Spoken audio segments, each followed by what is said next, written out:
Good evening. All right. So we'll call this special board meeting to order at 5:01 p.m. And we'll start with the usual in terms of the Pledge of Allegiance. And I am going to pick on Trustee Carrion tonight since she smiled at me.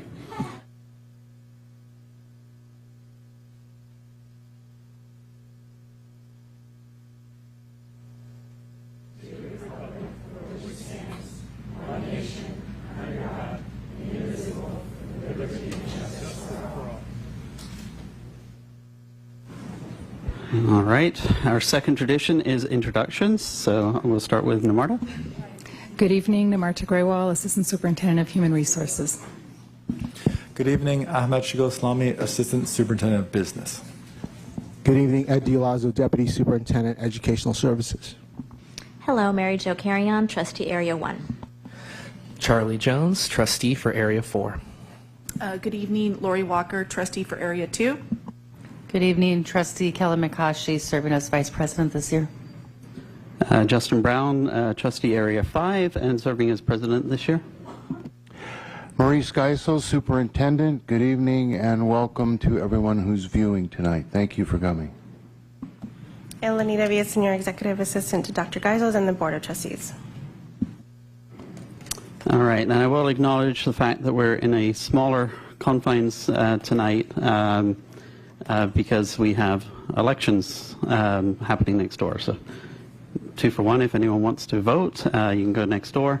But I do apologize for the smaller room. If we get to that point, there are chairs out in the hallway as overflow, and as and when we get to the public speaking section, we might need to rotate people through in order to give everyone an equal chance to speak. So I think we were going to start with a staff presentation. Just before we do that, just a reminder, this is a special board meeting specifically related to budget. And as a result of it being a special board meeting, we do not take public comments on items that are not on tonight's agenda. So if you're here for any reason to talk about items not on tonight's agenda, please bring that to our regular board meeting next week, there'll be time for that. So there will be public comment tonight, so just so I'm clear, on items related to the budget. We expect we'll probably get to public comments starting in about 30 minutes. And with that, we'll start. I don't know if you're going to start, Maurice. Thank you, President Brown. A brief overview tonight. I've gone over this the last 2 or 3 times in the board meeting, and I want to thank everyone for their civility. I'm not going to reread it. Basically, it's saying that as we move forward and discuss difficult choices ahead, let us set an example to our students with respect and civility, and I think it's gone very well, and I appreciate everybody in that. So the agenda for tonight is we are going to review the process to date and going forward very briefly. And then board is going to have a chance to ask clarifying question with new information presented, not only about the tool, but also about the answers to the questions and directions you gave us last time. And then we'll have public comment. President Brown will set that up. And then the board will start its work on consensus, doing the weighted exercise off of their individual pre-work and accumulated weighting exercise, and then the board will give direction to staff. So here we are at the October 30th meeting.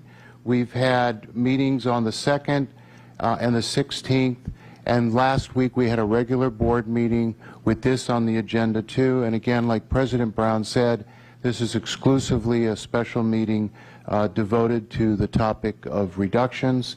And then on November 6th, that's next Thursday night, we will have an additional meeting to continue their discussion. Next slide. So just to kind of recap here, when we went to the county, the Alameda County Office of Education in June and then July, realizing that we had dipped below our 3% reserved, that we were conditionally approved as a budget because we did not meet the required 3% reserve this year in 2025-26, and we're not meeting the required reserve of a minimum of 3% for 26, 27, and 27, 28. So we were required by the ACOE to get this conditional status based on specific actions or face additional oversight, which means plan to address the current and future structural deficit, which in the last couple meetings we went to great length to describe how we got to the current state. And if you want information, if you are new to the process and want to see copious amounts of information on the budget, please visit our website. So, and also a commitment from the board to make the needed reductions and return the district to good financial standing. And that link there is the conditional letter.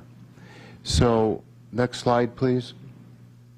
So basically what this talks about is that the trustees in this resolution that was passed in September recognizes that we have to create reductions and or revenue enhancements that will net a total savings of $8,153,721 for next year, 2026-27, and additional $737,131 in the following year, 2027-28.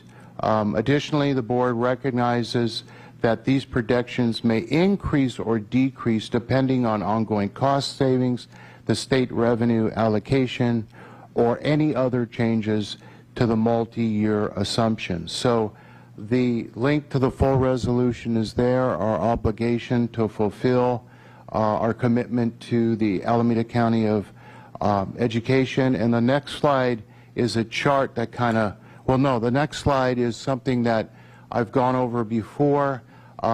The starting place with the county is around $9 million. And I reviewed this the last two meetings. I'll do this very quickly now. The minimum reductions of $10 million would be based on a COLA of 3.02%, an enrollment that would remain steady at 12,672 for next year, 26-27, a stable state economy, assuming no compensation increase, and then an additional $1 million in rising costs. The max that the options were given to the board was $15 million, and this would make room for a potential lower COLA, a decrease of 1%. For every 1%, it's a $1.54 million decrease in revenue, a possible lower enrollment projection. For every 100 ADA in decline, that's $1.2 million fewer dollars in locally controlled funding formula, that's LCFF revenue. It accounts for the possibility of a recession impacting the state budget, as well as us, the state, competing for more federal dollars as the federal budget goes into decline. And it also can give us potential room for a compensation increase.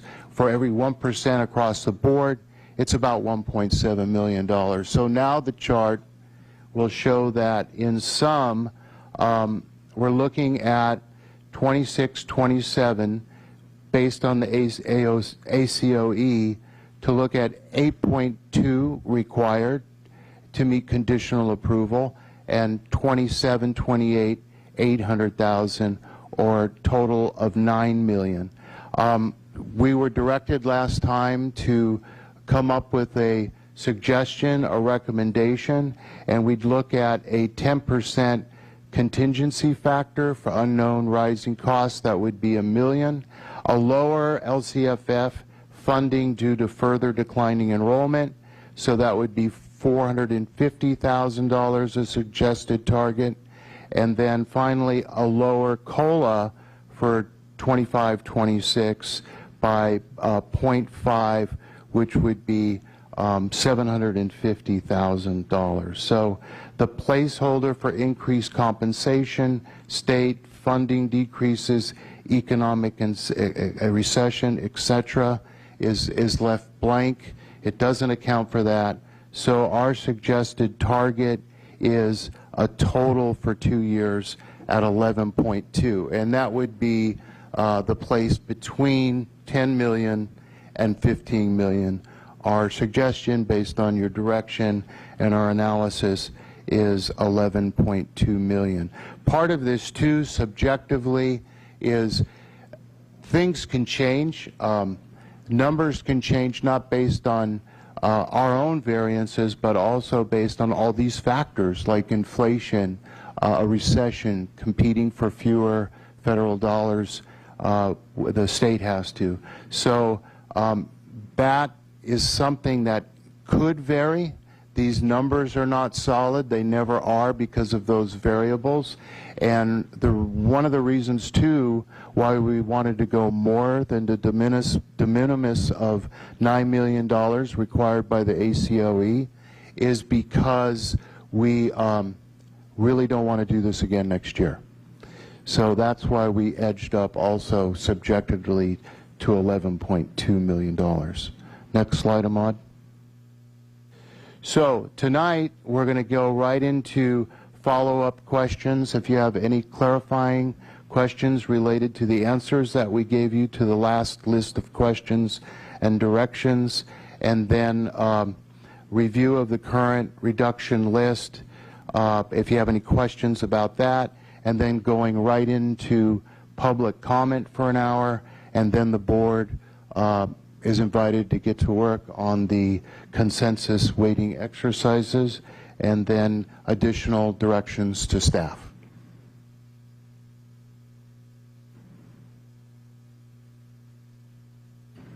President Brown. Okay, all right, thank you. Just checking that you were done. So a couple other notes regarding tonight. So this is a special board meeting. We are intending to make sure that the decision ahead of us as a board is one that we've spent time and invested in trying to understand to the best of our ability, all the pros and cons.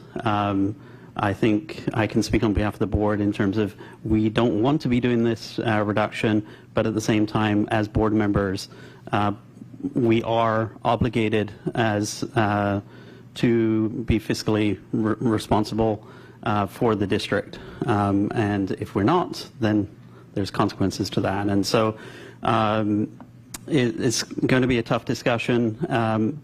One thing I do want to be very clear, and this is me ad-libbing a little bit, is just to say no one employee is any more or less valued by this board.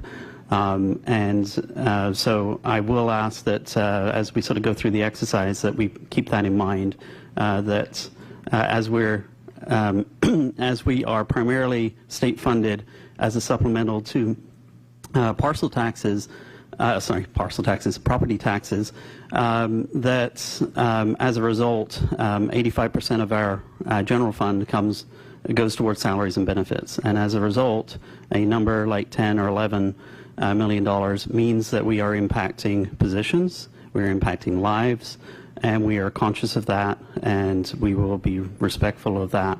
And please don't misconstrue any discussion that anyone's job and years of service is in any way not valued and not us as a board trying to understand. We will not be making a vote tonight, just so we're clear. There is not a board action or a vote tonight. There will be some discussion as we get into the consensus weighting on areas that we as a board in our preliminary exercise may have aligned. The purpose was to do a blind rating on a 1, 2, 3 basis as a way of trying to make best use of the time in the public. As a board, we can't discuss as a majority except in the public. And so you may hear some questions tonight, you may hear some discussion tonight, and you may think, well, why didn't they just talk to each other? Well, state law prevents us from doing that, and that's why we have these public meetings. The work of the public is conducted in the public, and so I just kind of want to make that clear. So the first meeting where we will potentially be doing a motion and making any sort of decision or recommendation to staff is going to be next week. Okay, so we'll. With that preamble, we'll get started.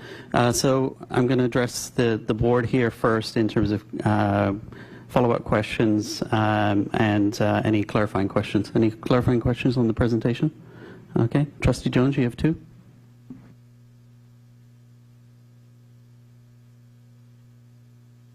It's in regards to a couple of the follow-up questions that you guys answered on the chart. Just for me, if a program supervisor is cut, who would become the admin for iPals? So, thank you, Trustee Jones. So historically, it's kind of flip-flopped. I'll give you a little context. The administrator for iPals has in the past been the Harvest Park principal or a vice principal. Okay. We've had the opportunity, since we have the program supervisors, to have a program supervisor be the administrator for IEPs for iPals.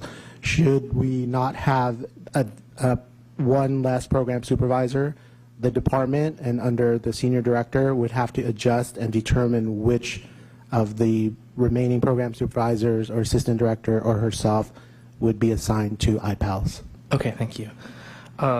My other question, I saw that you guys responded to the graphics increase, potentially up to 125K. So just so I made sure, I have dyslexia, so I want to make sure I read that right. Are you saying that it would go up 5 cents a page for black and white and then 11 cents for color?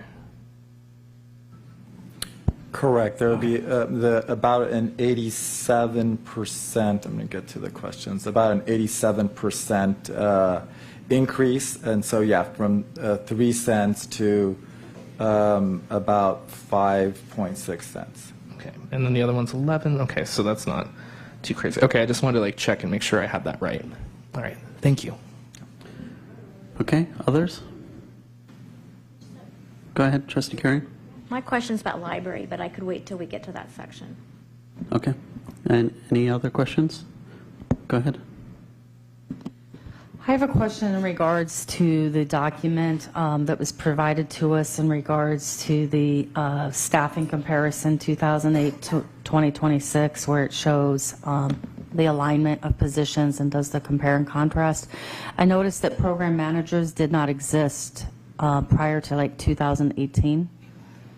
And so I guess my question, kind of to tag off of what Trustee Jones is asking, what did the district do prior to the existence of those program manager positions? You might want to blow that up for the public because it's hard to see.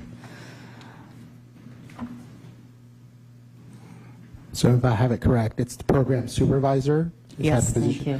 So program supervisors are within the special education department, and prior to the change from a program specialist, and again, just for context, program specialists are under the teacher salary schedule and certificated staff. Program managers changed to administrators under that salary schedule during that year. You could see it there. I don't see the year, but it was around 2022, I think, if I have that right.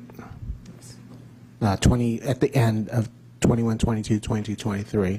So the question being, what did we do prior? We actually had program specialists that did the work of looking at IEPs, checking for compliance on those IEPs, working with teachers to assist with program development, program or instructional practices in our special education classes. So similar to what the program managers are doing now. However, the program managers are management. They do not evaluate. I don't believe so. They do, Dr. Ricardo. I'm sorry, they used to not. Do they now? They do now. So they also today evaluate certificated staff and classified staff, correct? So that's one of the biggest differences between program specialists and program managers, is the ability to evaluate certificated and classified staff. So prior to the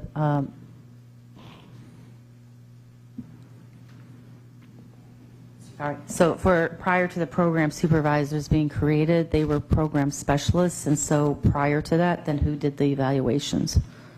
So the evaluations of special education staff is a shared duty between the senior director, assistant director, and some of our principals and vice principals also evaluate staff that are in special education.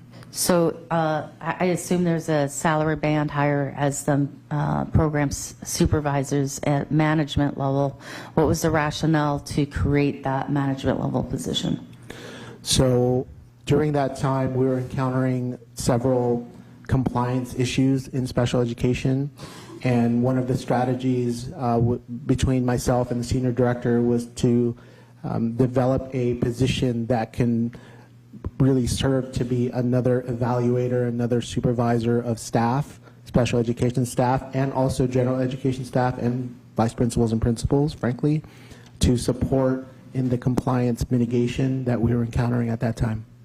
So as the staff's direction to take that position down one, the confidence is that if one position was removed, that those responsibilities would be absorbed by the others? Correct. Is what I'm assuming? Correct. What had been recommended by staff? Yes, the 1.0 FTE reduction, should that occur, then duties would be absorbed by the remaining program supervisors, which will be two will be remaining, as well as the assistant director and the senior director. So, and then also, excuse me, Trustee McCall, also we would work with our site administrators to work on some of those compliance issues and IEP meeting, being a administrator at those IEP meetings, we'd have to do some work with the sites as well. So just a hypothetical question, if there was a consideration to remove the program managers, supervisors, and go back to the specialists for a cost-effective measure, would that be a position that would need to be negotiated with the labor union parties because it'd be a teaching position? Was that position previously a teaching position? I don't believe it'd be a negotiated item for program managers, program supervisors to become program specialists. It would be a reduction in management staff. And should we post for a program specialist position, I don't believe there's negotiations in that. We would post a position, program specialist. I'm not saying we're doing that, but you're asking the question. No, I'm asking if the will of the board was to potentially consider another option of repurposing the program supervisor position to a specialist. That could be an option, is my question. Correct. That could be an option. Okay. That clarifies. One last other question. This goes back to, and I please apologize, just getting the historical context. I did read the research in regards to nurses versus the health assistants and trying to get some more information on what was in the past. So maybe Trustee Kieran can give some insight, or others, but way back when, were there site nurses instead of the health assistants? And I'm not even talking about nurses at the district level. I'm talking, because I know some districts have full-time nurses on campuses. So I'm trying to get a context of the Pleasanton story of, were there nurses on campus at one point, and when did it phase into having health assistants at the site and district nurses at the district level? That's my question. Yeah, I'm sorry, I don't have that answer. I've been here 9 years, and we've not had a school nurse assigned to our schools during my time, so I don't know if HR has history. Just personal experience going back to 2002, which is the time that I was hired here. We haven't had nurses at the school since then, since 2002. So let me ask the question maybe differently. I know other districts have nurses versus health assistants, and so is there any information in regards to pros and cons versus either position? I'm just trying to explore options because right now we have district nurses and then we have health assistants at the sites. I know their jobs are different, but I'm just getting some clarification. Trustee Jones? Yes? I think Trustee Jones was trying to indicate there's seats available. So.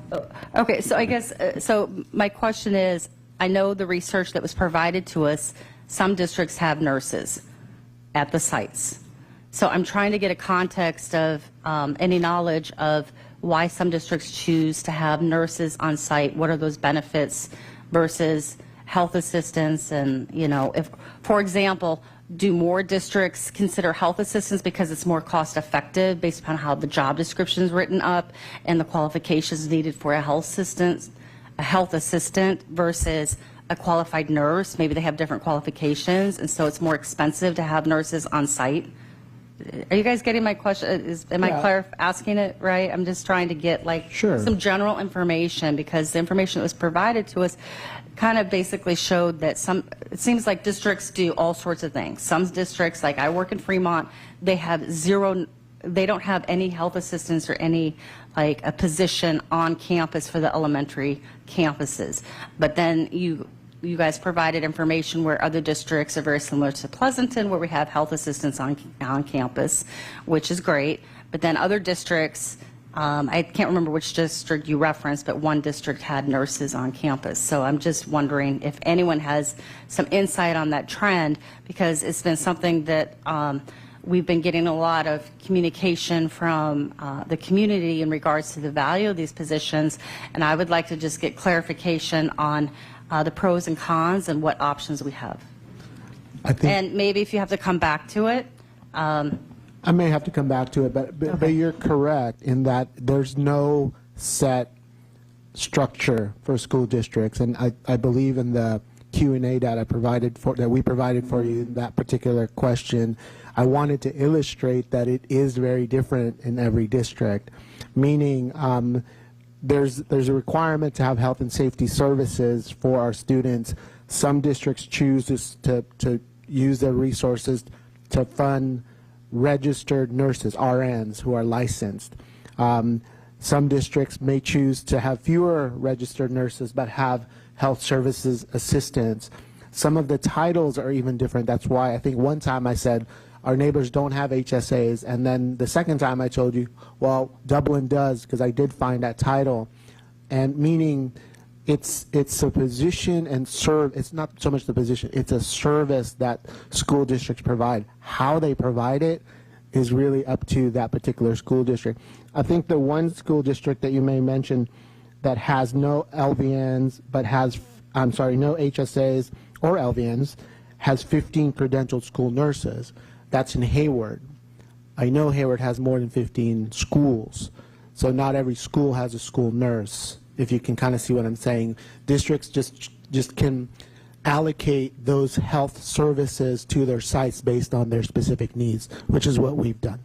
So I guess as a follow-up, and I'm not, if it can be done, I'm not asking a lot of work to be done, but it would help to understand the financial implication to those different types of positions, if that makes, those different models, if that makes sense. So and if it can be done high level, and I'm not asking to have someone spend hours and hours and hours on it, but it's a very big topic and something that is, you know, a heavy consideration for us as a board to consider, so it would be helpful to get that information. Understood. We can cost that out.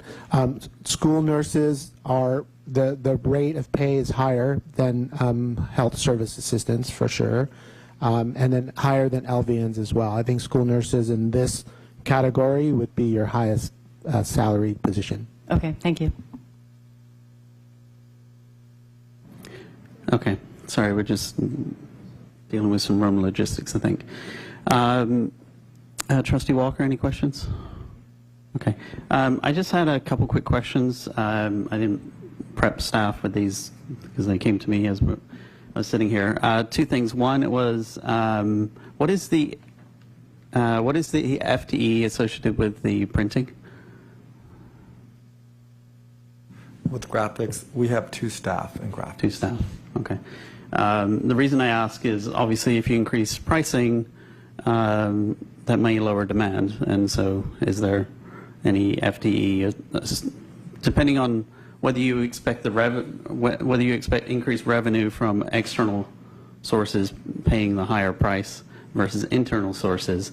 If it's internal sources, then teachers may source other solutions versus spending precious site dollars. So how much of the 72,000 that you had there is coming from site sources versus external sources? So it would be increasing the rates for both to be able to make that that increase. I'm trying to remember, and I'm looking at Robert if he remembers what. I think we may have had it in the response originally in terms of the breakdown between the 2 groups. Let me just find what original question was. 930. 16. The cost for internal billing was $103,000, looking at last year's data, versus internal or external billing, $40,000. Okay, thank you. That's helpful. And then just one other question. Since the last meeting, I went to an ACOE presentation with the county superintendent, and they mentioned the fact that PUSD is tying into their billing system to charge back to the state.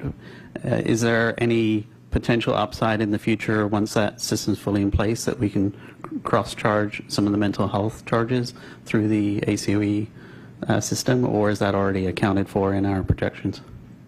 No, we have not yet projected those into our budget yet, just because we don't have a good data point of how much we'll be able to recapture, and we also don't know when it will be fully, kind of in an operational mode. The sooner we get that data, then I think there's a potential when we go in budget development to be able to put some of that in, because we should have some preliminary data at that point.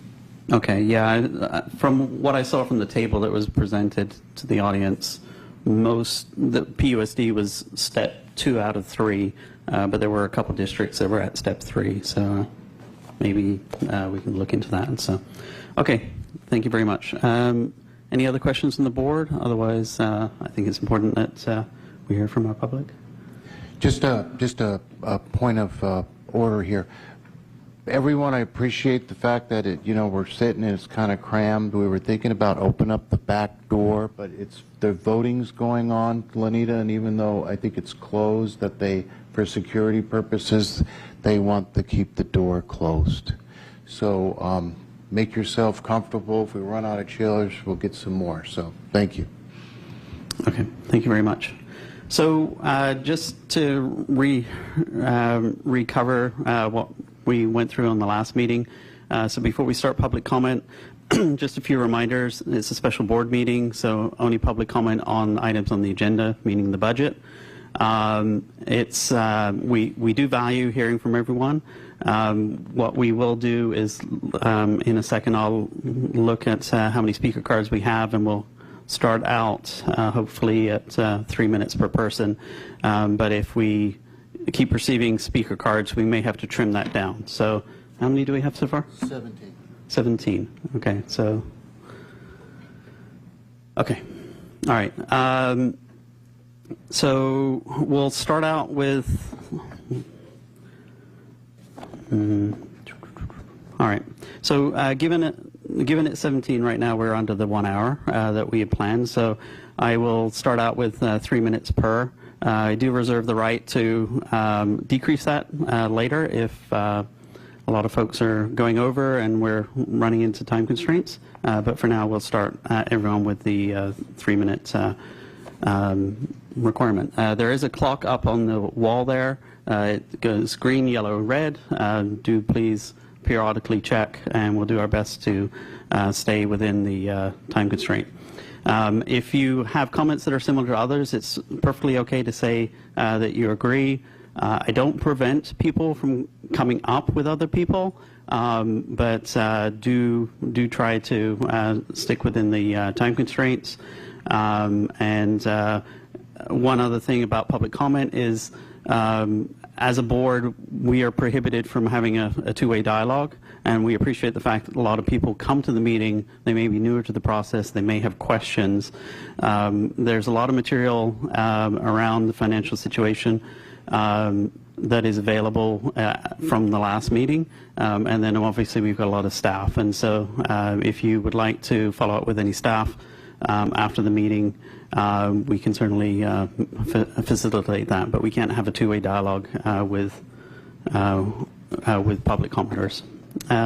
We also have to try to simplify communications. You don't have to remember all of our individual email addresses. You can email the board at pleasantonusd.net, and it automatically goes to all the board members. We have understandably been swamped with a lot of public comment. We do read those, and we do our best to respond. But if we haven't gotten to a response,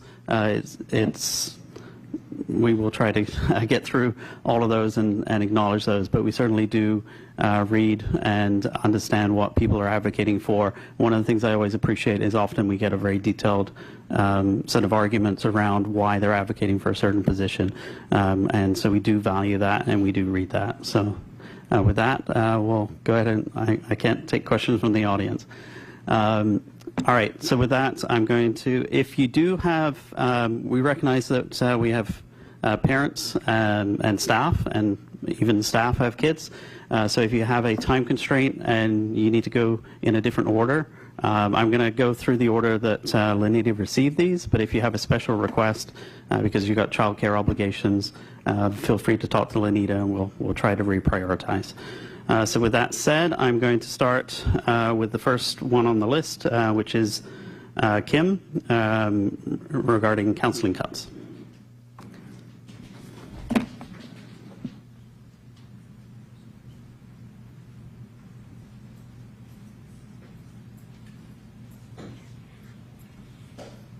Hi. I pressed the button. This one. Can you hear me? Okay, great. There you go. Good evening, Board of Trustees, Board President, Superintendent Geisels, and Cabinet members. My name is Kim Schran, and I'm a school counselor at Hart Middle School. I'm speaking on behalf of the proposed cuts to the middle school counseling and urge you to reconsider. Middle school is already a pivotal time, as you all know, for our students as they navigate academic and developmental changes. And now, in light of today's changing political and social climate, it is more critical than ever that what students need is consistent social emotional support and direct access to mental health care. School counselors provide just that and so much more to our Pleasanton students and community. Cutting the middle school counseling FTE to meet the CBA ratio of 475 students to one counselor is minimizing the challenges of some of our most vulnerable populations and indicating that their varied and intricate needs amounts to just a number that already doesn't meet the American School Counselor Association's recommended counseling caseload of 250 students to one counselor. Students who are living in poverty, have recently immigrated, or are experiencing debilitating mental health issues deserve our immediate care, compassion, and support. Eliminating counseling staff will ultimately reduce the face-to-face time students have with their counselors, which is essential to building that trust and the safe relationship that is necessary for students to feel supported in their times of need. So please reconsider the cuts to the counseling staff and other positions that provide critical service and directly support the well-being of our PUSD students. Thank you so much. Thank you. All right. Next up, we have Aaron Haycroft, and following that, we have Elisa Haggerty.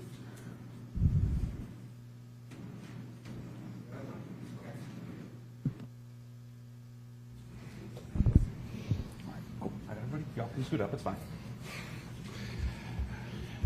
Good evening, everybody. My name is Aaron Haycraft. I'm currently a volunteer at the 3 middle schools here in PUSD. I have Stephen, the LMA, the Library Media Assistant 2 at Harvest Park. I have Stacy, the Library Media Assistant 2 at Moore. I have Alicia, Library Media Assistant 2 at Vintage Hills, and I have Annette, Library Media Assistant 2 at Walnut Grove. I grew up in Merced, about 90 miles from here. Growing up in Merced, my library for the middle school, it wasn't the best. There were little to no new books, a struggle to be current, and really not a lot of inclusive programming. Here in PUSD, the middle schools have giant libraries with modern collections. Each Library Media Assistant 2 across the district curate collections that inspire kids to read on a daily basis. The libraries on a school campus are joyous and happy. The budget cuts that are being proposed would be disastrous to the joy and happy that the libraries bring to the students and parents. With each continued year I volunteer, it's no surprise that their circulations are increasing. That means more kids want to read. That should be celebrated, not torn down. By not working the whole day, that will decrease the amount of circulations due to the inaccessibility of the library. Many people believe that librarians just check books in and out, shelve, and that's it. They do so much more. They inspire kids to read through their whole lives. They create programs that enrich a student's time at our schools. They make the libraries warm, inviting, and safe. I'm asking this board to please remove the Library Media Assistant 2s from the list of cuts. When you combine the estimated savings to the district from both the elementary and the middle school Library Media Assistant 2s, it's about $235,000. That amount of money in the long run will save very little and will result in consequences that this board will not want to face. Libraries are essential to any learning for the pupils of this district. Without libraries being open all day, every day, there would be a lack of access to these wonderful places that kids need to go to. If these cuts are made, this district, in my eyes, cannot say that they value literacy, reading, or test scores, as all of those I can guarantee will decrease if these librarian positions are cut. For those of us that work and volunteer in school libraries, for all the school employees here tonight whose jobs are on the chopping block, seeing all these positions on the proposed reductions creates a lot of stress for those employees and volunteers. For those of us that love what we do, are in our dream job, it goes beyond stressful. It's devastating. It is devastating to see our work every day and be faced with the question of, what if it all gets pulled away from us? I can't help but think, why do the students deserve to have their happy place taken from them? Why should the students have the sad and underwhelming library that I had as a kid? That's not fair to them when the students are claimed to be the priority of this district. I hope all of you on the board will keep these questions in mind. Thank you.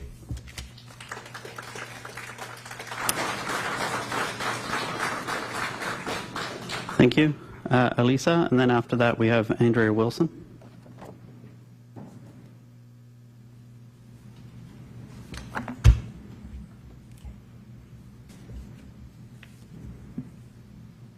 Still on. Good evening, board and cabinet members, Dr. Geisels. I remember walking into the library for my very first day of work, October of 2020, fully masked, not a kid in sight. If anybody had been around, they would have heard me gasp because the Pleasanton Middle School Library is a sight to behold. Our school opened its doors in 1990 and it built a showpiece of a library. 35-foot cathedral ceilings, skylights, giant picture windows on all sides. The architects of our district's education had a vision of what a 21st century library should look like. And our community made a long-term commitment to that vision. It's the kind of library you'd be more likely to see on a college campus. And that message has been championed across generations to every student, staff, and visitor that has walked through the front doors of our libraries. The libraries say that in this district and on our campuses, we celebrate and invest in literacy, conversations, big ideas, and the future. But don't take my word for it. Here's what the students are saying. The library is magical, like being in a Harry Potter book. It's where I talk to people. It's a community here. If we need a book and we can't buy it at home on our own, we can get it in the library. If you don't have a printer at home, you can print for free. You, Miss Haggerty, know what kids like to read. There's a higher chance I'll like a book here than in the public library. And one of my favorites, the library has a vibe that encourages me to read. I usually don't like reading. To which her friend chimed in, the library shows us things you can pursue in life. Hundreds of students pass through each of our libraries every day. It is so often compared to the beating heart of our campuses because the students see it as their own. It's the lifeblood of their education. Henry Ward Beecher said, a library is not a luxury, but one of the necessities of life. And Albert Einstein, the only thing that you absolutely have to know is the location of the library. How lucky are we that from the very first day of school, when our students walk in awe into our libraries, just like I did, they not only know the location of the library, they know the legacy of our libraries. It belongs to them. And they should never have to ask, if my school is open, how come my library is locked and dark? Thank you.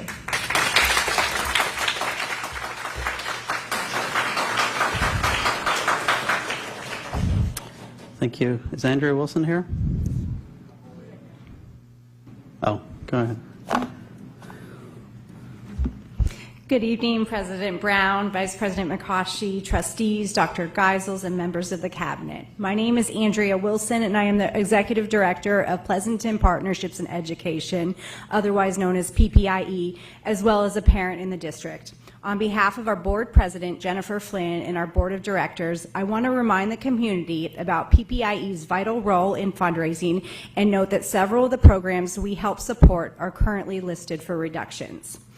For those of you that don't know, PPIE is the nonprofit that fundraises directly for our schools. While PPIE has been a part of this community since 1987, it is after the 2014 parcel tax failure that we became an active partner in helping to bridge the gap between state funding and the educational experiences our students deserve. Last May, we had donated approximately $777,000 to PSD for this school year to provide support for grants for students and educators, busing for fifth graders to attend outdoor education, librarian hours at every school site, mental health and wellness support at our middle and high schools, and our elementary music specialists.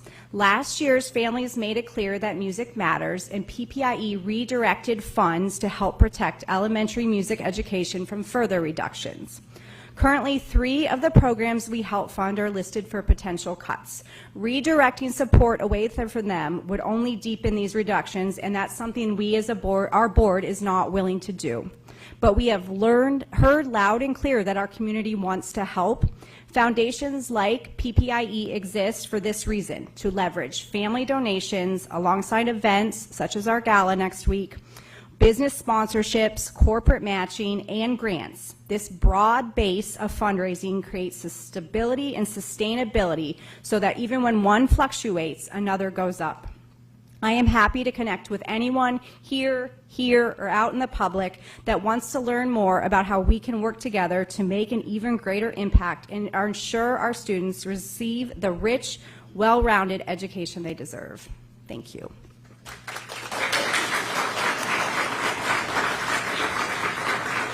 All right. Thank you, Andrea. Next, we have Patty Hanafi, followed by Pamela Lucero.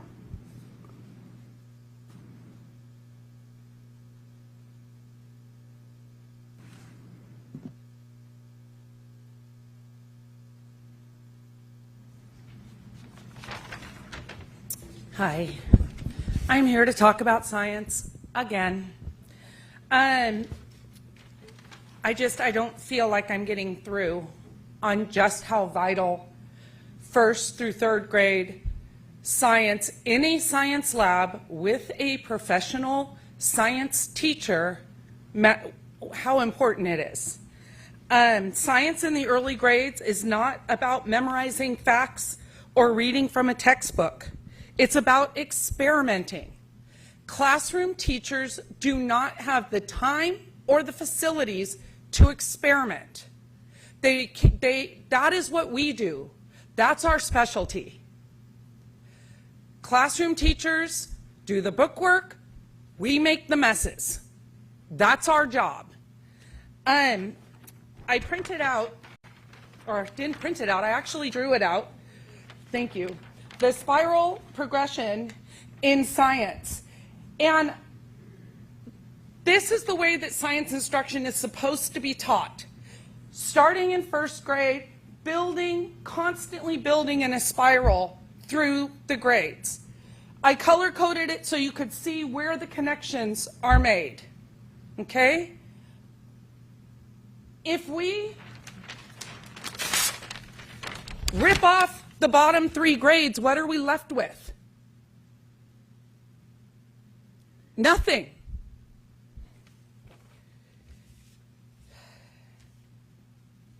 Each experiment we do, I've spent 20 years building this program.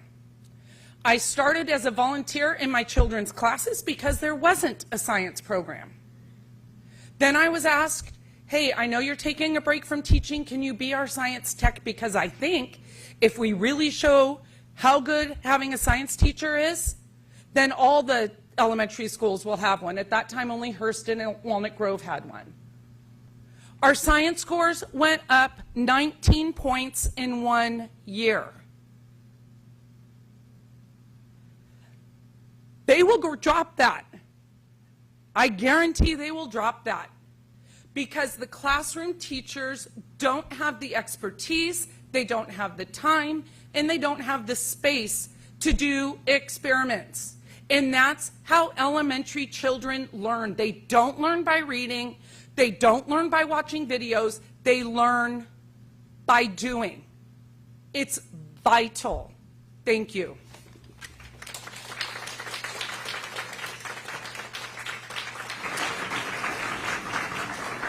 Thank you. Pamela? And then after Pamela, we have Carrie Matuka. Sure. Just announce yourself when you start, so I know with the cards. That's okay. I'm April Javier. Okay, go ahead, April. Good evening, Board of Trustees, Cabinet members, and the Pleasanton community. My name is April Javier. I am the Health Services Assistant at Fairlands Elementary School. I am addressing you tonight as a representative for the 9 elementary school health assistants. Elementary health assistants manage 4,787 health files. Since the first day of school this year, we have assisted nearly 9,000 students in our health offices. We have reviewed and entered into Synergy approximately 1,100 immunization records. PUSD schools have very high immunization compliance rates, between 96 and 100% based on the efforts of the health assistants. These high rates establish ADA money for our district. If these rates decline due to the loss of health assistants and their diligence, so will our ADA money. This school year, we will assist the district nurses with vision and hearing screenings for 2,714 students, who will input their results in Synergy and health folders and mail and follow up with referrals. Currently at the elementary level, we have 4 insulin-dependent diabetics, 57 students who come to the health office for daily and occasional medication. There are a total of 94 EpiPens and 54 inhalers in our health offices, and 33 students with seizure action plans, which include rescue medication that is classified as a level 4 controlled substance. We have 70 students with individual care plans for serious medical conditions. These are not just statistics. Behind every job function is a child, a human interaction. Behind every job function, there is a proper documentation, and the health assistants follow state and county laws. Health offices allow privacy for students, including students suffering from mental health conditions. If you eliminate our positions, our job functions will not disappear. Someone will need to perform these vital student needs. Health assistants care for the student. We take the time the students deserve. The reduction document states our duties will be assigned to remaining office staff. For clarification purposes, School Secretary 1 is a range 18, School Secretary 2 is a range 19. Your current HSAs, Health Student Services Assistants, are range 16. Whatever cost savings this represents, it does not justify the risk to student health. Thank you for your time.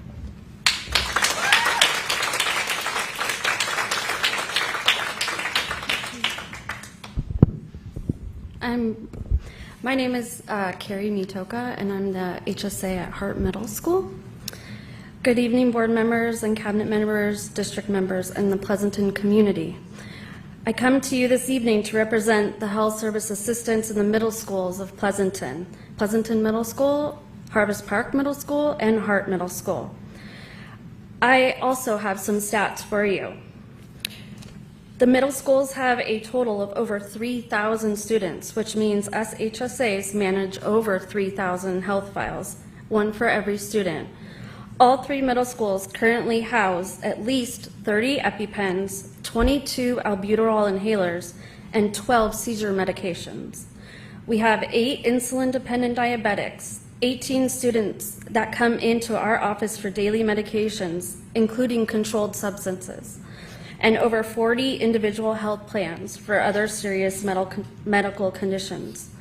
Since the first day of school this year, the middle school HSAs have assisted over 2,000 students in our health offices, including multiple 911 calls, hyper and hypoglycemia in our diabetics, EpiPen administration for severe allergic reactions, students with broken bones, students requiring stitches, students having active seizures, and at least 66 students with head injuries, all requiring a call home to the parent and, per district policy, a head injury form filled out, scanned in, emailed to the parent, and filed in their health file. Since the start of the school year this year, middle schools have had almost 300 new students to this district, all requiring reviewing of immunization records, many from out of the country, and inputting these vaccination dates into Synergy for every student. We will also be starting to run reports for over 900 sixth graders that are required to have a Tdap booster before starting 7th grade.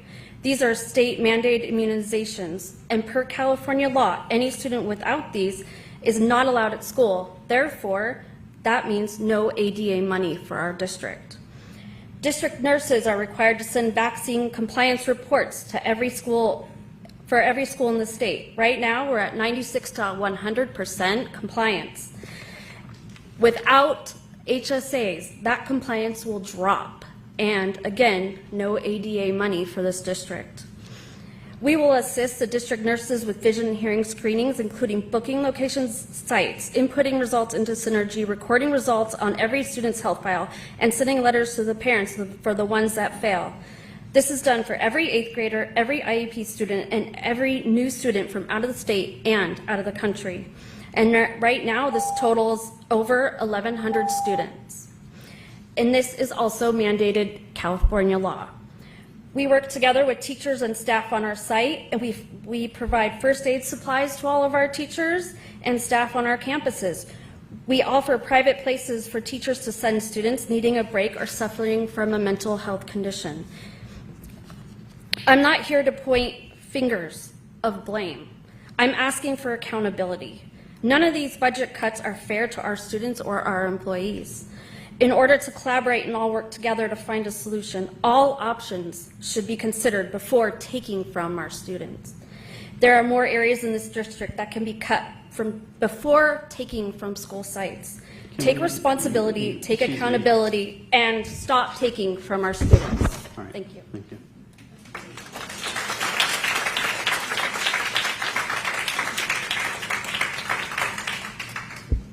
Good evening. My name is Pam Lucero, and I work in the health office at Amador. Tonight I'm speaking on behalf of our 2 high schools in Pleasanton, Amador and Foothill. Together we manage over 4,800 health files. Today is October 30th, and as of today, not even 3 months into the school district, or into the school year, Amador and Foothill Health Service assistants, myself and Ava, have seen 3,283 students in our health offices. Many days, I have upward of 50 students who come to the health office for various reasons. Some are simple fixes, but far more than you could ever guess are way more complicated than that. We have diabetics with blood sugar over 600, a head injury incurred in the parking lot before school, or the most frightening visits of all is when I discover a student has self-injured themselves. This year, I have also, from the Amador Health Office, filed 11 accident reports to the district office. At the start of the school year, our heaviest lift in the health office is evaluating immunization records and entering these new records into Synergy. This year together, Ava and I have evaluated and entered 316 new immunization records into Synergy. These are students who are new to the school district. Many require a lot of additional work, phone calls to families, evaluating and deciphering their records, and helping families identify with where they can access care. Health assistants and district nurses with state-mandated hearing and vision screenings. This year, Amador will conduct 770 screenings, and Foothill will conduct 629. While we don't do the actual screening, we are involved in all the planning and the administrative pieces. At the moment, Amador has 4 insulin-dependent diabetics, and Foothill has 8. This number wavers from year to year. At one time, I had 12 in the Amador Health Office. Teenagers tend to have a pretty good handle on their disease. However, when their numbers are very off, they can often spend up to 45 minutes in the health office. We have actual guidelines before we can send them back, and that can take a fair amount of time out of their school day. All right, let's talk about medication. Between your 2 high school health offices, we have 21 daily or occasional meds. Many of these drugs are controlled substances. They require specific documentation from the student's pediatrician. When a parent drops them off, we count every pill together with the parent, both sign a document, and when a student takes these medications, we verify that in 3 different logs and enter it into Synergy.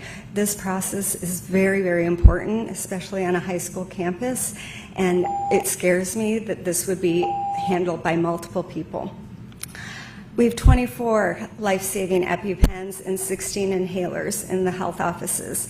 Last week, I administered an EpiPen to a teacher's student. It just feels terrible that we have to stand before you tonight and recite all these numbers to justify our jobs when the work we are doing at our sites is so very important. I've been a parent since 2002. When I started, I had no idea. I took the job at Amador thinking it was going to be like my experience, right? My kids never went to the health office. What's the big deal? I am flabbergasted at what goes on in the health offices. I never had any idea I would actually wear a groove in the carpet between my office and the counseling. I could tell you so many stories just in the last 2 weeks. It breaks my heart to think that it could all go to shambles. I don't want to be on a sinking ship at Amador. I want to be able to do my job and do it properly. Thank you for your time.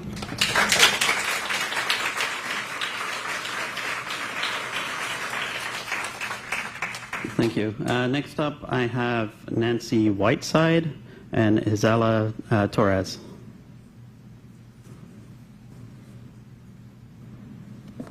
Good evening, everyone. I am here as a mother of a former student in the district, as a grandmother to a new student in the district. And I'm here to talk about how in 1996 I was at these school board meetings advocating for continuing elementary physical education, and how this is so important to the learning aspects of our students. It's teaching them how to deal with others' children, to learn the sensory system of their body and the actions of how to move your body in appropriate ways. I'm also here to talk about the importance of our health techs in the school district. It's overwhelming the amount of energy and time they spend with our students, helping them to become better in who they are. And I'm also here because I'm very concerned about what I'm hearing about the dual immersion program. We have one of the most wonderful programs in the county. being part of the initiation of that back in the early years, to see what it's done and what our students from these programs have become.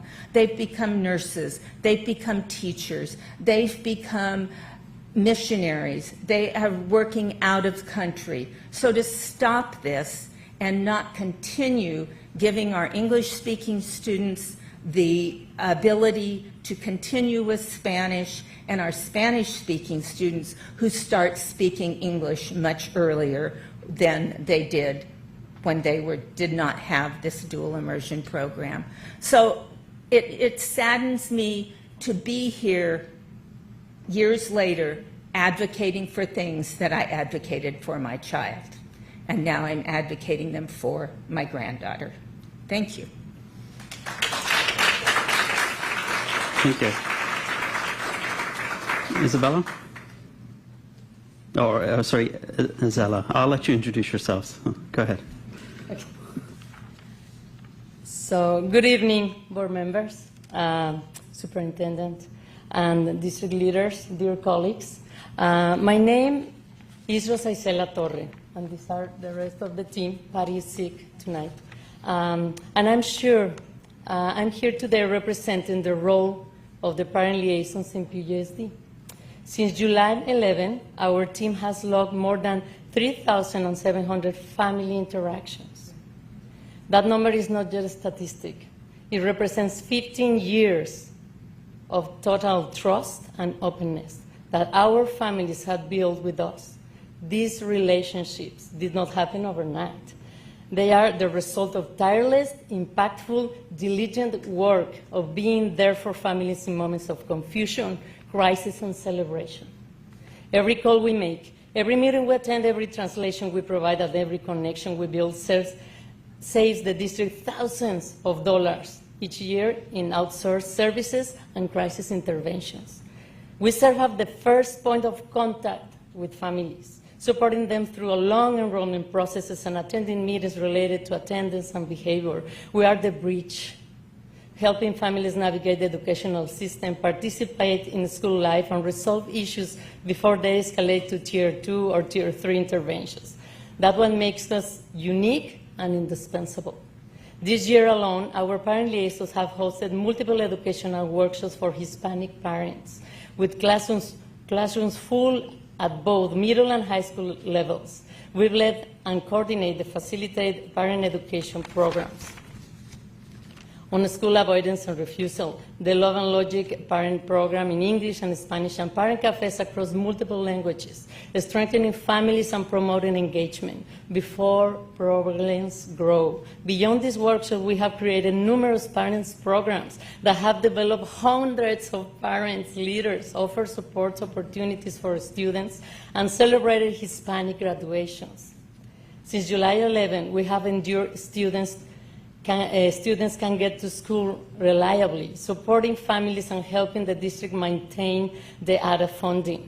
Our own personal livelihood is threatened as members of this community. We simply will not be able to afford to live and thrive in the city we call home. How can we continue to provide critical support to PUSD families when our own families are negatively affected? I'd like to take a moment to differentiate what other family service specialists do versus parent liaisons. While both roles serve families, the parent liaison's work is deeply rooted in relationship building, cultural understanding, and direct advocacy. We are embedded in the daily life of each school site, collaborating with 90% of the staff who are standing here. The idea of flexing our hours is unrealistic and unreasonable. It reduces essential daily support at each school and assumes we can be available outside regular work hours, which is unfair and impractical. We are people, no line items in a spreadsheet. We are the living connection between the district and the families we serve. In fact, the parent liaison team reflects the current student population in PUSD linguistically, culturally, and socially. When you remove us, you remove that reflection and the trust it carries. All of this, the three 1,700 interactions, and the conference meeting, translations, and parent education events represents the heart of what we do. We are not just employees, we are the trust keepers of these districts. So before you decide where to make cuts, I ask you to look beyond the numbers and see the human impact.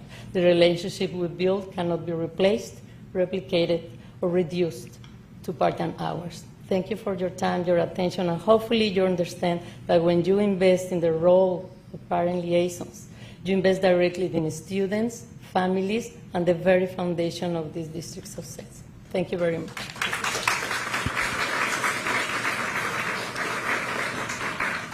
Thank you. Next, we have Mark. I'm trying to figure out if that's an M or an H. Majorana? Okay, go ahead. And then after that, we have Janet Gates and then Beth Thompson. Hi, my name is Mark Majorana. I am in my second year of being the Amador Valley volunteer football program manager, varsity team dad, and co-lead of the parent leadership team with Megan Gates. I am here to talk to you about Director of Operations Dwight Pratt, and here to support him and to give you a little bit of insight on what he's done for us and how valuable he is. Dwight and I have, because of my 4 years with the football program, I have intimate knowledge now of how the school works with all of the football families. Dwight and I immediately clicked when we met during my son's sophomore varsity season. His knowledge, demeanor, and most importantly, his availability was refreshing. I took over the program manager and varsity team parent job last season, which was for 2024. Immediately, I was informed that the football program had a six-figure debt problem. Megan and I were tasked with showing we could bring in income, control costs, and with Dwight's oversight. We parents did our part. Dwight, on his own, on his off hours, went out, pounded the pavement, and found an angel donor to reduce our debt by 30%. When we qualified in 2024 for the D2 playoffs, Dwight worked really hard to convince North Coast section that we could host playoff games. Having those two home playoff games helped us financially so much because the snack bar is our only source of income during games. The ticket sales go to Dwight's budgetary numbers. Dwight was instrumental in getting us the playoff team buses, and then when we beat McClymonds for the Northern California Championship and went and had to go to the state championship game, Dwight was huge in getting us down there. I remember after the championship game, I was sitting in the darkened Amador parking lot waiting for the bus, and I was on the phone with Dwight and the athletic director at SRV, San Ramon Valley, and the three of us were trying to figure out, we've never done this before, how are we going to get the team and the parents down to Long Beach? Well, with Dwight's leadership, we did that.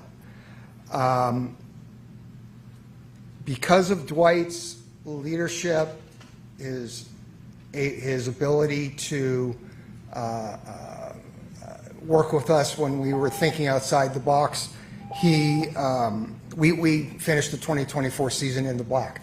We went from into debt, and so I just want to let you know that if that position goes, Dwight's intimately involved with the new construction going on in Amador, and we're going to be hiring a new football coach, and he's the only one who knows what we need outside of the on-the-field stuff. So I wanted to speak that. I sent you all an email with the information, so thank you very much. Great, thank you.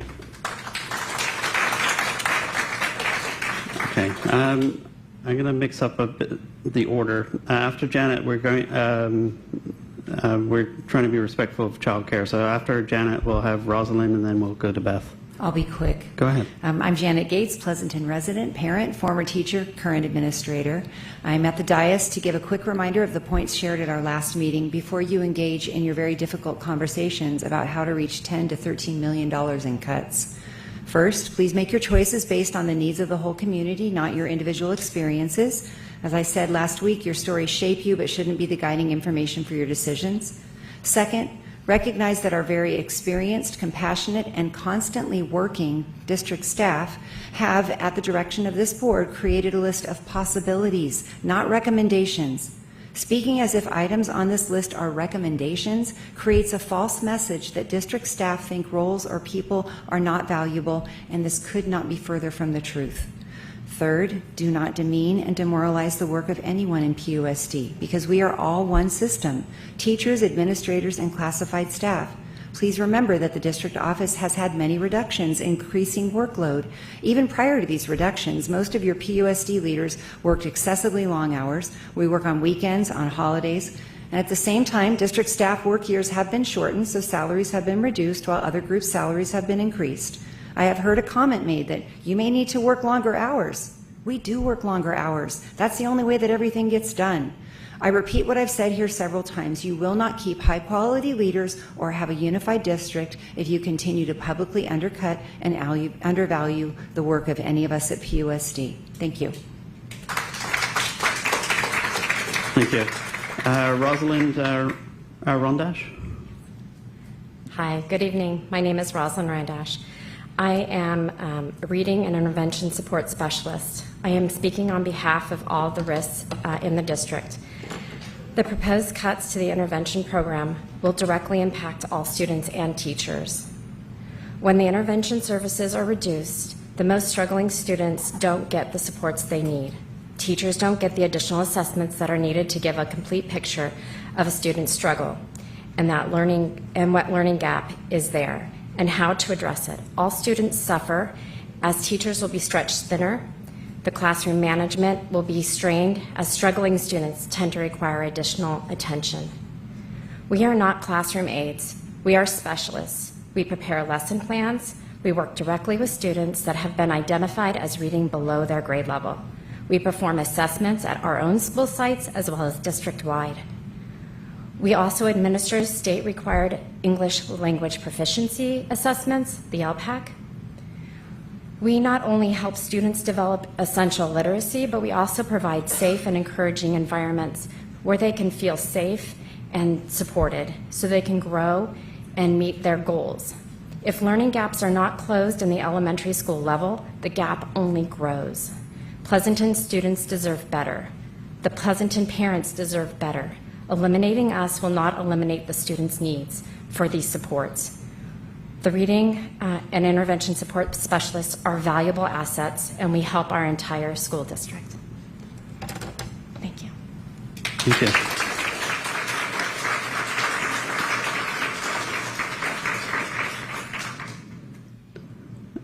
Beth, and then after that, Ixchel Lopez. Good evening. I come before you tonight not just as a parent, but as a member of community that has placed its trust in this district. I moved here, as did many others, because we believed in the promise of an excellent education, because we believed that this district would give our children the best possible start in life. Now that belief has been shaken. Let me be clear. I understand that when budgets fall short, difficult decisions must be made. Cuts are unavoidable. But what I cannot accept, and what I believe no parent should accept, is that these cuts are being made to our children's education, our teacher support, and our school's essential services. Where is the accountability? How did this happen? Who signed off on the decisions that led us here? Why are PE, science, outdoor education, and our libraries essential programs that shape well-rounded, curious, and healthy students the first to go?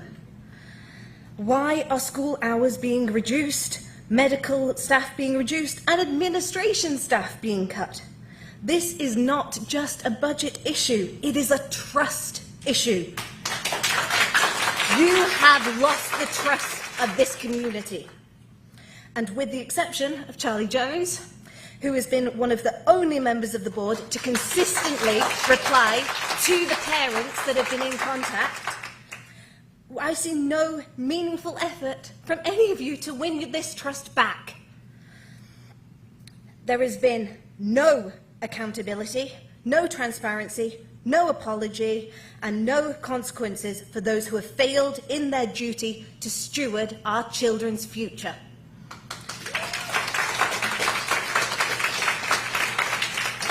We are not asking for miracles. We're asking for integrity, for leadership that owns its mistakes and puts the students first, not just in mission statements, but in action. If you want to rebuild trust, start by showing us that you value it. Show us that you understand the gravity of what's been lost, and not on the budget line, but in the faith of the families that put their trust in you. Show us that you're willing to make the hard choices that begin with accountability at the top and not from the bottom. Thank you.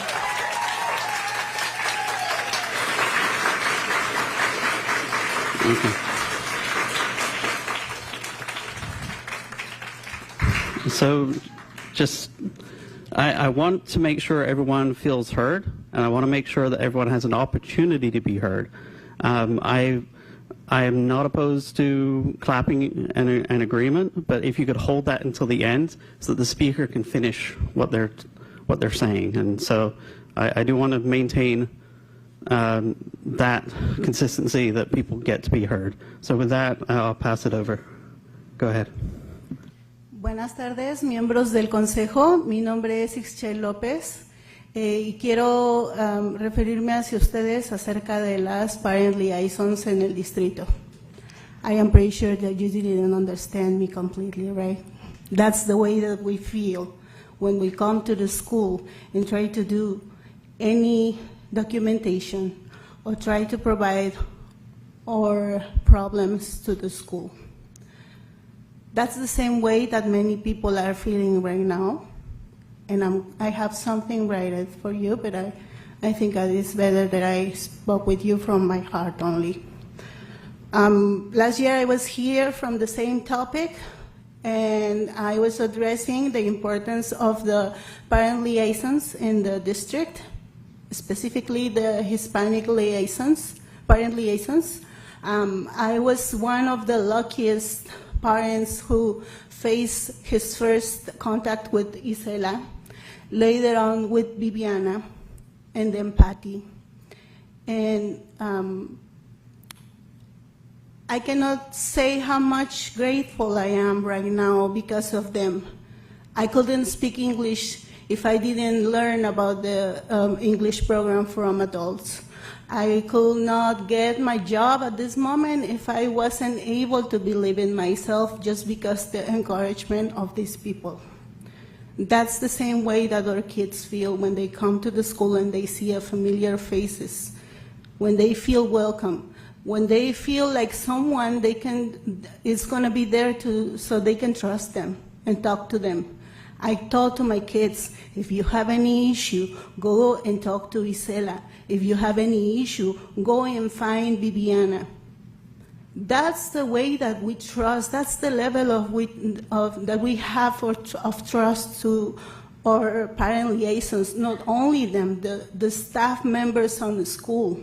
I am pretty sure that my children are safe and they are learning because these valuable people are there for them. This is not just numbers. I understand that there is a very rare situation economically and politically and all the things that are happening in the world at this moment. I understand that you have to make adjustments. We are doing it at home too. But the importance of our children to feel safe and to feel here in school, and most importantly, to have someone to trust is not valuable. I mean, it's invaluable. So please consider to not cut the budgets and keep our parent liaisons as they are, because we need them. We have seen several decreases of people, of parents involving into the activities in school within these years. We cannot allow that. We have a strong community. We need that community to have a nice foundation. Remember, the parent liaisons are the bridge between the school district, the school, and the parents. Don't make them feel like that. Thank you.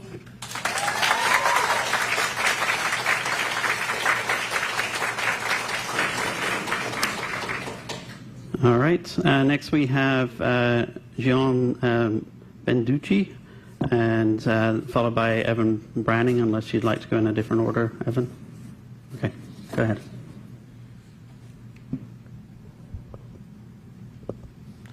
Good evening, everybody. My name is Gian Benedici. I'm an admin secretary at none other than Valley View Elementary. I'm here just more so to talk about the constant cuts at elementary level. I started my career in 2019.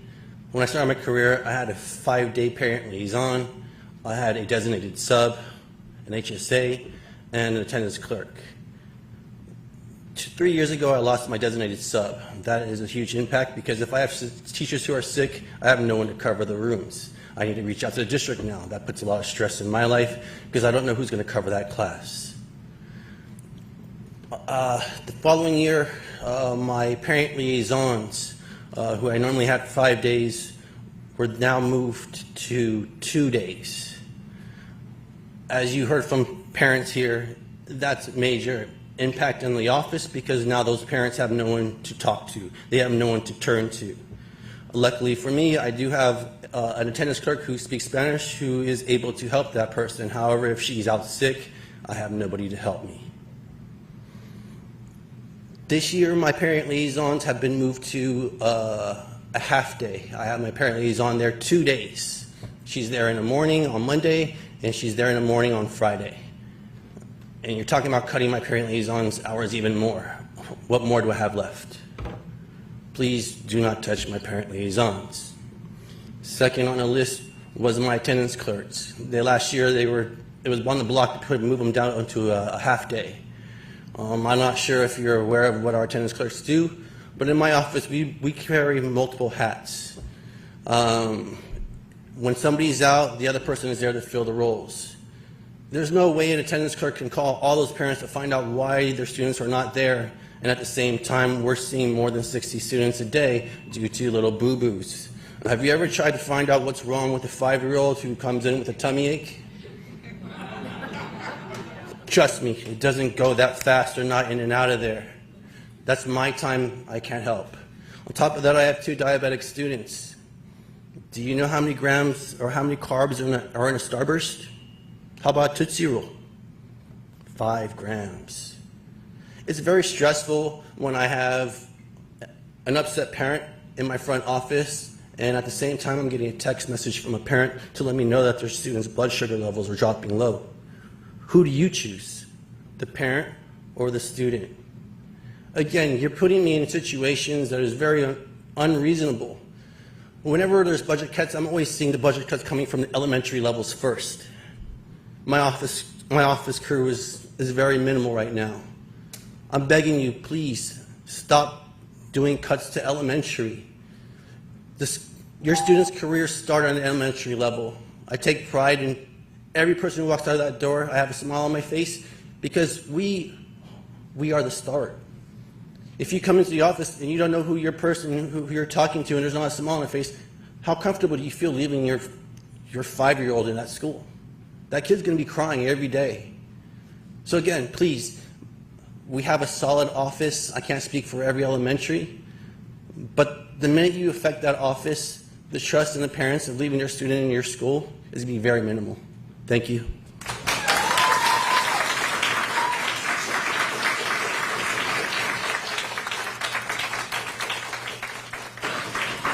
Evan Branning, APT President.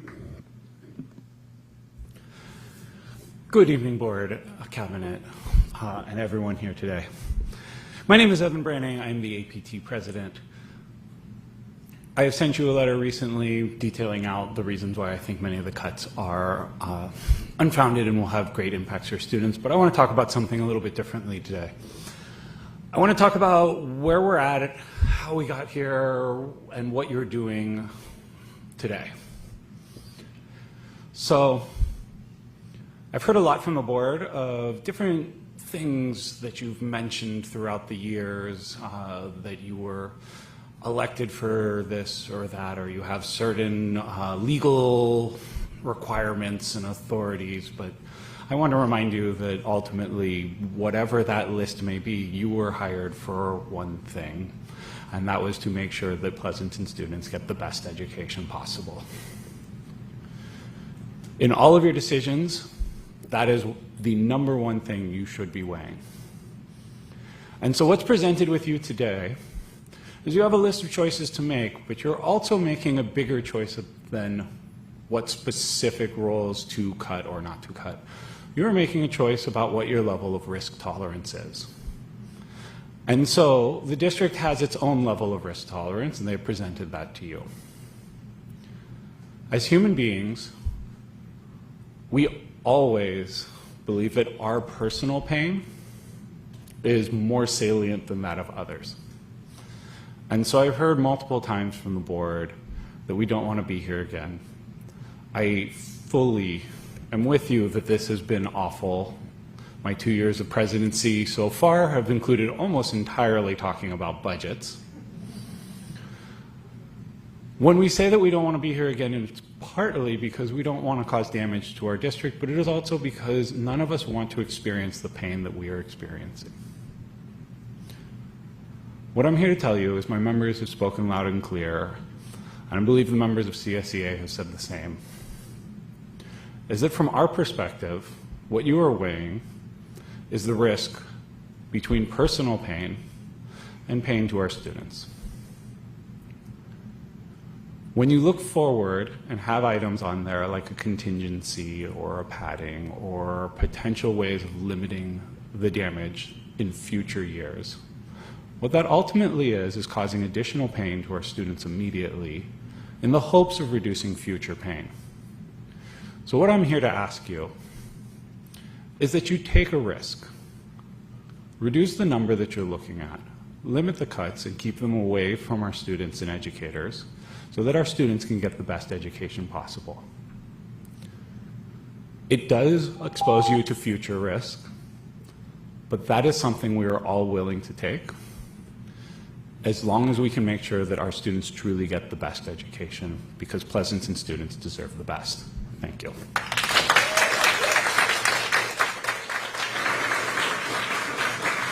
Okay.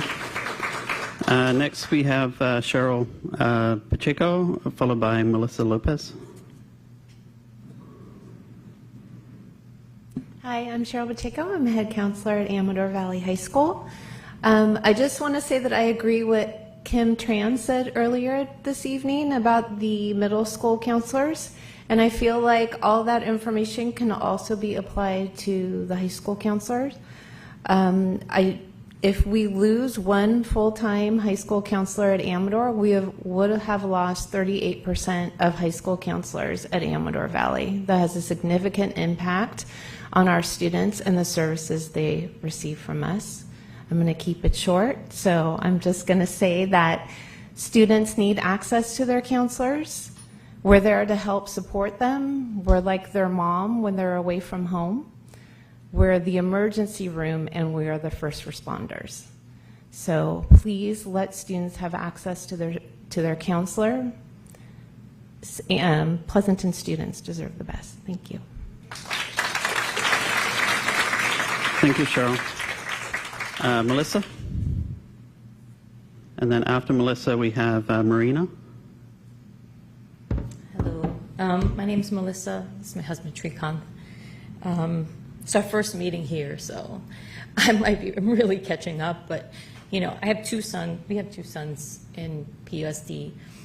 And you won't believe the number of, like, fundraising requests we got since August for like coaches, for great programs, for music, for everything, for library, don't cut drama. Like, so many things are going on, and there's so many, like, you know, amazing programs that we have to fight for. And I just, you pay taxes and you wonder, like, why is this happening? Like, you come here for the schools, it's great schools, it was said earlier, and really, it just can't, it doesn't understand, it doesn't equate in my head, like, how there's just not enough, or how we're so underfunded on some of these services, which are so important. And, we're here, and I'm just seeing, like, we're talking about cutting.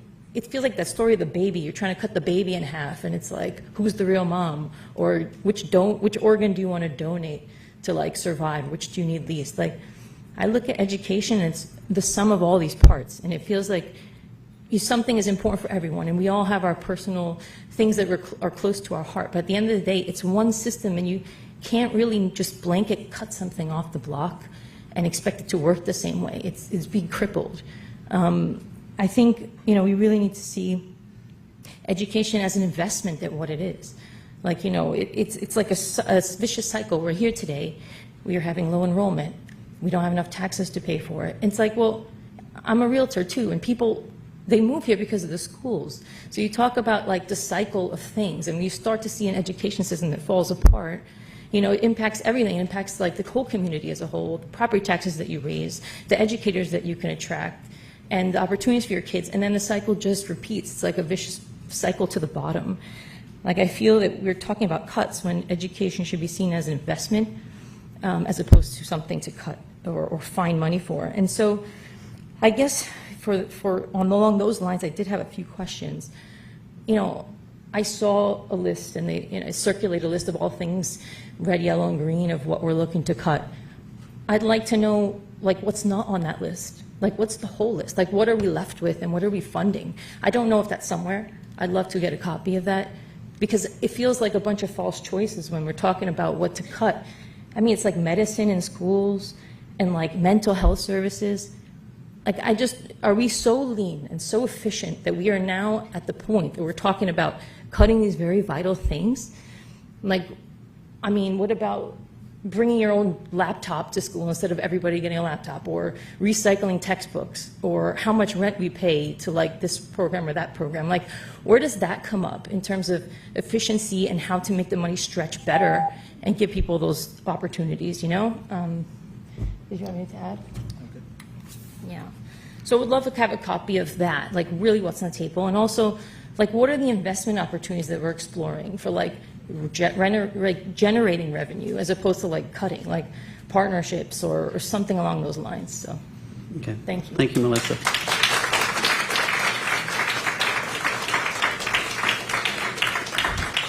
I will remind folks that in an effort to be respectful to the public process, we spent an hour at the last board meeting going through the state, for lack of a better term, the state of the district and what got us here, how we're funded as a district, and how we're reliant on state funding. I'm not using those as excuses, but I am using those as facts. And so if anyone would like to have additional information, there is a full 15, 20-page salient package for the last budget meeting that kind of lays things out. And I would encourage anyone to take that. And if anyone would like that link, I'm happy to supply that. You can email the board or the superintendent will provide that back. And with that, sorry for the meandering. Go ahead. Hi, everyone. I'm Rena, elementary school mom, and slightly nervous because I haven't spoke publicly in a while. So I acknowledge the hard choices you have to make on this cut budget. The cuts will happen, and we know that. Yet, they do not reflect the needs of our kids and our community. The price will be paid for our kids and the families that faithfully chosen to move to this district because it's excellent schools. I'm here in particular to address the cuts for the elementary schools. Cutting PE and science professionals from 1st to 3rd grades will not only hurt our kids' education, it will put us behind other districts in California and neighboring cities. As my friend Katrina Francisco put on her email to you, as parents, we don't want to watch Pleasanton schools decline, nor we want to see a widened divide between those that can afford private and those that cannot. Finally, I want to share a video that my 8-year-old made today without any input from me. Those are his own perceptions about what he will be losing. Sorry, trying to play here.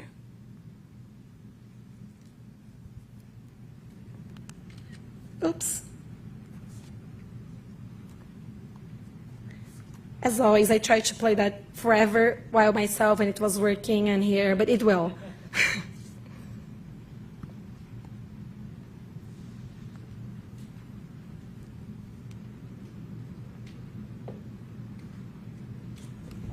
Man, sorry, I'll try on my phone and you'll be able to hear him. Okay. I'm sorry for waste everybody's time, but I feel that his message is important.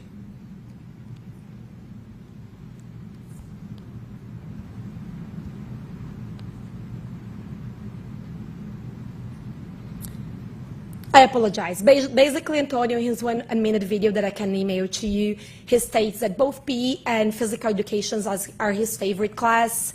Last year or 2 years ago, he was given the shirt of Science Star, and he's very proud of that. He's very proud of all the projects that he does and all the big effort that Mrs. Hanopi and Mrs. I don't remember the PE specialist's name, but he was highlighting that they took their budgets to even buy material for classes that they currently do not have PE on their program. So they're deeply concerned with our school, and the quality of what my kids are learning really matter. And I'll send you Antonio's email, and I apologize it didn't work. That's all right. We've all had technical challenges at times, so no worries.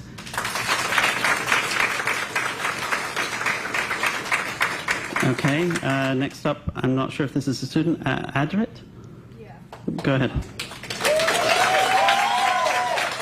Hello.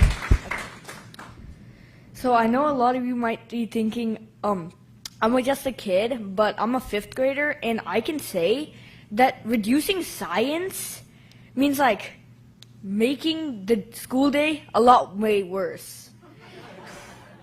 It's only for 45 minutes, twice a week for us. So good to have it while it's there. If you remove it, then a lot of kids like science, and in science class, I know there's people who participate, and we all have fun, and we talk about discussions. But if you remove that, then we won't have enough time to discuss about science, which is really key for getting into some jobs. Same for, it's kind of similar for physical education. If you don't have physical education, you'll be less fit, and then it might not help you.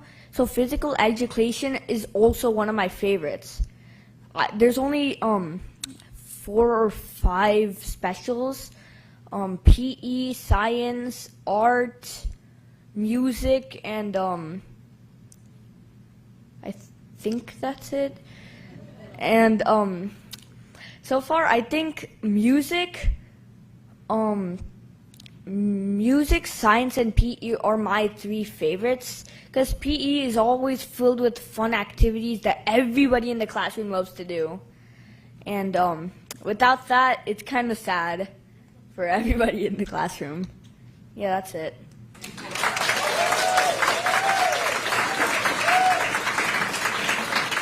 All right. Thank you, Adrit. It's always appreciated to hear from students, and maybe you can be a student trustee later when you get into high school. All right. So I believe, unless I got things out of order, I believe I've addressed everyone that provided a speaker card to this point. So if there's anyone else in the room that would still like to speak, you can always provide the speaker card after. Come up to the microphone at this time. Anyone else? Go ahead.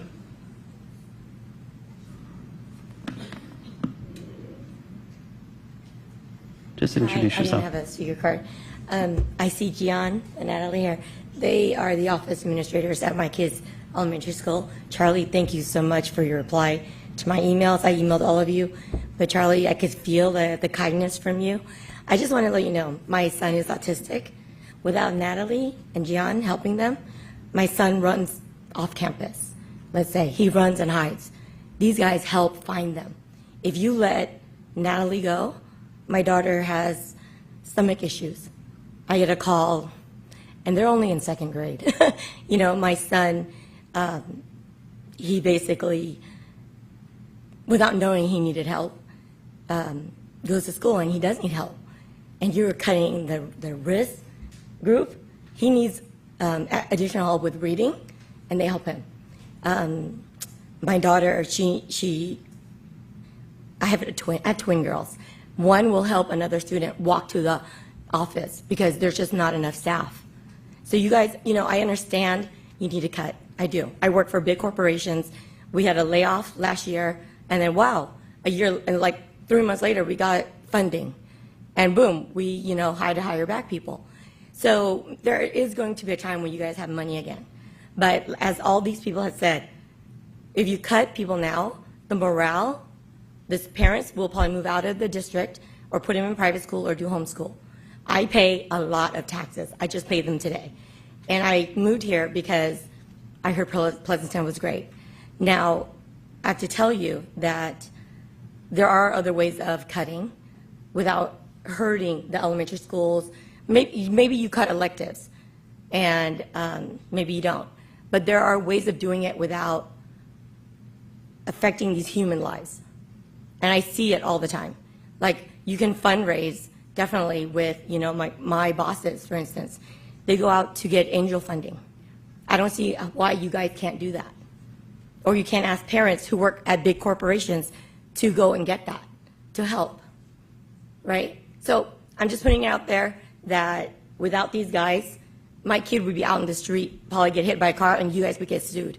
You know what's amazing to me is that when I started in the kindergartner, they would bring food home so I could see if they ate or didn't eat. Then one kid, 3rd grade, 4th grade, brought milk home, was spoiled, he got sick, they complained, and now everybody's banned from bringing food home.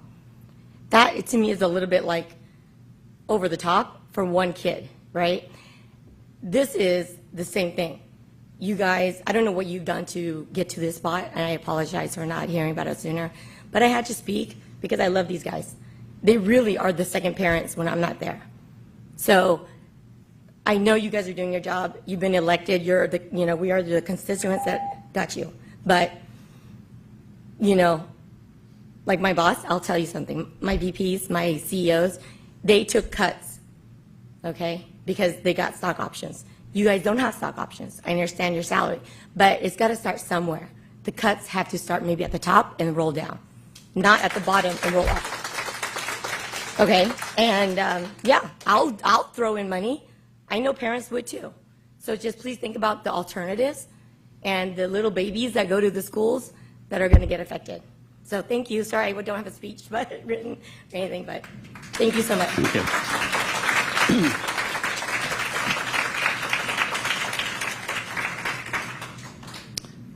You wanted to speak as well? Go ahead.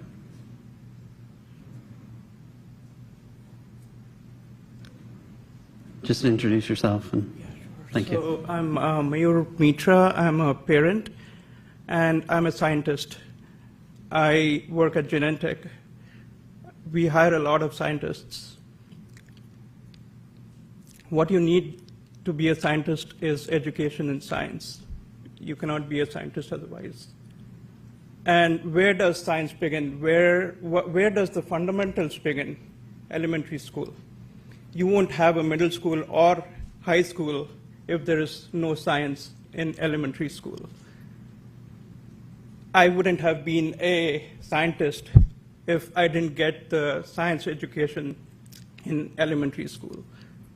Please don't cut that. The reason I moved to this area is because of the schools. This is not what I was expecting when I moved here. I want my kids to have good education in science. It's not fair otherwise. Thank you.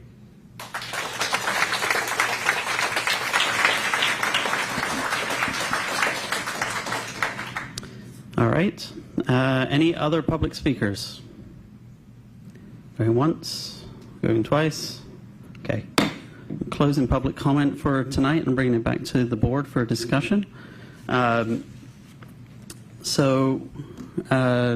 if if we can kind of queue up the spreadsheet. So the intention, so one of the homework items that we had after the last board meeting was to evaluate some of the options given to us by staff. As clarified by one of the speakers, they're not necessarily recommendations. This is a list that's broader than the 10 million that we're discussing, and the intention of the board is to have the discussion in public regarding the items. Each of the trustees was given homework to do an initial rating, and again, it's not a rating of as a reflection of how a particular trustee feels about the importance or criticality of that role. It's in large part the need to get to the 10 million in budget cuts, and so obviously different trustees use different algorithms to come up with that. And so what I would suggest as a starting point is kind of look at the synergies of trustee ratings that were 1 to 1.2, and then move on to down the list in terms of away from. I would prefer, but I can be outvoted because we are a 5-person board, to avoid starting at the end of the list and taking things off the table, because there is such a large target to get to that if we do that versus starting at the top of the list where we have some agreement and working down is my preferred approach. Trustee Jones, you had a comment? Before we start, can I make 3 revenue gaining suggestions? I think the intention was to cover that later, but if the other board members don't object, if we've got some.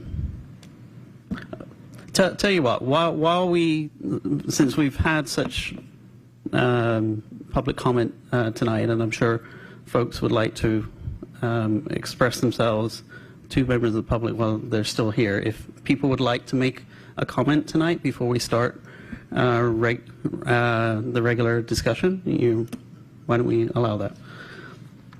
We'll start with you, Trustee Jones. Okay.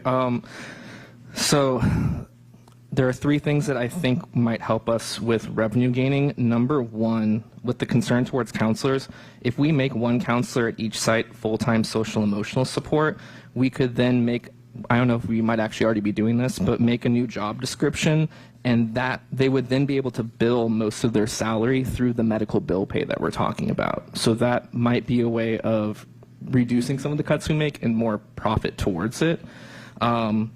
The medical bill pay itself is the other one that's going to make us a lot of money. So that's my second one. But we keep delaying the implementation and the negotiations are still ongoing. So my concern is the longer that takes, the less money we're making for this year to apply potentially for later. My third one is probably one of the more radical ones, but if our finances are as dire and as concerning as we think it is, I would strongly suggest to the board that we move the DO out and rent the rest of the building that we have over there, because we have space, for example, at some of our school sites, Hearst, Moore, and others. We could keep TB30 and adult ed here. That makes sense. But if we move everything else out and we put them at our school sites, then if we do potentially lose these VPs, we have other administrators that can assist. It blocks privates and charters from moving in, and it shows that we're serious about that. That's possibly $500,000 or more just from the renting of that office. And then my last one is just, if we really were thinking about it long term, maybe turning Hearst into an IB or another DLI school for another language. Okay. All right. Yeah, so we'll come back to some of those ideas and when we give staff direction at the end of the meeting. Are there any other comments that board members want to make? Go ahead, Trustee McCaughey. So I'm not really prepared because it's kind of going with the flow and on the spot. So thank you, President. Brown. I think I would like to just reiterate and state I've heard a lot of sentiment and comments about the impact to our students and how that is impacting the decisions that we have to make. I want to preface this statement by stating that the collaboration between the district and district staff to put this process through a vetted collaborative process with the board and getting the input from the community has really evolved since I've been on the board.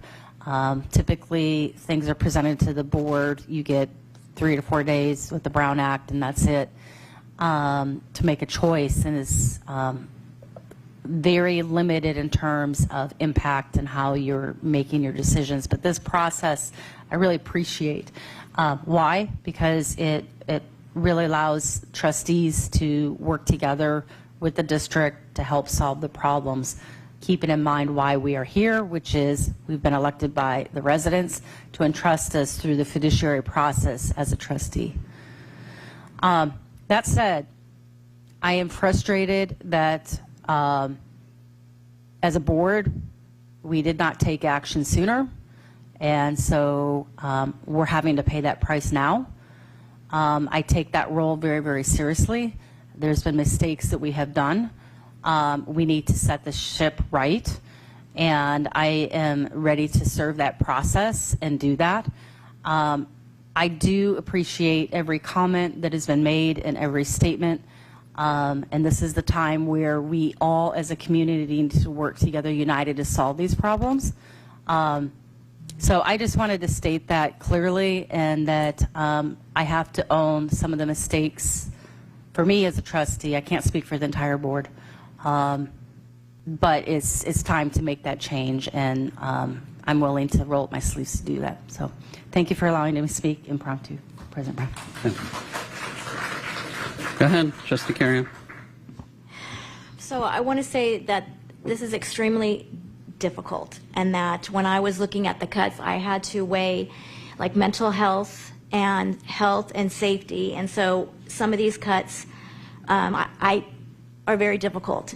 And I agree that the goal is we have to cut, because if we don't, we're going to be taken over by the state, and we're going to lose all of our decision making. They're just going to come in, and we don't want to do that. We want to be responsible for our district. So I just want to say that I hear what everybody is saying. It's heartbreaking, but I do believe in this community. I do believe that we have to make these cuts, and that after we make these cuts, I do believe that our community will come together and they will support us and they will work together to get some of these cuts back. So I believe in this. I believe in Pleasanton, and I believe that we're going to make difficult choices, but it's not the end. It's not the end. We're going to fight to get things put back. So thank you. All right, anyone else? Trustee Walker? I just want to say this has been excruciating, but I wanted to say thank you to the community for coming and speaking out and on your thoughts and what you think. And I've listened and I've read every email. This has been an excruciating process for me. Again, you know, I advocate for the mental health supports and the wellness centers and the early intervention and early literacy. Again, I also agree with Trustee Jones. I think that we should definitely delve into the medical billing and and delineate the job descriptions for some of our mental health support specialists. Revenue generation is critical, even though we still have to make a large amount of reductions to remain fiscally solvent. But I also agree with Trustee McCaughey. I do have to take ownership. We should have reacted earlier, and now I'm going to own up to my mistakes as well. So thank you for coming and speaking out tonight. I've listened to everyone who's spoken, and I thank you. Thank you very much. All right. I apologize for going a bit off script and changing up the agenda like that, but I thought it was as the board president, you have a certain amount of latitude to speak on behalf of the board and to conduct the meeting, and I thought it was important to give a similar forum to my fellow trustees to speak their mind as well. I know often a lot of our hard work is done at 10 o'clock at night. I'm not saying that to make anyone take pity on us. What I'm trying to say is I thought it was important to address some of the concerns and the respect that we have for the public comment early enough in the night for the public to actually hear the comments versus later in the evening when the online TV numbers are such that we're mostly talking to each other. So I will kind of address at a broader state. Obviously, we have a general fund. That general fund pays for our wonderful staff. Majority of our expenses are in salaries and benefits, 85+%. And we have gone through a multi-year reduction process. I know some of the trustees talked about accountability and this has been a multi-year process. There have been cuts every year. And we did, in the last couple of years, also address some of the concerns and complaints that we resized the sites and the classrooms according to the 2,000 odd students that we've lost, but we hadn't resized the district office. And so a lot of the cuts last year were around resizing the district office. There are a number of things on this list here that further address that concern. So I just want to call that out to sort of say that none of our staff are valued any more or less. And as we start to talk about roles and making reductions, it's more in terms of we have a fiduciary responsibility to make reductions. We cannot go to the state and ask for more money. That is not an option for this board. We cannot do that. It's not that we don't want to do that, but we do not control. It is a funding formula that we exist under.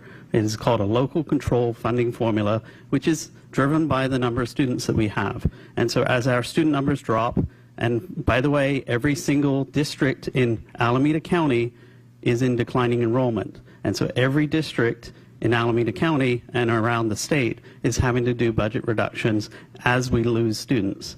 Now, some of that is people moving out of state. A lot of it is birth rates from 5-6 years ago for what would be school-age kids. So as our kids matriculate out of our schools and graduate, and we're very proud to see them graduate and become contributing members of society, and a lot of them stay in Pleasanton, that is the reality that we're in. And so we have tried to get creative as a district in terms of finding new ways to generate revenue. We're generating revenue from this district office site. We've been generating revenue from Kids Club and increasing the contributions. And so we are looking at both revenue generating opportunities as well as our expenditures. And we still find ourselves in a point where if we do not make these reductions, we will not make payroll. And the county will step in, and that's where we'll be. So as a board, we are focused on making the reductions and having those difficult conversations around what roles, not that we want to eliminate or reduce, but roles that we must do in order to stay fiscally solvent. So with that, I'm going to get started with the work tonight. I'm going to try to put in, much like last year where we had the consensus weighting, we'll follow that same approach here in terms of where the board lands. I know we've got the average. So for members of the public, we took the individual trustee data that was gathered over the weekend on a one-on-one basis. We put it into here. We came up with an average weighting. And then what we did last year is we kind of ranked things into 1, 2, and 3 in order to try to prioritize the budget reductions. How a trustee feels after we discuss it as a board with each other. Sometimes those opinions change. rightfully so. That's the point of having the discussion in public. And so, can we go to the savings chart, which is maybe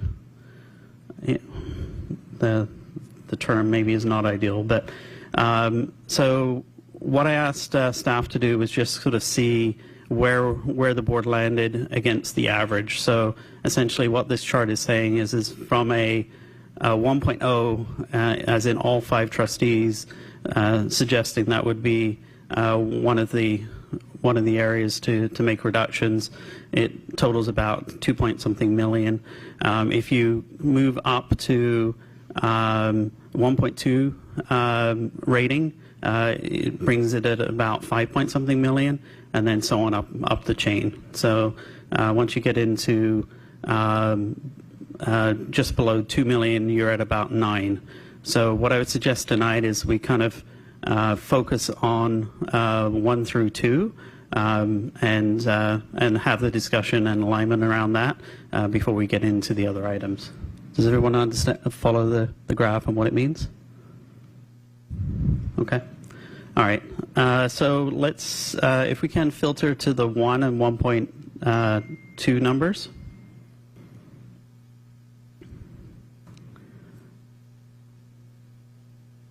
Actually, let's just start with the ones, 1.0. Okay. As in order to make best use of the public time, what I would suggest is, does anyone have any questions, concerns, or any other discussion points that we wanted to have regarding these items? Obviously, over the homework assignment, we indicated these would probably be mandatory to get to the. Where did Trustee Jones go? Okay. All right, we have a majority, so we'll keep on pressing. Any questions or clarifications from board members? Yes, go ahead, Trustee McCaughey.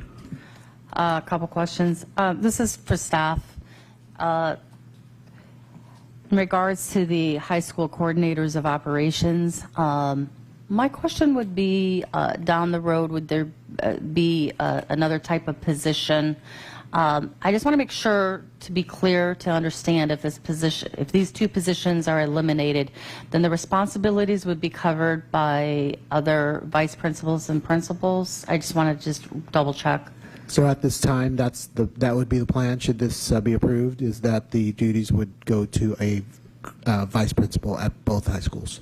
Okay. So then my second question would be, I know this model is in some districts and maybe not others, but a hybrid combination of perhaps reduction of this position being shared between 2 campuses, that wouldn't be feasible because of the size of the high schools? This is a clarifying question. Yeah, I think we did that analysis, Trustee McCaughey, Vice President McCaughey, and this is where we landed, was that we would distribute it for each high school to a vice principal at that particular high school. Okay. Not a centralized, I think, is what, if that's what you're saying.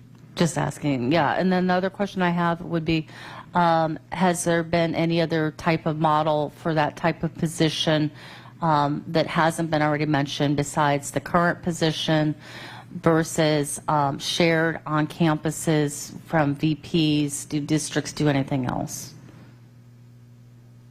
So I believe we did something else prior to this operations coordinator, and Josh, why don't you come up to the podium? We've had stipend certificated staff to do some of these duties, but Josh can give some more details. Thank you. This is Director Butterfield, Secondary Education Director.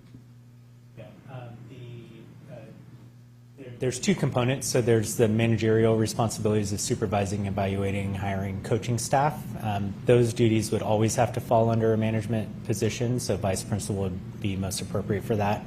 There's also kind of like logistical planning, and the previous model included 1 to 2 release periods for a certificated kind of designee to help out with events or coordinating sporting events that didn't require a management level staff there. So Mr. Butterfield, that what you just described is certificated non-management, correct? Correct, yeah. So that was previous to this role, that was kind of a hybrid approach to it. There was a teacher at each site that had a period release plus a slight stipend to help out with some after-school activities.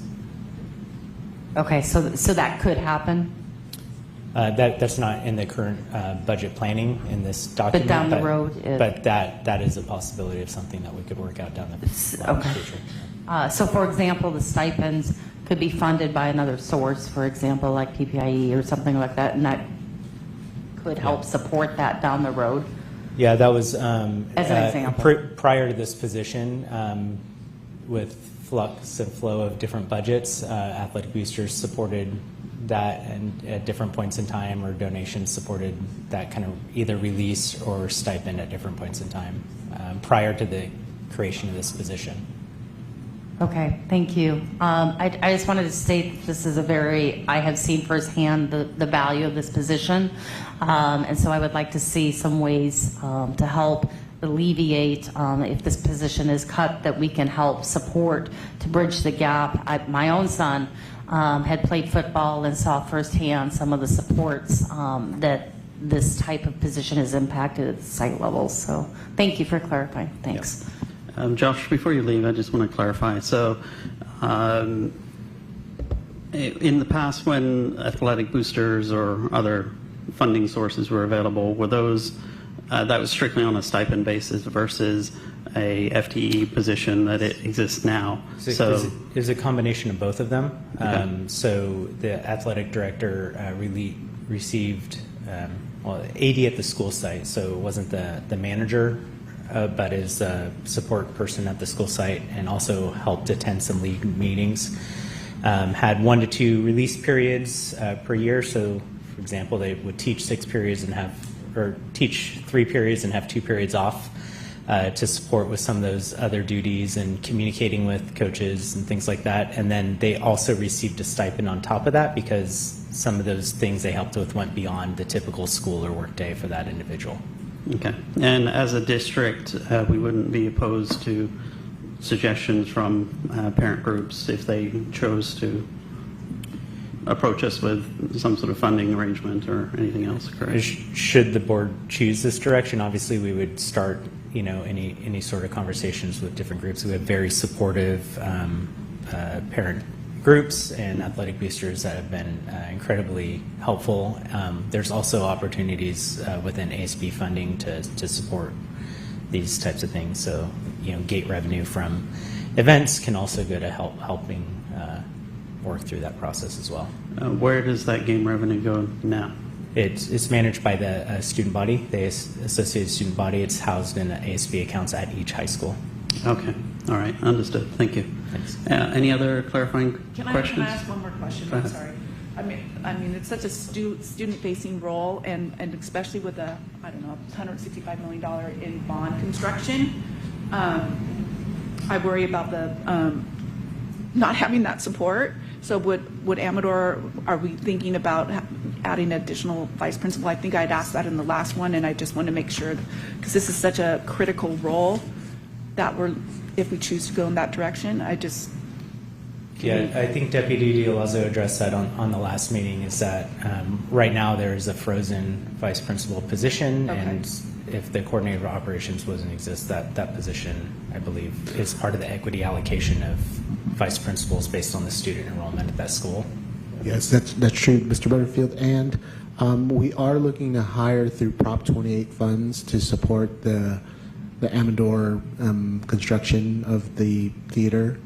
So that's another option, and also at Foothill. Okay.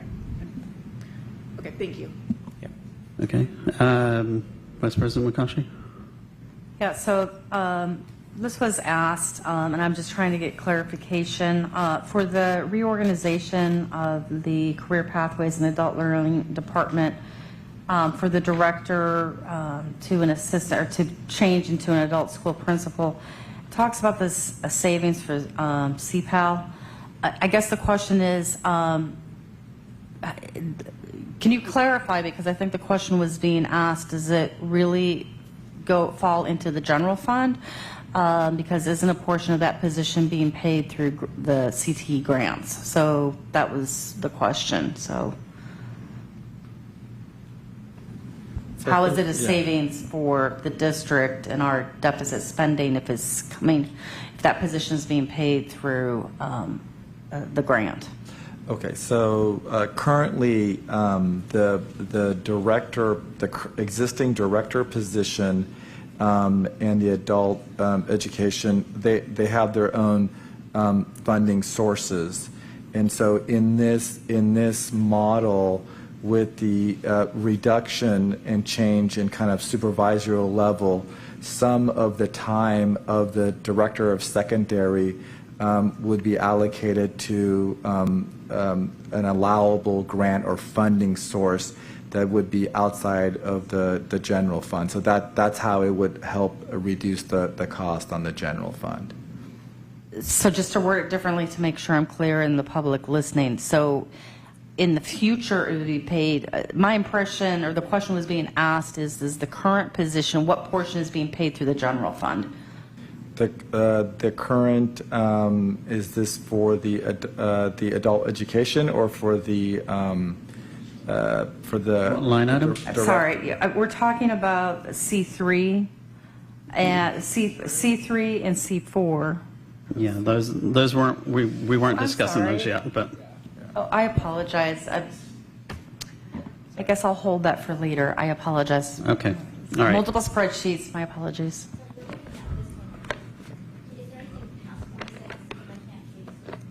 So, yeah, you can scroll down. Apologies. The spreadsheet is such. I do have a question on this one. Can I ask a question? Yes. Okay, on CE, we have teachers on assignment, the integration specialists. I'm wondering if we can increase that to all of them.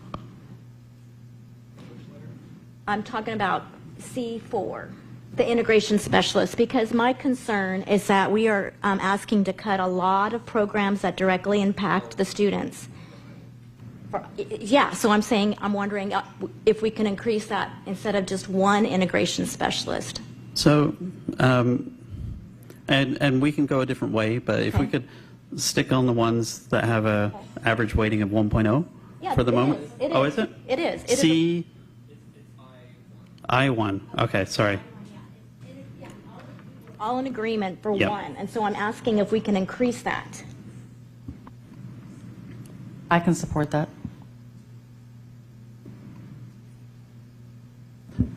I would just like to check in and make sure that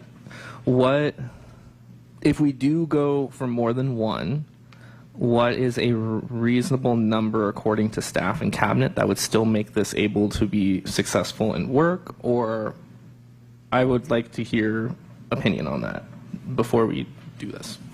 I can start, and then I'll have my two colleagues, our directors, elementary and secondary, they supervise this particular position, trustees. So we landed at the 1.0 because we really took a holistic look at the teachers on special assignment, which includes the intervention specialists. And then we also looked at the RISs, who spoke earlier today, and we looked at all those positions to try and balance the services for our students. This particular position, there's the fewest number, there's 4.0 that serve the entire district, and I'll give you guys the opportunity to give a little bit of color. But we landed on the one. I know it was asked, can we add more? I think 4.0, if that's the choice of the board, we will make it work. But we landed on one for a reason of looking at every position holistically. If I can ask Mr. Schrag and Mr. Butterfield to go ahead and speak. Anyone can go first. Go ahead and speak and give a little bit more detail, please. Yeah, so I think we included an executive summary of the roles and kind of return on investment for the positions prior to those positions kind of being reworked into how we're utilizing them. Most professional development needs were being contracted out, and so the cost of outside contracts to deliver professional development or program implementation or adoption implementation exceeded the salaries of all four of them as it is. So as a district, we were bringing in more outside help an outside contractor, for example, let's say we wanted to lead professional development on an ELA adoption, which we're undertaking. That might look like 1 to 2 days a month that we would have somebody here delivering that for about the same price as one integration specialist who we would have here every day during that month. So in terms of return on investment and then exposure to other costs, the analysis showed that it's more cost saving to us in our budget development within our department to have our own people delivering and preparing professional development and professional development on adoptions and implementation of adoptions. In this particular time frame also, we were looking at, we're currently entering ELA and math adoptions because we're expired, so we have to make that investment in those instructional materials. And so also looking at that, could be a multi-million-dollar investment over the next 10 years on those instructional materials if we don't provide the implementation support and professional development support. We have concerns about kind of wasting the money of buying these books if we don't actually follow up with implementation support. So that was our analysis of where we came to one, and there we go. Superintendent Geisels, you wanted to add something? Yeah, I think what Deputy Superintendent Ed Dialazzo said is true. I mean, if you decide to reduce all four, we'll just have to make a different set of decisions based on fewer resources in that area. When we say return on investment, what I find new is that they not only do professional development, they also do a lot of implementation work. And I think these positions are important too because it's a system of sharing. I've talked a lot about teachers leading teachers and teachers teaching teachers. They played a fundamental role, for example, in professional development in our October 10th Professional Development Day throughout the district. And I think when I say a system of sharing, our approach to change is really teacher leadership. And they have the ability to share what's going on, not only in terms of professional development, but also what's working and what's not. And there's a lot of trust having internal people, having internal teachers teach. And we have a very strong, talented team. I find incredible instructional leadership value in them. That being said, if you so choose to reduce all four of them, we'll just have to make, re-strategize on how we not only deploy professional development, but also create systems of sharing. In a sense, they're catalysts, and they're teachers teaching teachers and doing a lot of coordination and adding value to everything, like you said, from adoption to really, really discounting the cost of outside consultants that are not only more expensive, but quite frankly, are not as influential as our internal teacher leaders, which the integration specialists are. Can I make a comment? Sure.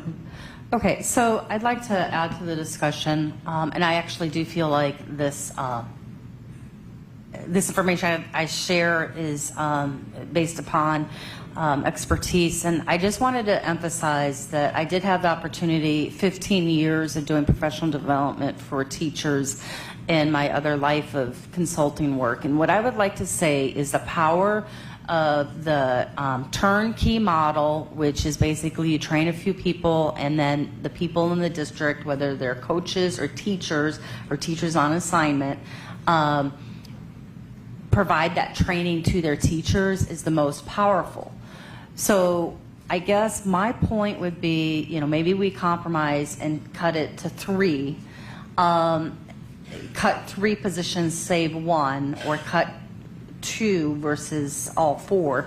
But my point would be is that when the change happens, it has to happen at the classroom level. And it is true that if the teachers are being asked to make implementation into their classroom, it has to come from their expertise. And they often, at least my experience is, fellow colleagues, you learn from your fellow colleagues versus some trainer coming in and we always called it drive-by PD, which is not as effective.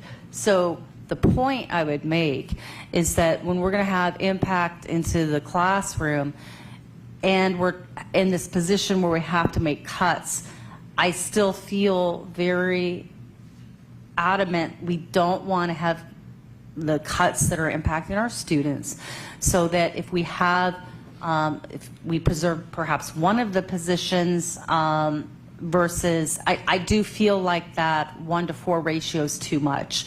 I think that we need to really leverage our teachers and using our existing teachers to help, you know, each other versus the TOSA assignment. We need to be creative in how we think about doing that because, and to your point, Superintendent Geisels, it's really about the impact of how we're delivering that professional development training, and it's more powerful when it's developed within and it's, I don't want to say homegrown, but it's like intrinsic from the district perspective. I think that's far more effective than paying professionals to come in. That said, we are number crunching, and so I do support considering an additional number besides the one. So just to give some additional insight. All right, I'll just add my perspective. I hear what you're saying around we don't want to trade one cost for another. We don't want to be outsourcing professional development. The role today obviously serves multiple purposes. What I worry about is sometimes you reduce and reduce and reduce a role in the FTE, and it spreads so thin across our schools to the point where it stops being effective with the role as it's currently defined, right? You're setting the staff up for failure because you've still got this expectation and you've got this FTE. And so I understand the points some of the other trustees are making in that I would rather, with all the choices ahead of us, I'd rather reduce that to whatever needs to cover that in-house PD development versus outsourcing it, because otherwise we'll be back here trying to insource it at a lower cost. Whatever is the minimum FTE to cover that aspect of the role, rescope the role, and then decrease the FTE investment here so that we can hopefully preserve FTE investment elsewhere. That's my preference. I don't know if that's preserving 1 FTE, preserving 2 FTE. I don't know what that looks like. Those that are teachers or have been teachers or substitute teachers, I'm going to lean on your experience more than my own, as well as staff and our directors. I probably would not get rid of all 4 because I feel like that would be a mistake. I know you have a coordinator over the 4 of them, correct? Or a director. Somebody's over them, right? David and I supervise those individuals. Yeah. And so, like, I would say to be able to coordinate and work together, I would definitely not get rid of all 4. I think that would be going too far. The number that we land on somewhere within that, I think, is the flexible spot, but definitely not all. So for the purposes of moving forward, what is So maybe one suggestion is to get, because we aren't making any decisions tonight, so maybe we get some more information back from staff since we're giving them some direction, and they could give back a recommendation of if they could work with 1 or 2 or something of that sort, and we come back and make a final decision next week. Because we said we're not making any decisions. So we're talking about other options for additional cuts. So just come back to us with some more information. Would that be, instead of making a decision on the fly? Yeah, it makes sense. So what we'll do, given the conversation and direction from the board, we'll cost out the difference in terms of, we have historical information in terms of costs for professional development that we contracted out, then costs for 1 integration specialist, 2 integration specialists, and so forth. We'll kind of cost that out for the board for next time. Yeah, and to be clear, I'm not going to speak on the entire board, but consideration of a cut from 2 or 3. That's what I'm saying. We'll cost it out per 1, what's the net savings, cost benefit, that sort of thing. Thank you. Okay, thank you both. All right, any other discussion on items that had a weighting of 1? So what I've done is I've gone ahead and just put the consensus weighting of 1 against all those fields. I didn't hear any discussion that would cause me to change that. Again, we're not making decisions tonight, but in terms of trying to move the discussion forward, that's what I've done. So if that's okay, we'll move forward with the 1.2 and the 1.4 items.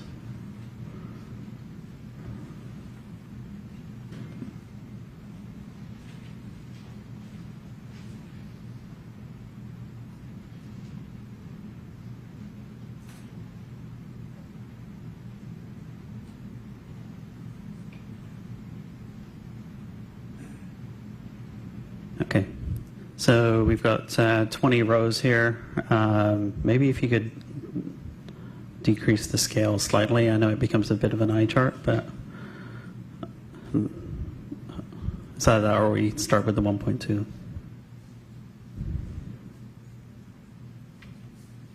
Yeah, let's just go with the 1.2.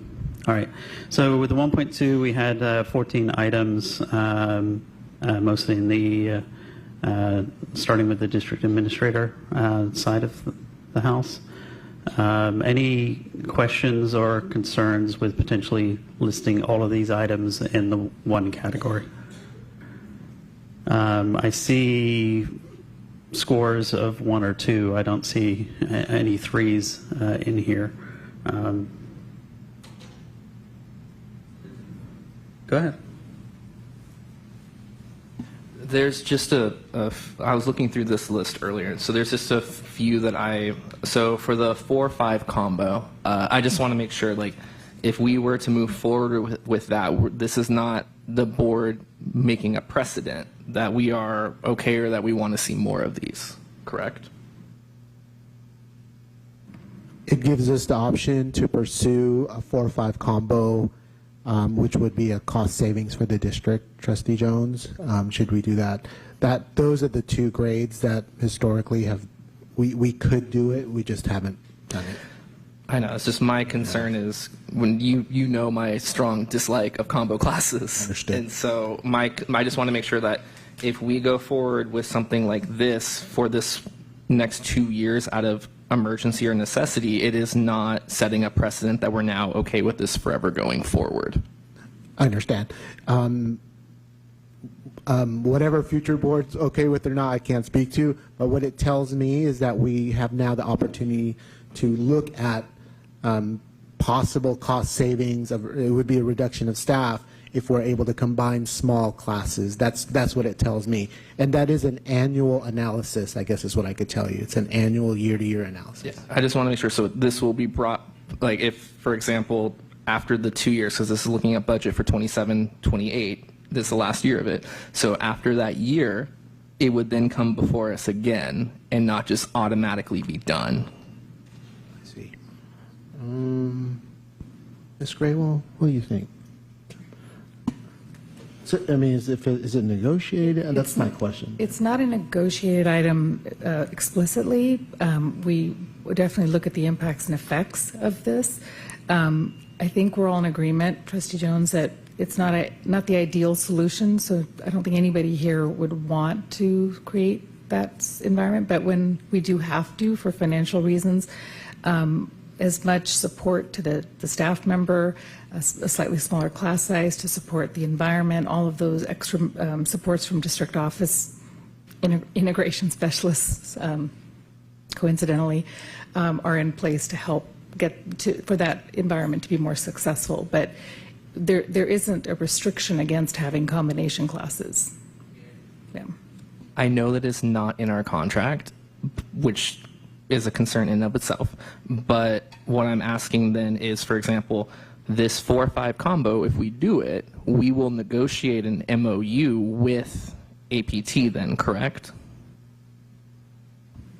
We would definitely meet with APT about the impacts and effects, yes. All right, because that is a top priority for me, because whoever gets this needs to have the ability to have the supports and aids that they need, because you can't teach 2 classes at the same time. You have to have someone else there with you to make sure that while one is happening, you are able to do the other piece. So that's why I'm really worried about it. I just want to make sure that guarantee exists.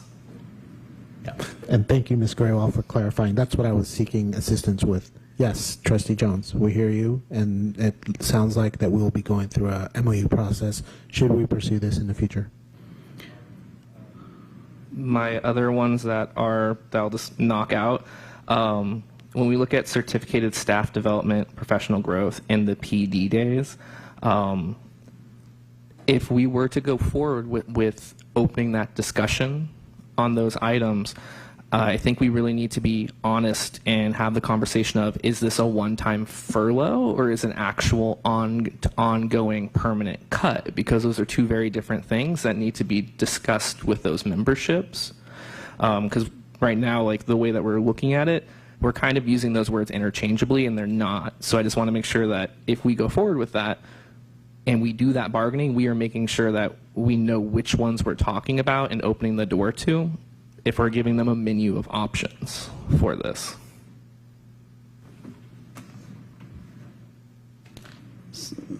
So just speaking to the spreadsheet as it is, the last 2 items, O.1 and O.2, are indicating as one time, whereas the other ones right now are recurring, correct? Yes. Oh, yeah, because I was looking at N2 through N5 are the ones that are. I was actually going to call those out. I mean, N2 through N5, just so we're all clear and we're all on the same page. Those are all items that would have to be part of our negotiations that we're currently in for next school year. And so as a board, if we're indicating and putting these into category 1 to contribute towards the reduction targets, we're, I don't want to say authorizing, we're requesting staff negotiate those items as part of their negotiations. So I just want to be clear on that. If we're putting it a 1 against that, we're clearly indicating to staff we want you to take that to the negotiating table. Obviously, this is not the negotiating table, but just so we're all on the same page. Yeah, that's why I was wanting to say, if we do this, making sure that we are saying, is that reduced PD day, for example, a furlough of 1, where it's a snapback and they get it back, or are you actually saying, no, this is gone forever? Because those would be 2 very different things. Trustee Jones, I think the point is really well taken, but it has to go through the negotiation process and come back and let the board know. That's what I'm understanding, correct? That will be part of the negotiation process and that will be discussed. So. Yeah, either way, whether So it's it's- one time or ongoing. Yeah, so we'll have to, okay. And I That's do how think- I interpret it, that it did have to come back to Yeah. the board to give us the information. Either way, ongoing or one It's a time. really good question. And I think thinking strategically, I would invite us to think about what's the trade-off, of course, elucidating this one time versus ongoing. Because if it's one time, the through lines after that 1 year, it goes away and the expense is back. And you all know that. So I just wanted to pronounce that. Yeah, unless in the meantime, and we've mentioned it before, as an example, if we increase revenues by having a parcel tax or additional creative things with property to bring in recurring revenue into the general fund, there may be ways to replace or restore funding, and then it's going to be a discussion around what do we prioritize. But yeah, I mean, that's my worry, is like, that's, as an example, 1 million. And so if that is a one-time, it gets us through next year. But if we don't have a runway with a parcel tax or something else to provide that funding after 26, 27, then, and again, it's not about the board, it's not about, we're not willing to do the hard work, but we will be back here as a board or a future board or whatever it is, having that discussion if it is one time. But all right. I have another question on something else. Okay. On this list? Yes, on this list. Go ahead. So I apologize, to go back to the question I asked earlier, it's C4. So my question is that it says reorganize career pathways in adult learning, CPAL department, reclassify adult ed assistant director to adult school principal, and it's the savings type is CPAL. and it's $4,300. So my question is that position currently, is a portion of that position being paid through the general fund, or is it completely paid through CPAL? That position is paid 100% through the adult education, so outside of the general fund, and that's why we marked it as CPAL. So the savings would go to the CPAL's program, not to the general fund. So let me ask the question differently. So if that position is completely funded through the grant, correct? Correct. So then why does it matter if we change that position from director to assistant to the adult school principal? Because that's what I'm trying to ask. Like, why does that impact for, I just want to make sure I'm understanding it right. I believe it's a reorganization of how both adult ed and program is kind of supervised. I'm going to kind of turn it over to Mr. D'Alazzo to go through that. This was a strategy that we were looking at in terms of the reorganization of the CPAL department. And there's actually 3 line items here that are sort of connected. So this being one, and the other one was the first one that you asked about, was I think C3. Correct. And so we have individuals in those positions, and then we would reorganize, and then it would connect to the director of secondary. The board asked us prior, when we're going through these options, to look at also, kind of efficiencies, looking at sustainability, looking at also prior to pre-COVID times, what did it look like, and then also neighboring districts and so forth. And I know that came up last time in the public comment, but that's what we did, and we looked at all managerial options because that was also a direction from the board. So that's why this position, these positions are on there. Just to clarify in layman's term, because it's actually coincidental to a position I have in Fremont, so the grant money would be allocated not necessarily to salaries, but more to the program itself. It would be basically the savings. Okay. I see Ahmad shaking his head. Yeah, and the third part, connecting, if we were to reorganize, it would connect to the director of secondary, which is a general funded position, and there would be some savings there too. Again, we would look at the grants, we would look at what's legal and all that, and then make those determinations. Okay, so that clarifies, because the question was asked in terms of the funding perspective. So thank you. Okay. Any other discussion on 1.2? Okay, let's move to 1.4.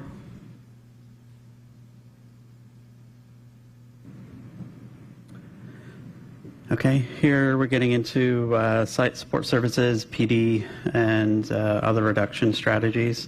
I'm going to start at the bottom just because I noticed a 3 here. I'm not trying to call out whatever trustee rated it a 3, but are there any questions from any of the trustees regarding this one? The way I would characterize it in the spirit of time, the $882K was part of the, so we transferred money from the sale of the vineyard property to prop up the reserves because our reserves had dropped to below state minimums of 3%.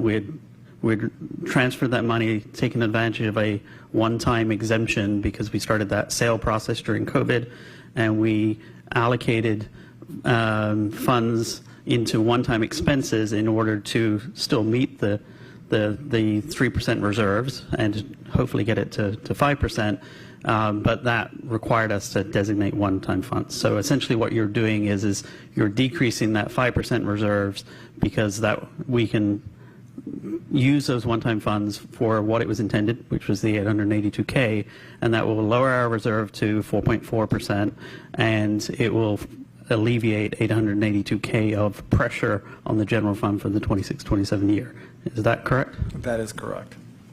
Okay. Do any trustees have questions? I have a question, Ahmad.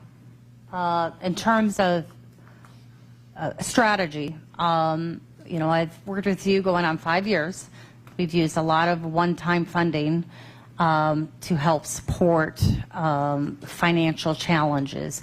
From a strategic standpoint, from a financial long-term goal, would you recommend this, like a one-time spending to do it?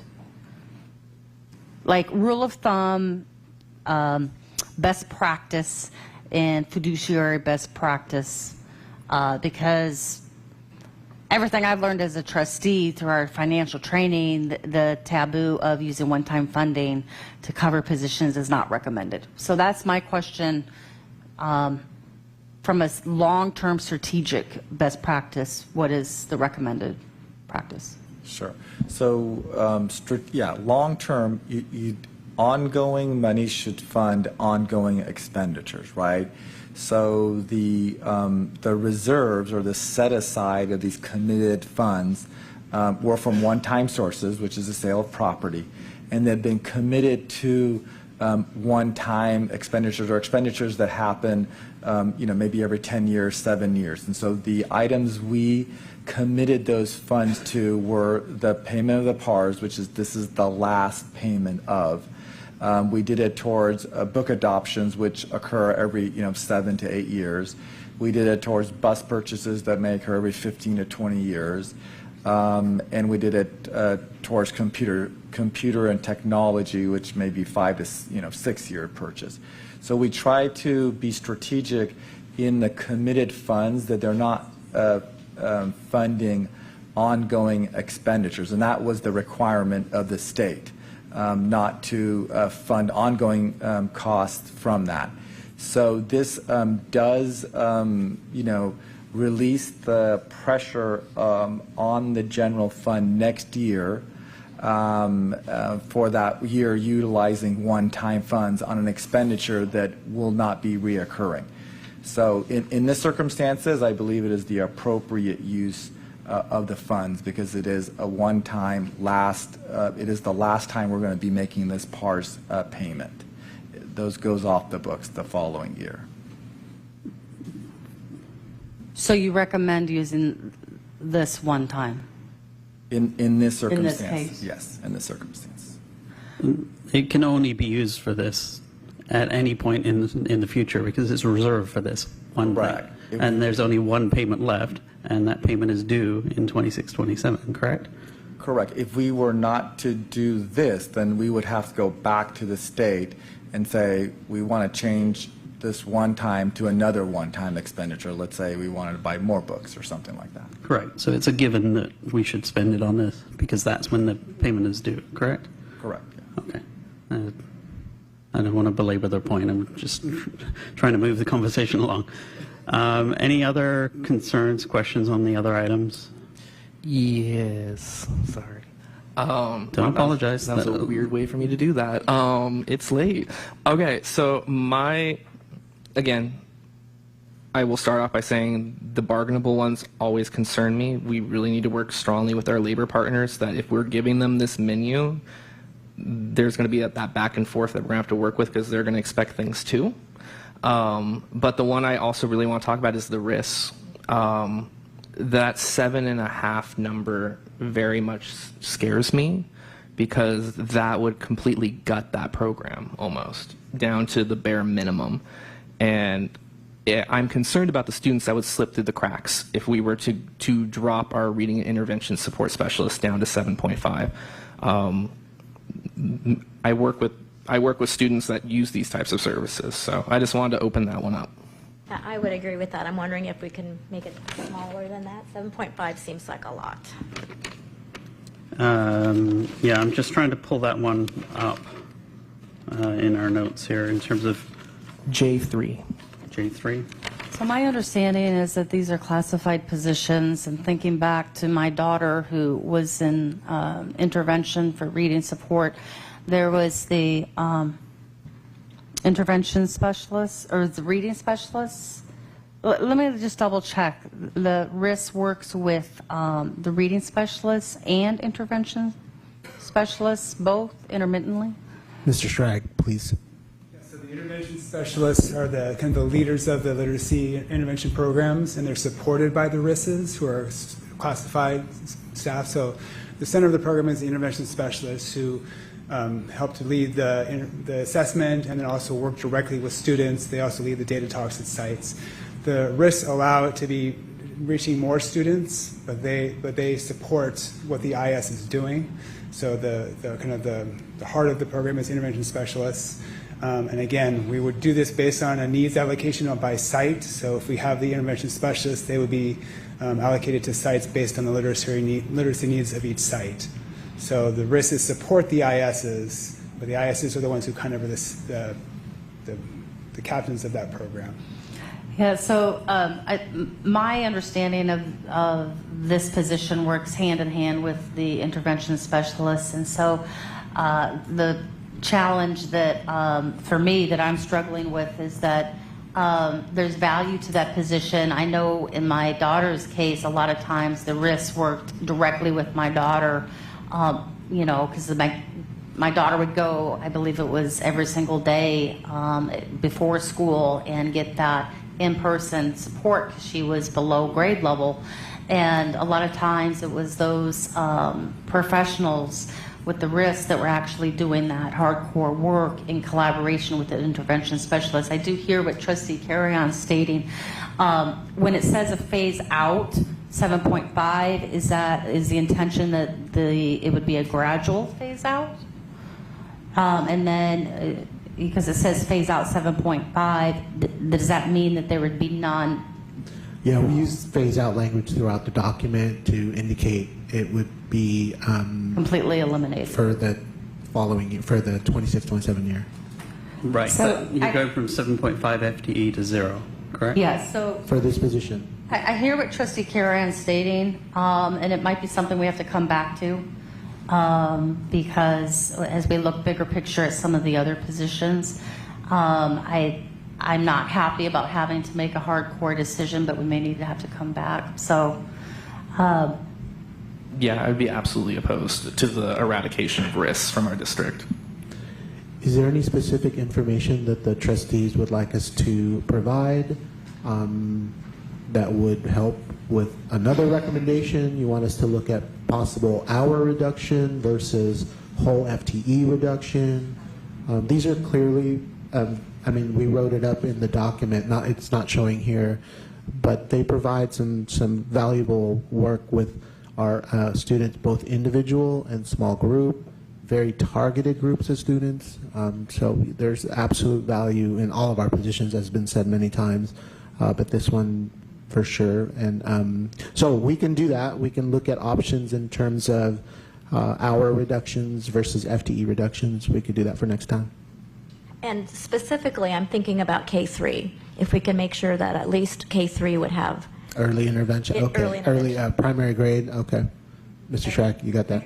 I think my only other comment would be look at the whole package in terms of the implications. If the board is saying not all 7.5, maybe a portion of that, does it make more sense whether it's hours or the positions? What we've done and we'll look at, given the board's direction, is we'll look at the data.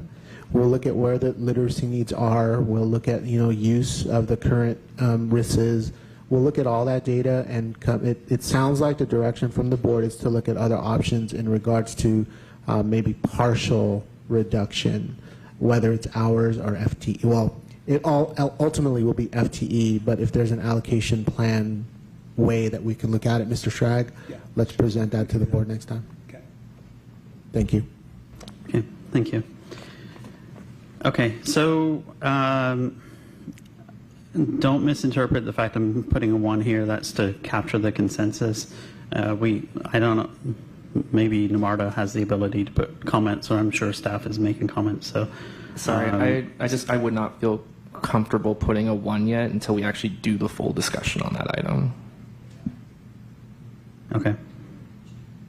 Right, but so then why don't you just keep it at 1.4 for note taking? Because the average is 1.4. Is it not allowed to do a decimal? I don't know if it does. Just put 1, yeah. Okay. Yeah. All right.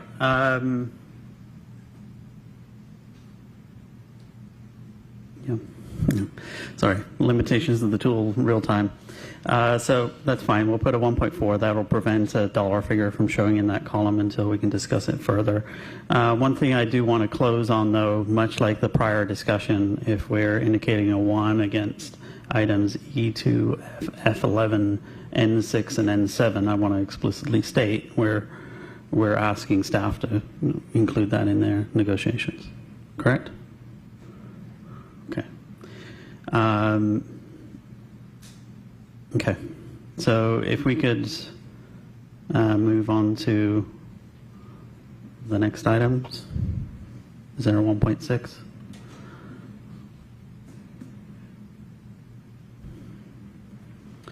Okay, so we've got 3 items here, and now we're starting to get into some of the more controversial items. The reorganization of SPED, the reduction of custodians at elementary and middle schools. Any questions or discussion around these items? I'll let you pick the order. Go ahead, Trustee Jones. I'll start with the first one. I'm concerned about reclassifying and moving this around. It's for 4,400, but when you look at it, like, again, one of our areas that we're having issues with sometimes is because it's difficult and it's challenging is compliance and special ed. So I'm very worried about anything that might mess with our ability to keep compliance, because that will increase costs upon our district. Okay. Further discussion? I mean, I don't disagree with you, Trustee Jones. I mean, SPED costs are an item that's been putting a lot of pressure on the general fund. And then any exposure you have around SPED also exposes the district to FAPE and other things. And we do want to ensure that we have the right people leading those programs. I agree 4,400 is doesn't contribute much to the 10 million goal. The only concern there is we as a board are saying that, and hearing from the public as well, we want to try to get the district administration back to the same levels it was kind of pre-COVID, because we are 2,000 students down from where we were. So, but point said. I'd like to hear other people's comments or thoughts. So, for me, just to give some context, several years ago, the board approved additional bands, in particular different levels. For example, the senior director levels 2 and 3, as well as the coordinators. I apologize, I think I remember the numbers that were added. At the time, I'd opposed it because it was adding additional salary bands at the management level. Now we're looking at potential budget cuts, and those additional bands will actually help us save money. So I personally feel very strongly that if we're having to look at cuts and what's going to impact our students, student facing, this is an easy cut. Every dollar counts. So this is something I would fight for, because we want support with students, and I understand there's compliance, but I trust staff. If they're going to give the recommendation, they're not going to recommend something that they feel that they would be non-compliant with. So that would be my point. Okay. Any other comments? I think the general consensus is still the average, which is in the 1.5 range. But any other comments from trustees on this one?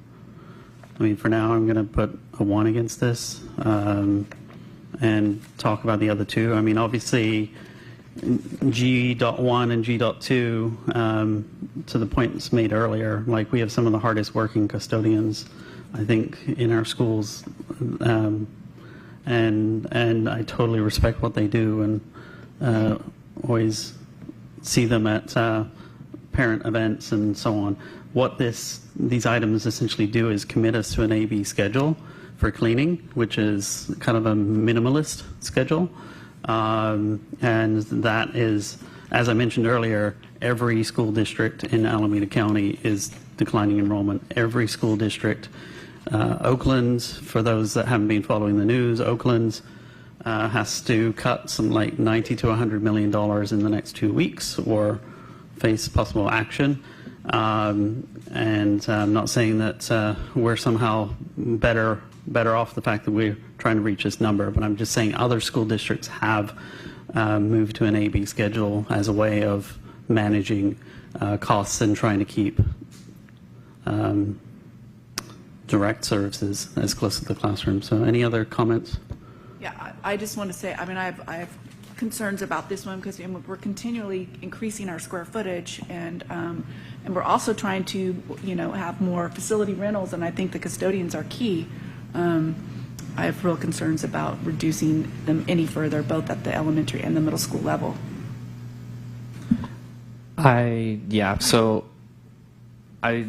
Middle school is a concern for me, but the one that I am now completely, the one that I'm very much not a fan of is especially the elementary schools, because, and I mean this in the nicest way, but children are gross. And like, it's true. There's a reason I teach high school, but an AB schedule around elementary kids just doesn't seem entirely feasible, especially because that would probably fall back on the teacher then having to clean the classroom themselves, because I'm on an AB schedule in high school. I clean my classroom myself half the time. And so I can't imagine trying to clean the classroom of 5-year-olds. And so for me, we can discuss on middle school as much as I'm not a fan of it, but if I have to compromise somewhere, it's not on elementary school. I think that would be a mistake. Yeah, I would agree with that. Elementary school, as a teacher, it was really hard to do AB schedule. It was really hard, and the kids are really messy. So I agree with you. So Trustee Jones and Carrion, are you suggesting reducing the FTE impact, or are you suggesting that we should no longer do it? I mean, like I said, we're trying to weigh classroom impact, and there's the visible and there's the invisible, right? And so I'm not trying to minimize this because, and as Trustee Jones said, I know I've still got one in elementary school, and every night I'm cleaning up the kitchen and after dinner. Yeah, so. I mean, I would say this is one of those ones that we can wait, see if it's something we'd want to reduce or just say no to. We can do it last, or as one of the last ones. It might be painful, but I think that's better than immediately. I think we could do the middle school one. Oh, I don't, if we're going to make a decision, I don't think, I would recommend Justin just put 1.6 for middle school as well. I just think that if the logic is, at the elementary versus the middle school, I'm thinking of it a little bit differently in terms of the amount of square footage space. The middle schools are huge campus. So I don't want to make such a decision. I want to make sure we have all the information as possible. So just put it at 1.6 for now, and we could circle back. Could you tell us, maybe come back to us, how many custodians you have at elementary and how many you have at middle school? I think it's already documented. If we look at G1, we have 1 day custodian at each of the elementaries. We have 1.5 custodians at the elementary schools. At the middle schools, we have 1 day custodian and 3 evening custodians. So on the item G2, it would take the middle schools down to 2.5. It would take the elementaries down to 1, except for Donlin, which is the largest one. Can you refresh the memory for the benefit of the public, the AB schedule? Because I know we have ex-teachers and current teachers on staff, here on the board, but maybe for those who don't know the AB schedule, just for the benefit of the public. Sure. We will continue cleaning all of the high touch points, which is the bathrooms, the kitchens, the office, nurse, and those areas. Those are the high touch points. Will continue being cleaned every day, but the classroom cleaning would go to an AB schedule, ABC schedule. So, but when you mean ABC schedule, it means they could do Monday, Wednesday, or what do you mean by ABC schedule? I just want Ahmad to answer it. Mehdi, do you want to approach the? Yeah. I just need the public to know what that is, because I don't want people to assume what we're talking about. Yes, instead of 3 times per week, it becomes 2 times a week. The sweeping of the floors becomes, instead of 3 times a week, it becomes 2 times a week. No, what do you mean by, so? Right now, we don't sweep the floors every single day unless it is required. But we have a dedicated program during the entire week for 3 days per week. If you go to the new schedule, it becomes, instead of 3 times per week, it becomes 2 times a week, mandatory. But then again, some required spaces, as they see garbage on the floor or they see debris on the floor, they will remove that, they will sweep that, but not the entire location. They will go spot-based. So besides sweeping, what are the other duties? So vacuuming or sweeping or maintaining certain rooms? Yes, absolutely. So some, as Ahmad mentioned, there are some specific rooms and locations that they will be done on a daily basis. Restrooms, cafeteria, labs, health office itself. Those will be done every single day without exclusion at all. But then the cleaning of the high-touch surfaces as well on a daily basis as is required. But the sweeping will become twice a week instead of 3 times a week. Okay, all right. So not as frequent in simple layman's terms. Correct. Okay. But, All right. but again, if it's required on the spot basis, they will do that on a daily basis. Okay. So my point would be, if the board is at the desire to revisit the elementary, then I'm going to insist that the board look at the middle school as well in a fair way. That would be my point. We come back to both. Okay. As the chair, I'm just going to point out that the closer we get to 2, the harder the choices are going to be, because it'll be, do you want to impact science specialists? Do you want to impact PE specialists? And we've had a lot of public speakers, and rightfully so, on those. So I'm just pointing it out, not judging anyone. So the more we defer for later discussion, the tougher the discussion becomes. That's all I'm saying. I know. I hear what you're saying, but also last year we had a slew of speakers come talk about some of the positions that are here. So I'm just asking for consistency purposes. So, but we hear you loud and clear. Yeah, I'm just saying next week we have to make decisions. We're not making decisions tonight. I can put the 1.6 and we can come back to it. I'm just saying we're likely going to have to weigh that off. So, all right. So I'm going to respect the majority and put it at 1.6, and we'll park that for now and move on to the 1.8. Oh, look, the ones I was mentioning. Okay, so reorganizing CPAL. We kind of touched on that before. Did we want to have further discussion around that? So what I understood earlier is that there is some general fund relief, even though some of the savings, and it's a 3-pronged reorganization. Any further questions there? Or as trustees, I see some people put it as 1, some people put it as a 2, one person put it as a 3. Any further discussion? Go ahead, Trustee Jones. So I have a reputation of not being someone that tends to advocate for management. Like, that's fair. I would strongly discourage us from cutting, or sorry, but from reorganizing this position because this position has brought a lot of money and has grown the program for vocational schools. And that's crucial to me. A lot of my family got to where they are because they are in the trades, and that comes through this. Like, adult learning is also critical because of the partnerships that we have in the community. That comes from this position and the work that is being done in this position.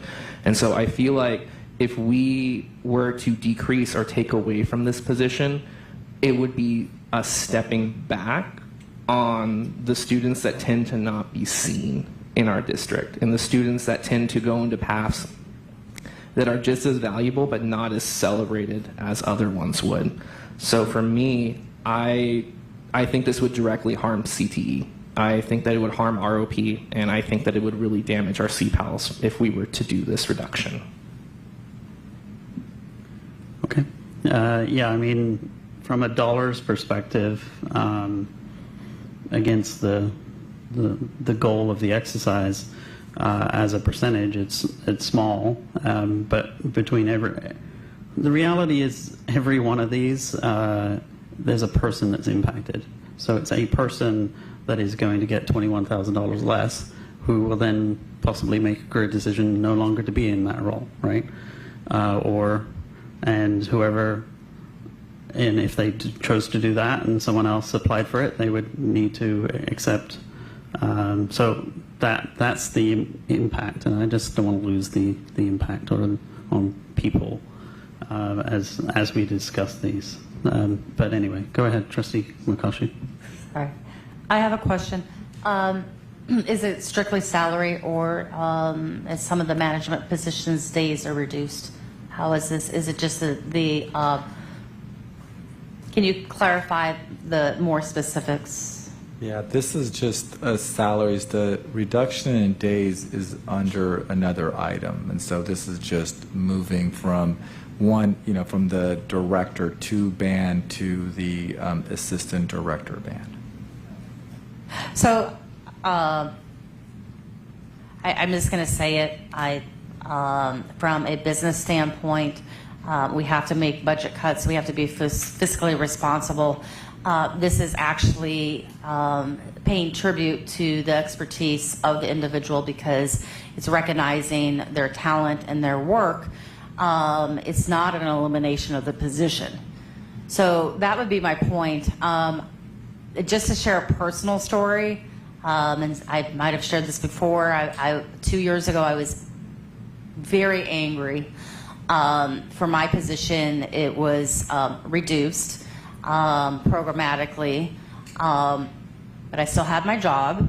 But I felt that human emotion of feeling, not as valued, or from a perspective of, it took me time to realize it was not personal, and it was a process, and it's human nature. But at the end of the day, we are in this position to make budget cuts, and so I don't see it impacting the program itself, but being more fiscally responsible. So, and we're only at the 1s, we're not even to the 2s and 3s. So it's may seem like a small number of 21,000, but when we have to tally it up, it makes a bigger impact. So I don't see it as any interpretation of the value of the program. It's really about how can we take a look at being strategic. And when you look at bands in positions, this is a way to do that. Can you, as it relates to CPAL, can you remind us again how a savings to CPAL relieves the general fund? So currently the director position is paid through, manages the entire department, and has people reporting to him. So in this situation, the reporting of that department would now go to the director of secondary services. So a certain amount of time of that individual will go to managing that department and the work that they do. And so we will take the savings there from this reduction and apply it to the oversight work and responsibility of the secondary director, and so those savings there will now fund 10% of that individual's. So that will be a savings to the general fund. The position is funded through flexible apprenticeship dollars, so we will be able to move those dollars around and cover the cost for that. So that's why it's a three-pronged kind of change. All right. Any other thoughts, trustees? What am I putting here? Are we moving forward this in category 1, or? If we want to take a vote on this one, I'm okay with being outvoted on it. It is what it is. I will accept that I will lose that vote, but I would at least like us to move forward on a vote on that, and then we can put it in the column it lands in. Okay. Well, we promised no action tonight, so I don't want to take a vote. But not a vote, but for consensus where we want to land. Yeah. I mean, I'm. It's not a real vote. It's just who feels comfortable. I know. I'm just trying to keep us clean from a language perspective. Yeah. So appreciate it. we'll change the language of saying who feels comfortable with a 1 right now.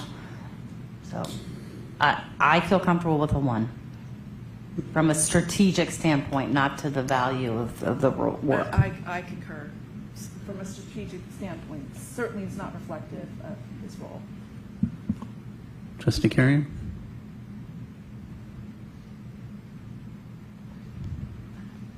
Okay. We'll come back to you. You can say yours first. I would put it at a 2 because now who's talking about moving forward and making a decision? And we got to decision. You were just talking. No, I mean, there's no point having discussion if we're not going to listen to each other and possibly change our opinion. For all the reasons Trustee Jones said, plus the dollar amount is the reason I would put it at a 2. To say that once the numbers land, we may need both the 1 column and the 2 column in order to meet our financial obligations. And so that's why I would personally put it at a 2. But I'll put it as a 2 as well. I'm not trying to sway you, Trustee Carrion.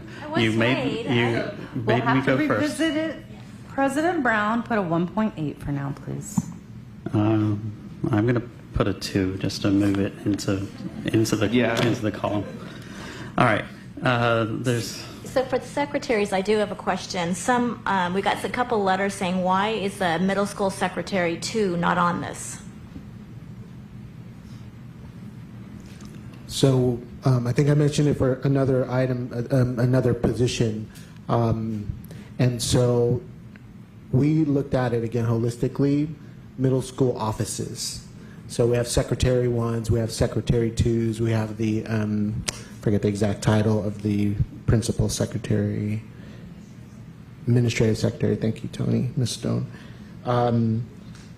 And this particular position has multiple people in the position. So I'm looking at my chart here where we have Hart has 2.5, Harvest Park has 2.0, Pleasanton has 1.65, and then the other positions have 1 person. So if we were to provide an option for the board, this was one that would reduce hours to particular sites for this position that had multiple people in it. So that's why we landed with Secretary 1 middle school. And so the reduction is 0.75, which would be spread through the 3 middle schools.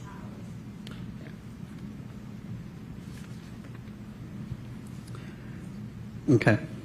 I mean, looking at the individual scores, I think most people kind of put it at a 2, except for 1. That's why we ended getting some echo here. And I'm going to turn your mic off. Sorry. Yeah. So,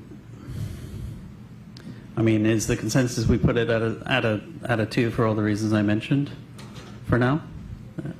Okay. I'm just trying to move.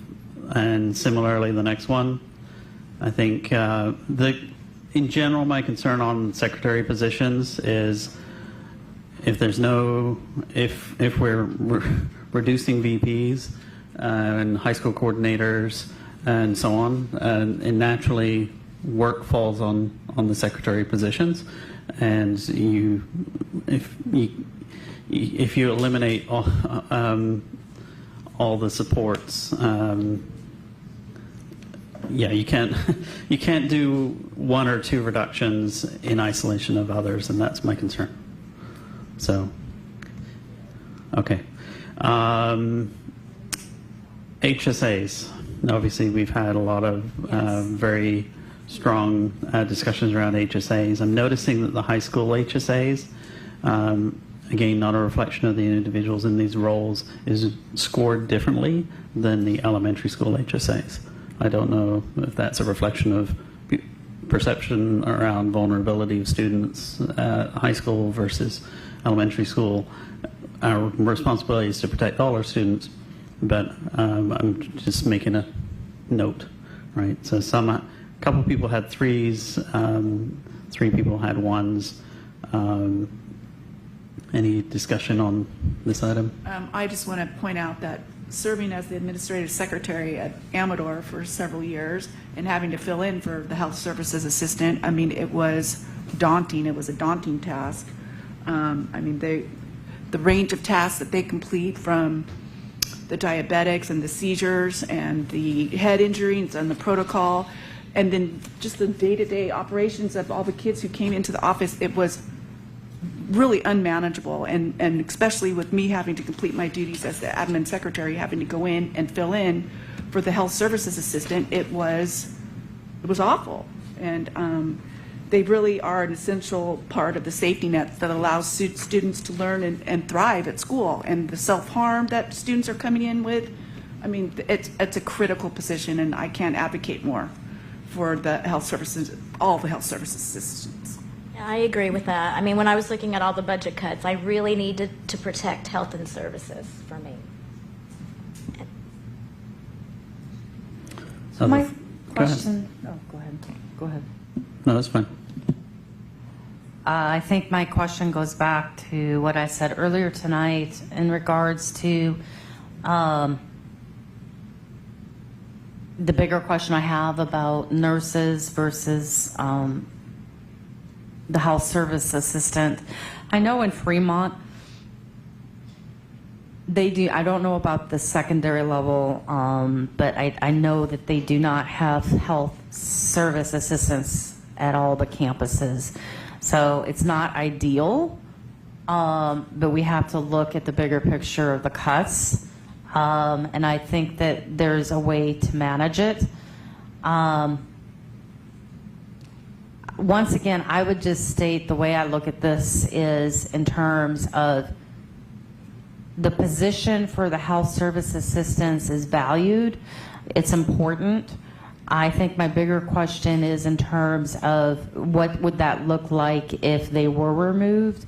And what I see this is as a reduction. So can you re-clarify what that would leave back at the high school level? I apologize. Yeah. We're trying to toggle like 5 different documents. So. Right. And so am I. I'm going through all my papers here on my desk. So this currently is a part-time position, 7-hour position at the 2 comprehensive high schools. The staff reduction would be a 3-hour reduction. So, 2 hours. So it would leave 0.50 at each comprehensive high school. So essentially, it's a 7-hour position current, and then the option, should it be chosen, would go to 4 hours, which is a 0.50. Okay, so the way we could look at it is if we, wanted to consider instead of a 4-hour, make it a 5-hour. So there's still a reduction, but okay. So that helps me understand that it is not removing the position at the high school level. Correct. Okay, that makes me feel better. That makes me feel a lot better. I don't think that helps for in terms of how to balance if you're a administrative secretary and how to combat when emergencies happen. But that does make me feel better that it's not a complete elimination of the position. So thank you for that clarification. I think the challenge is going to be the argument we heard last year, and it's a valid argument, which is children don't schedule their diabetic emergencies, and they don't schedule when they're going to fall on the playground, et cetera. So I just wanted to acknowledge that because it's an obvious question, right? So. Yeah, I do not feel comfortable moving forward with this item as a 1. I have shifted from that. Another question I would have is if there is there additional support from the district nurses, or is their role completely different? Because my understanding for the nurses is they do more of communication with the health service assistants on like perhaps the caseload, giving the technical information of how to care for some of the student needs health-wise. But is there a case where the district nurses can help support at the site level, or no? We have 6.0 FTE of nurses. Is that right, Ms. Gates? Or 4.0?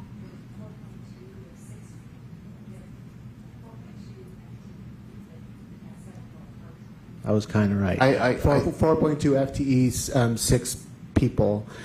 So, I mean, my quick answer is no. They actually are doing other things. So yeah, they support. They do the training. We have I think the CD mentioned, and this was within recent years, about trained unlicensed school personnel are able to administer prescription medications with proper training and supervision, and so that's what our school nurses do. The health service assistants are the ones who do it during the day, all day when they're there. Thank you. I think it would be helpful if we came back and talked about the comprehensive organization of health support at our sites, elementary, middle, and high school. How the nurses complement the other positions. I think we need to see the whole picture of supports, and I think that's what your question is, and I think we can come back with that. Because we're not just looking at things in isolations. For example, it may be assumed that we're cutting the position. We're really talking about reducing it. But how does that fit with all the other supports in there? Yes, thank you. That would help. I think we can come back and. Can I ask one other question though? The 6 individuals that are the 4.2 FTE, are they at school sites every day, or are they spending time? They're really itinerant. They travel depending on the needs. Did you want more detail? Yeah, well, you can cover it since the superintendent is actioning to come back at the next meeting. That's fine, but cover that as well so that we understand how that works. Sure. So thank you. Okay, all right. So before I'm told otherwise, I'm going to put that at 1.8, so not put it in any category. Elementary science and PE specialists. I'd like to talk about that. You may. Go ahead. You have the floor. So I know this is going to be very controversial, but I need to tell you, I'm looking at the huge picture of we have a huge problem of $13 million. I love our specialists. I know they build powerful relationships with our students. They are highly valued. I help negotiate science, so this is very, very difficult to me because I know how valuable they are. But I'm looking for a long-term solution. I don't want this ever to be on the list. And I'm looking at Livermore. Livermore has a parcel tax for their specialists. They pay 100% and it never goes away. I substitute in both San Ramon and I substitute in Dublin. San Ramon gets out at 1:50 on Wednesdays. Dublin has 1 PE, 1 music, 1 science. On Wednesday, they get out at 2 o'clock, they have collaboration. Thursday and Friday, they get out at 2 o'clock, they have a prep. The reason why I think this is important is because then every single teacher would have a daily prep. Right now we don't have that. Grades 1, 2, and 3 do not have a daily prep. It is unfair. So I'm trying to get long-term solutions for our problems. I know it's not good, it's not the best solution. I did teach in Pleasanton when we had to eliminate this. We eliminated this for 1 year in 2009, and it came back. And we worked together on Monday afternoons. We would all go to outside and we would rotate our PE stations. And the same thing with science. I taught science, a hands-on lesson every week, and we rotated through the classroom. It's not ideal, it's not great, but this is over $1.5 million. And if I'm looking at the big picture, I have to advocate for mental health. I have to advocate for health services. I have to advocate for counselors. And I just think that we have a problem, and I really think our community would band together and work together to get a science specialist and a PE specialist on a parcel tax. So that's how I'm feeling. I know it's controversial, and I'm sorry. I love our specialists, but that's why I think this is something in the big picture that we could work towards. I appreciate the comments. I mean, it shows you're wanting to do the hard work. So, other comments? I'll add one comment. So I think what was pointed out last time by one of the speakers, one of the PE teachers at Hearst that I know personally, is there are a certain number of minutes required for a PE. I know part of the mitigation plan was around the fact that that could be done through the regular class teacher. Science specialists, again, all three of my kids have gone through, love the science piece. They're very passionate about that. They personally talk to me about the science piece as well. The PE one worries me a little bit more just because there is a state requirement for a certain number of minutes, and I'm not sure. And through the specialists, you get the prep periods and so on, right? So I had personally, I can't remember how I rated it, but the PE one seemed to be slightly more critical because it's tied to the ed code and the number of minutes than the science specialist. Not saying both roles aren't important. We heard a lot of very vocal support for science tonight, and for good reason, right? But that's my only comment, is that the PE is directly tied to ed code. Science is not directly tied to ed code. One could argue they both should be, but the reality is the ed code is what the ed code is. Anyway, any other comments? I'll go. All right. So when my family moved to Pleasanton in 1996, we had the physical education specialist. That was around before I even got there. I think it might have been one of the original specialists within this district. It has a long history within it. My parents chose this district because of the science and physical specialists. We moved here from Idaho originally. My dad came for high tech. Like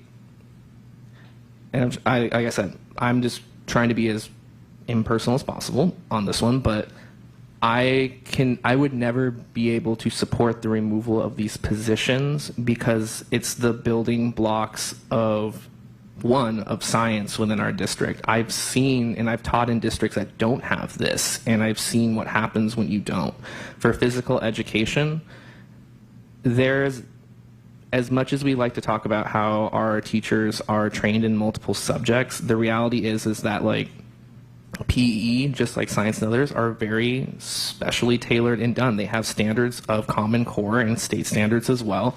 And we, as much as we try to be these things, we are not, even when we're multiple credentialed. If we give up one of these, something else has to give. It would potentially be, for example, if you try to add back in science, it would probably be social studies that gets dropped. And that, which would suck for me because I teach social studies. But the other issue too is that most parents aren't going to like the idea potentially of a shorter day. Using Prop 28 funds is not supposed, is it breaking the law on supplanting? No, but the spirit of it, theoretically, yes. And so for me, we're trying to potentially work towards all-day kindergarten or wraparound. We're trying to work towards all these different programs. This would make that harder to do. But on top of that, it's something that drives people to this district. To lose this, I think, would be a serious mistake for us. And I think it would be a liability long-term for recruitment. So I'm sorry, but this is one I would not be able to vote for. Other comments? Trustee Mukashi? I have a bigger picture question. I need some clarification. Last year, the music specialists were considered, and it's not on the table this year, and other specialists were put forth. But then I also heard clarification that PPIE is helping to fund the elementary music this year. Is that what I'm understanding, or I misunderstand that, or can you clarify? That's correct. They are funding, they are supporting programs, and that is a program that they're supporting is elementary music program. What do you mean by that? Are they helping to pay for those positions? So we've moved away from a model that pays for specific positions, and they're funding a program. So the music program, we have multiple teachers, and they're funding, I don't remember the exact amount, somewhere like $250,000 towards the music elementary program. Okay, so this one's very difficult for me to respond to. I am a trained, in my career as an educator, I was a single subject educator in art. So I understand art's not on the table here. Art hasn't been in this district for eons. But fellow trustee Jones did make the comment before that once something gets cut, it's very hard to come back. And that is what I understand happened. I've tried to get some history because I was not here. My understanding is that there was art in the early 90s, and it's never come back at the elementary level, which is shocking for me, who come from a different state. My children had elementary specialists at the elementary level, and so to hear that these positions are being cut is very frustrating. What makes me more frustrated is that the way this has been presented is that we're pitting specialists against specialists, and I don't like that. So if we're going to do cuts, we should be looking at all the specialists, not pitting one discipline over the other, because I would argue what makes music more valuable and putting science up here for consideration versus other specialists. So it's just a point that we have to look big picture, and maybe I'm missing something, but if I were a science specialist, I'd be very angry that why are certain specialists up and not others. So I think we just need to be consistent and fair and look holistically at all the programs. I would prefer to do small cuts within the specialists versus complete elimination. So the one thing I would say is for the elementary science specialists, the way this is being presented is the position's not being cut completely. Yes, it's going to impact which grades are going to be serviced, but it's not eliminating the program, which I think is huge, and we need to think about that. And that would be the same for the reduction for the physical education specialists. I know in Livermore, they don't have elementary PE teachers, and I know that is a significant impact of what that looks like, and I know it's state mandated and there's minutes, but I know other districts do without, and so it would be covered. The mandate's going to be a mandate. As a district, we have to follow the mandate. So if it's not being covered by a PE teacher, it's going to be covered through the classroom teachers in some way, some shape and form. That being said, I think the specialists are incredibly important, and we need to think, how can we do the least impact to our students? Because that creativity, the problem solving, that's very difficult to teach to kids, and if they're not exposed to that early, kindergarten, first, second, then it does make it more challenging for students to think independently and develop their critical thinking skills. So my point would be that if we're going to make a stance on these specialist positions, I think we need to look holistically while keeping each program intact. So it's just food for thought. I know we're not making a decision tonight. It's really, really difficult.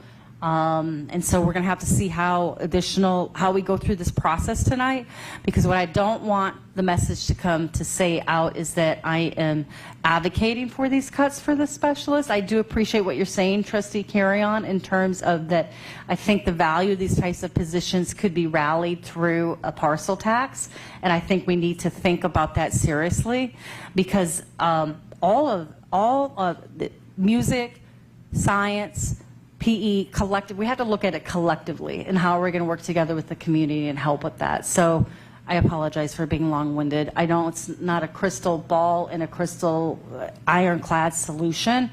I just think we need to look holistically, and I don't want to have to pivot one specialist program against the other. That makes me really uncomfortable.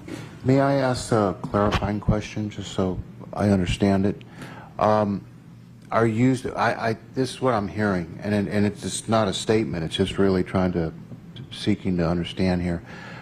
I know there's certain minutes that we have to have minimum in PE, right? Whether it's specialists or the multi-subject teacher.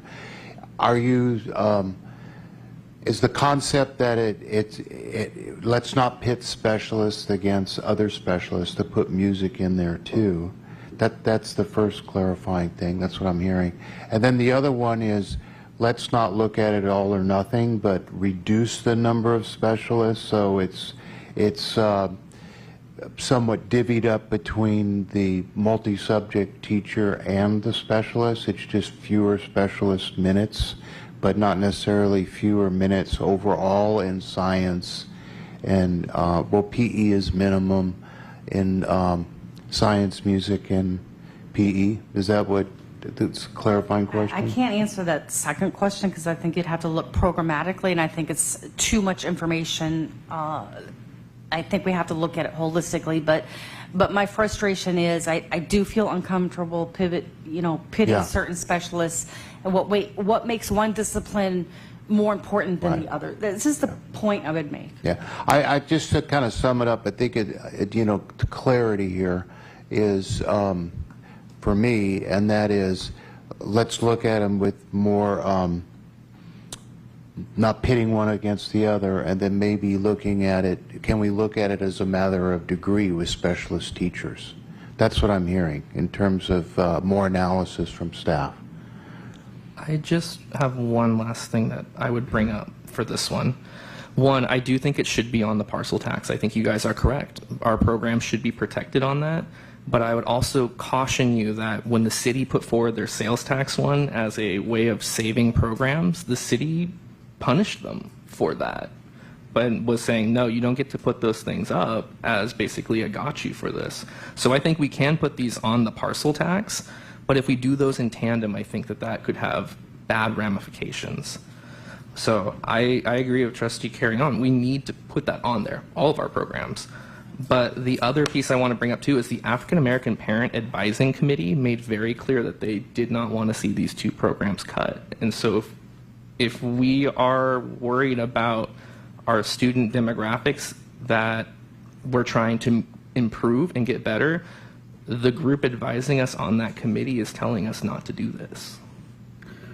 Yeah, I'll just point people back to the notes, and just so everyone's on the same page. So for the elementary science specialist, it currently is 8 FTE. What's on the spreadsheet as it is today is to go from 8 FTE to 4 FTE, and as was demonstrated by our science teacher earlier, the mitigation strategy was that science would be maintained for 4th and 5th grade and eliminated for the younger grades. And I think the demonstration earlier was that it builds on each other from grade 1 on up, but so we're all very clear as to what the suggested mitigation opportunity is there. And then on the PE specialist, it was more going from 10 FTE across all the elementary schools, and we've got 9 elementary schools, to down to 5 FTE, and that the remaining 5 FTE would be distributed across the sites, and then there might be an opportunity to redirect without supplanting Prop 28 funds to other things that would provide the required prep minutes, right? So just want to restate, I'm sorry, I guess I'm doing staff's job here, I apologize, but that's essentially what's on the table. And I don't want to lose the fact that this is a really large number that we're working towards, and I don't want to belabor, oh, we've got a tough job. It is our job. And so we can potentially decrease the FTE from 4 to 2 or 5 to 3 or whatever it is, if we feel that we have to do something in order to balance our budget without necessarily going to the same level as is suggested here. But I just want everyone to be clear in terms of what the staff identified possible mitigation is. So.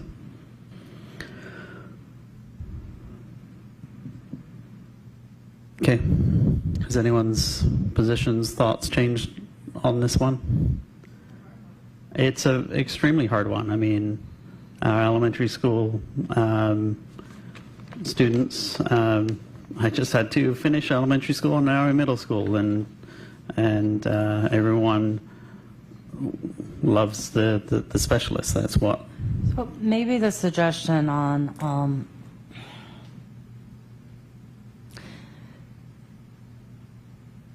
well, I guess my point would be, because I'm really torn on this, because I am concerned about some of the comments made about eliminating the primary for science, and that might be really difficult.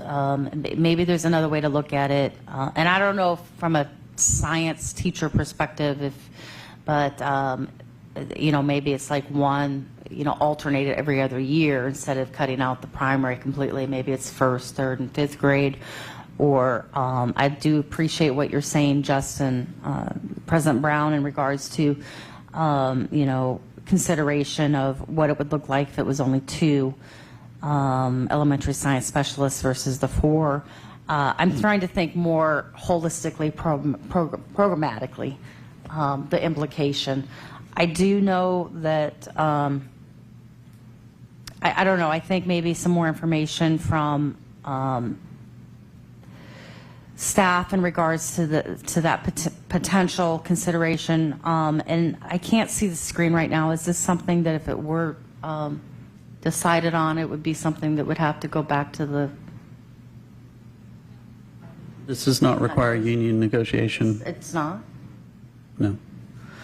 But that said, I think it would be important to get some information on perspectives. So anyway, yeah. Yeah. Where I feel on this one, I respect the science teacher that spoke earlier. She made an excellent point, notwithstanding the graphics that it builds. But from a risk perspective, staff's suggestion that a mitigation opportunity is to focus on the older grades. I'm not in favor of eliminating science completely at the elementary school level. I think that would be terrible. But in the lower grades, having the the regular teachers teach the younger grades is a somewhat acceptable strategy to me.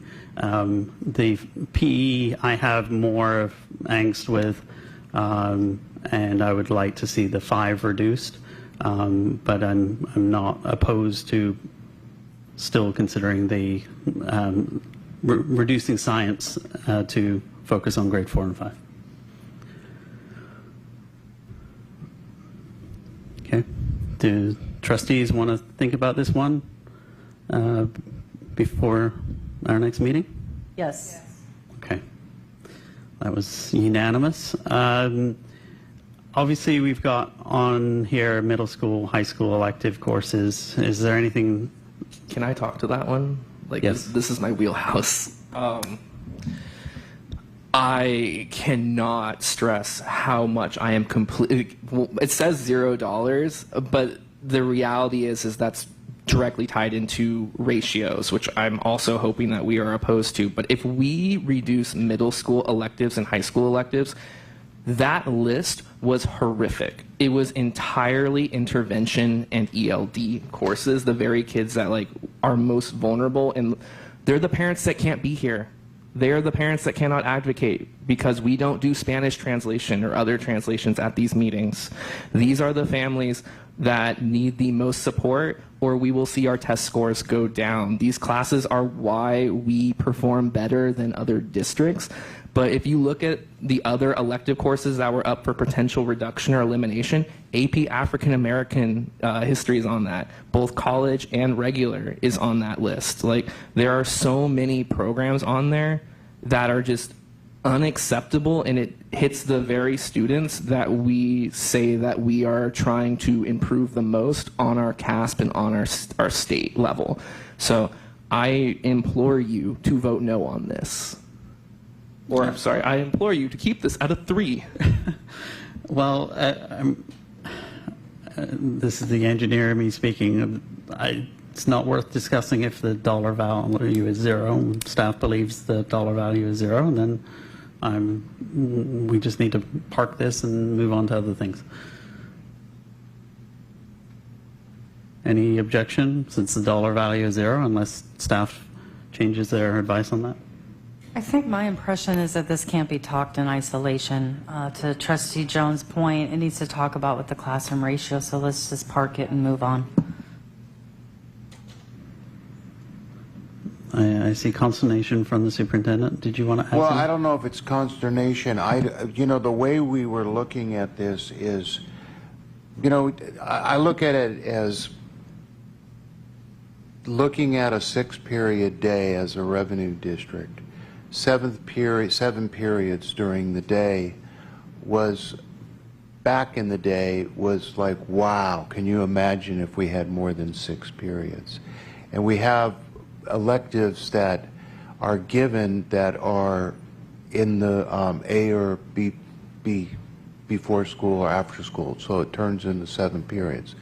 I don't think this was necessarily targeted at intervention classes and classes The list, though, the list that you guys provided had all of those classes on it, because the numbers are at 23, they're all below the ratio count, because these classes are meant to be small. We help these kids the best in the smallest class sizes.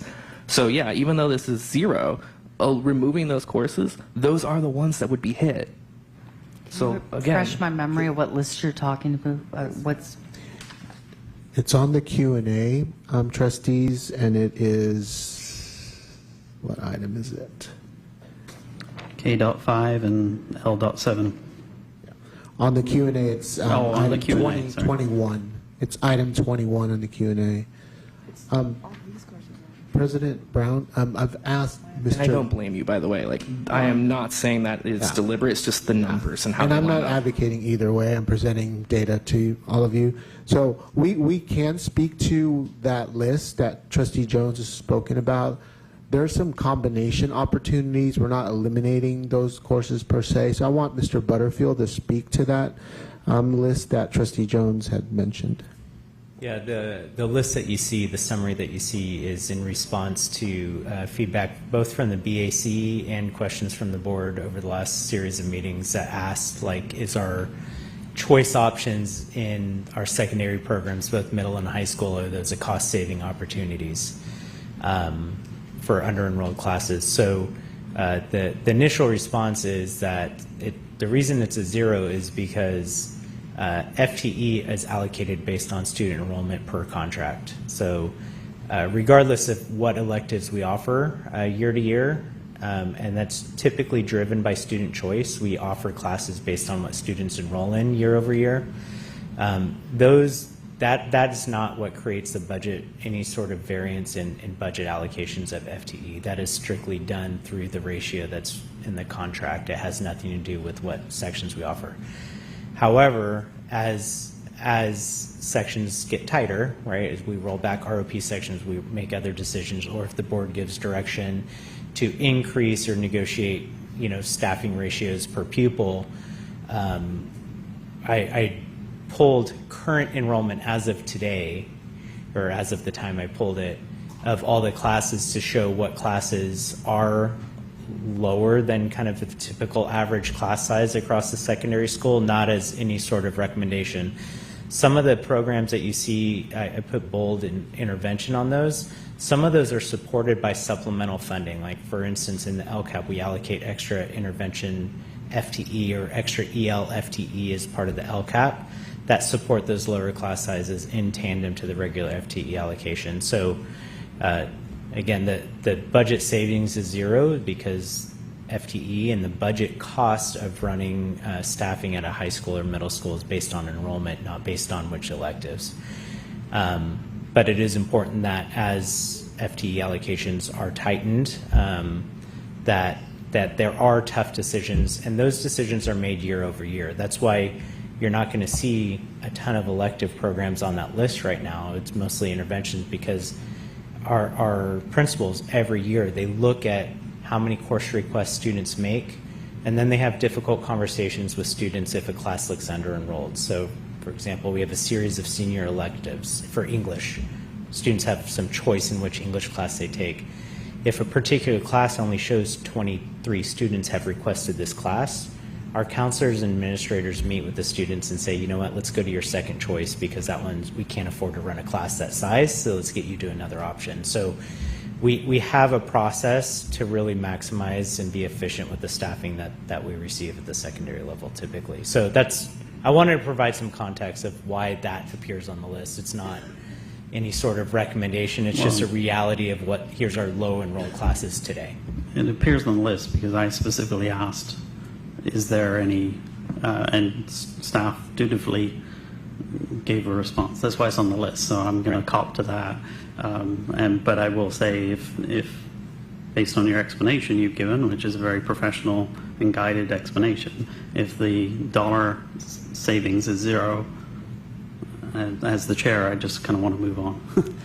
But So how come you put a 3 and not a 1 on that one? to move it off the table. I still don't understand, why isn't it like a 1.8?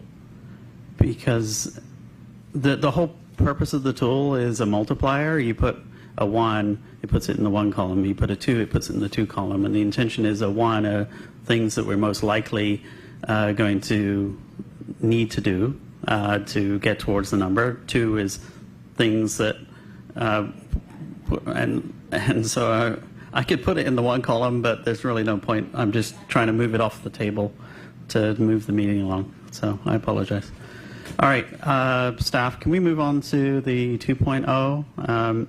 Just from a meeting efficiency perspective, given that we are not making a decision or a vote tonight, and given that we are going to have another one of these meetings, I think after 4 hours,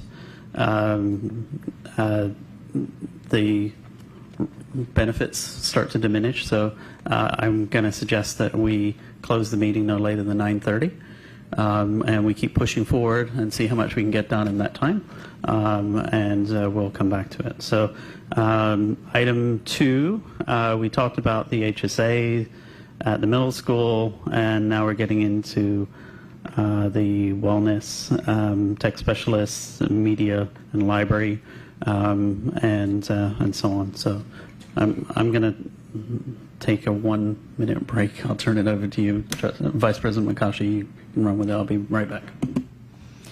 Okay, so, all right. So what I guess when we take a look, my screen just went blank.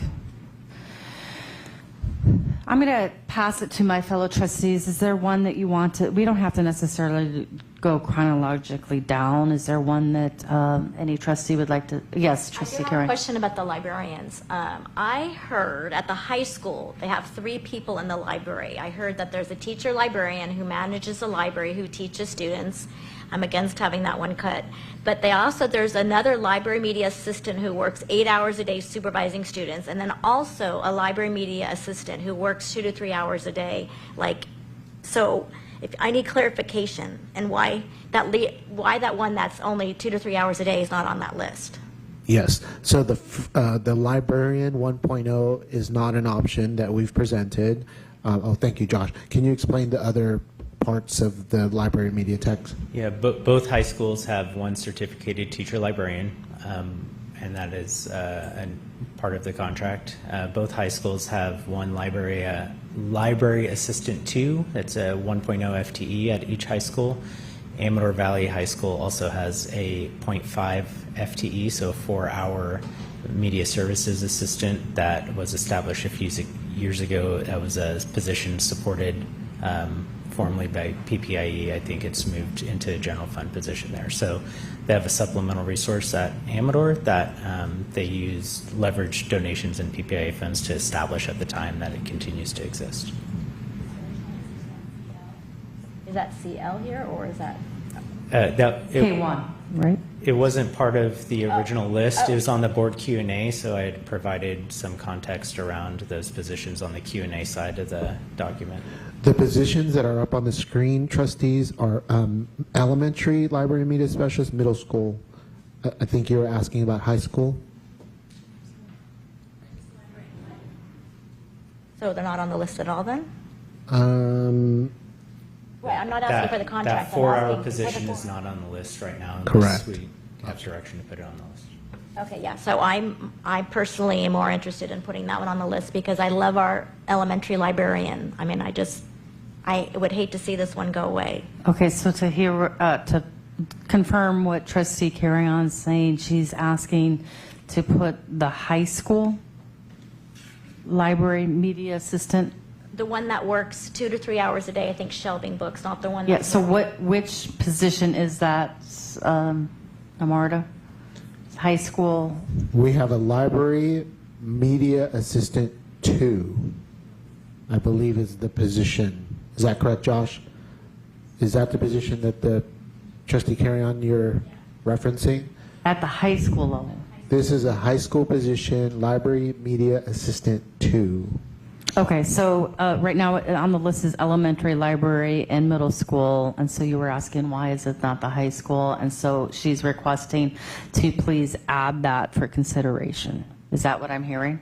And it's 1.0, or, okay, so the staff will come back to that. Did you want to add anything, Mr. Butterfield? It's a 0.5 media services assistant. 0.5 media assistant? Yeah.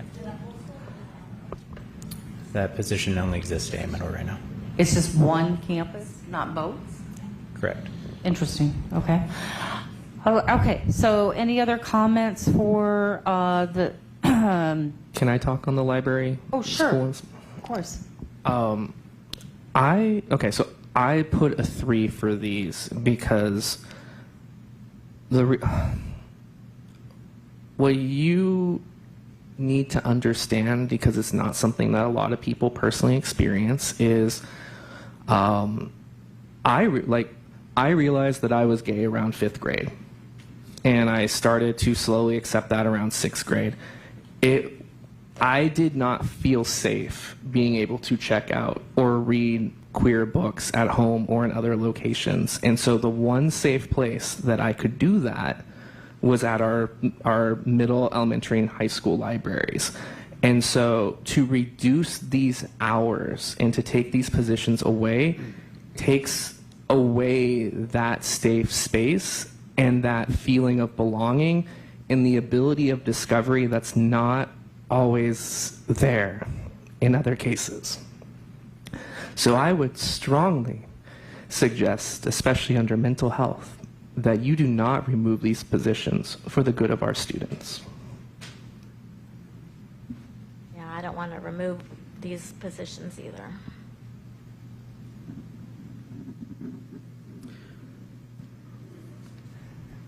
Trustee Walker, other comments? I don't either. It's key, and thank you, Charlie, Trustee Jones, for your comments. So, I mean, pass it to you. Sure. Or do you want me to finish? I mean, there's not a single position on this spreadsheet that I want to remove, right? Let's be honest. I've got 3 kids in the district. I don't want to remove any of these positions, including the custodians, including the administrators. I don't want to remove any of the positions, but we have to make choices. And so I'm just going to pull up. So under impact, let's just kind of put things in perspective and bring it back to the potential mitigation. It's like essentially what we're talking about is doing a similar approach to what the city did, right? So the city closed the library on a Sunday. I think it was a Sunday. The city of Pleasanton, because they're budget constrained the same as us. And so essentially what we're talking about is that potentially closing the school library on certain days or hours. And we're not saying the library will be shuttered. We're not saying it will be inaccessible to our students or that we're going to sell the books that we have. What we're saying is with the tough choices that we have, what are ways that we can still provide services to students, focus on classrooms, and reduce the supporting services. So I just want to put things in perspective there, right? That's why it's on the list. We're not eliminating libraries. We're not eliminating library assistants. We're going the same path as what the city has done, right? So yeah, I understand that, but like, that is a day that people do not have access. This is times at the school where these people do not have access. We do not know what days that parents are able to let a kid stay longer, what days that they're not. So it is about access, and it is about this position, and it's a mental health, it's a safety issue. And yeah, I am particular about this one because I was one of those kids, and I get that we don't want to be personal and do our stories about it, but at the end of the day, this is beyond personal because we all bring perspectives that others don't see because of our background, and that background matters. And so that is why I'm pushing for this one. There are other ones that I am not happy about that I have gone along with too. Like these are the compromises we make, but we also have to respect the fact that we are all going to fight hard on different ones as well because of the picture that we see. Yeah, my argument would be, if I'm trying to weigh whether my elementary school child, I only have one left in elementary school, gets access to a science specialist or a PE specialist or a music specialist, that may be more impactful than whether they can access a library 3 days a week or 5 days a week. That's my only point. Again, all positions are valuable. All people here at the district are valuable.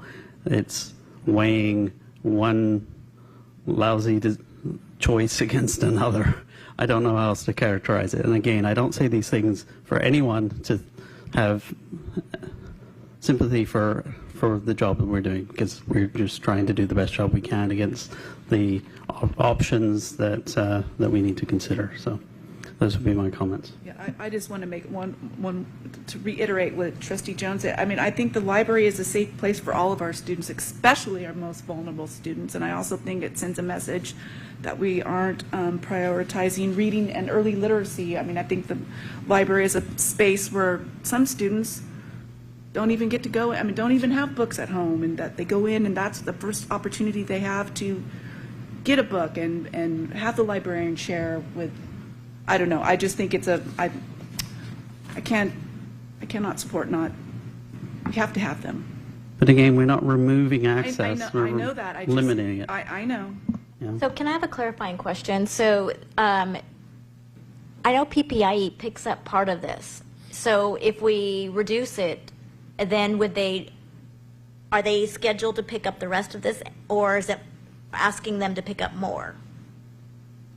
Let's not confuse the role of PPIE. PPIE raised. I know, but it's on their list, and so I don't know if they've already budgeted something. I don't know if we're asking for more. Well, What they've already budgeted for. I don't know. their envelope right now is about $750K, and they contribute to various programs. There's certain dollars to that. I think the comment earlier was $250K for elementary music, and I'm not sure what the number is towards the library, but we're not in a position as a board to direct PPIE, who is its own independent board, its own independent organization, what they spend money on, and an expectation that they're somehow going to go contribute more just because we asked. I think, President Brown, if I could just clarify, interpreting what Trustee Carrion's asking, I think maybe the question is that we could get very easily a follow-up question from PPIE is, what did they fundraise for the librarians, and how would this cut impact what they'd fundraise for? I think it's an easy ask that we could get clarification on, because we're not making a decision tonight, and we've already asked staff to take a look at adding the .5 high school position. So I think it's something that would give us bigger context to make the most informed decision. So that would be just my statement. I think maybe the bigger picture ask perhaps might be to, as we go through this list, as already stated by the executive director from PPIE, is just perhaps maybe a simple follow-up email to the entire board in terms of a little more detail on what they had fundraised for and how it just some clarifying information. I don't think it's something that would take too much time, but it would give us the clarifying information so that we make the decisions as most informed. I don't think PPIE in any case, they've moved away from funding specific FTE to funding certain dollars of certain programs. I agree there's value in having those numbers. I've happened to have seen them in the past. I don't know them off the top of my head. I'm trying to correct the misperception that they're funding all of something and that we can somehow ask them to cover more. I just want to make sure as a board we're clear on that. Well, and I'm just clarifying from what Trustee Carrion said, is just getting some information, because I'd asked earlier about the information from PPIE and how are they funding the music program. So it's been asked multiple times tonight. I'm asking for clarification of what they fundraised for and how it's impacting these positions. I personally am not asking to find out what they would fund for more if these cuts were made. I just want the information of the impact of what they've. Well, that's fair. They sent us the email saying they $170,000 towards library and hours. So I'm wondering if they're planning on doing that for next year, or they haven't made a decision yet, or if it includes this. So. Okay. All right. And we can certainly get more information. I respect that. I just, like I said, I try to be respectful of our fundraising educational partners. I guess I'm speaking since I'm acting on the PPIE board as an extension of this board. So, all right. We haven't talked about secondary intervention, tech specialist, or the wellness center. You skip down to the bottom while I let the got more trustees caffeine. choose. I let the trustees pick which one they wanted to start with. Okay. All right. Fair enough. So let's go back to, let's start with tech specialist. So I think that's middle school tech specialist, 0.375. I presume that's distributed across the remaining techs where it's a reduction in hours, I presume, or I recall. Is that correct? Correct. Currently, they work a full day, so this would take them down to working 7 hours a day. So my only concern with that is on the previous one, we reduced the elementary by 2. And so I think they would be stretched even thinner if we reduce this one as well. They're part of the pilot program, so they are for the reduced number of techs at the elementary. So if we were to get rid of this one, they would no longer have the floating middle school tech to help fund that or process that pilot correctly. Is that correct?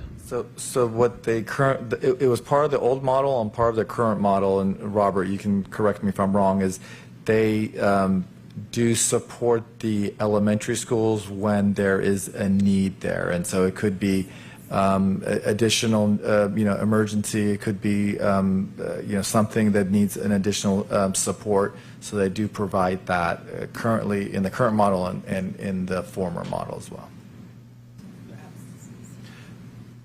And absences, and there's other things, yeah. So. Okay. Clarifying questions?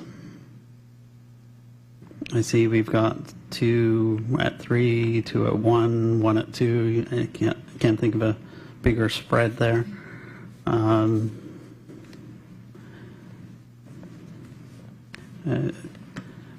Again, I recognize the value of IT support. I work for an IT company, but at the same time, when I'm trying to weigh that up against a science specialist or PE specialist or a music specialist or a librarian, if staff believes that that's an efficiency that they can squeeze in, then I'm leaning more to that versus some of the other choices that we have. I mean, we can do a consensus vote on it. Consensus opinion. Okay. This is why we're going to end the meeting in 15 minutes. Can I? Just straw vote down the line, 1, 2, or 3. Can I ask a question before we do that? Sure. I'm just going to put it out there. This is one where I would like to look a little bit closer at. I was looking at the organization of the overarching department, and there's positions over the course since I've been on the board that have been approved, and positions that have been put in place, like the coordinator of ed tech, the coordinator of tech, innovation and instruction. So this would be one where I would want perhaps to ask to look at some other cuts that aren't impacting on campus with students, and other positions that might be able to looked at from the tech program.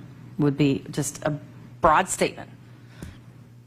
Because of the concerns, because if we think back to the history of the rollout model, and I'm thinking back when former Honorable Trustee Maher was on board, as well as you, Trustee Carry-On, the whole concern about when we had put in the tech model and how it was going to impact at the site, it was a big concern, and especially at the elementary level, how it was impacting on-site support for the classrooms at the elementary level. But as the board did support that tech rollout model to be more efficient and effective, which the board approved and supported, and we've gone through that revised model. I think this is more of an implementation problem, where when you put in a new model in place, it takes time to execute. And right now, this is an example showing that we're having still some transition issues to that model to perfect it. And what I'm hearing is there's a concern about the on-site support that our students and staff need for the support, for the tech support, and potentially by removing this tech specialist position, that makes it challenging in terms of that on-site support. So that would be my statement, because when we think about these budget cuts, we can't just look in isolation to one position. We have to look at the actual model. And so it would just be a point, and I know it's almost 9:30, but my point would be that this would be something I would ask the district to go back to take a look at that model, and because what I'm hearing is the need of support on the campuses. Yeah, I think we need to look at some data here. Like we're looking at the number of tickets, how long they're taking to be fulfilled. I know that Robert is definitely meeting, and Cindy, with the people almost on a weekly basis, the CSEA IT people. So let us bring back some data, because if we're just hearing these things secondhand or worrying about it, I want to see customer service data. So we could, that's one thing we can follow up with. Thank you. Okay. Are we not wanting to put a score in at this time on any of these? Or do you want me to do a poll vote down the line for the ones we've just discussed? Yeah, I was going to say the only one we haven't then talked about is the secondary intervention specialist. Okay, but from a process perspective, I still don't know what score to be putting on these things other than 2. we're pushing the can down the line. 2. For all of these? Yes. Okay. I can live with that. Our wellness center. What do you ask? Sorry. Wellness center. I would just say that the APAC, the African American Parent Advisory Committee, was pretty clear on their statement of this is something in that community they do not want to see cut, and I think that was, again, it's something that we should respect. And this is also a good example of, is this something that could eventually be paid for by medical billing or because we rented out our other building? Like, there's a lot of these positions. So I originally put a 2 on this. I think that this is one of those ones where we should look and see, like from staff, like would this potentially be covered by medical billing? So we put that. I'm sorry.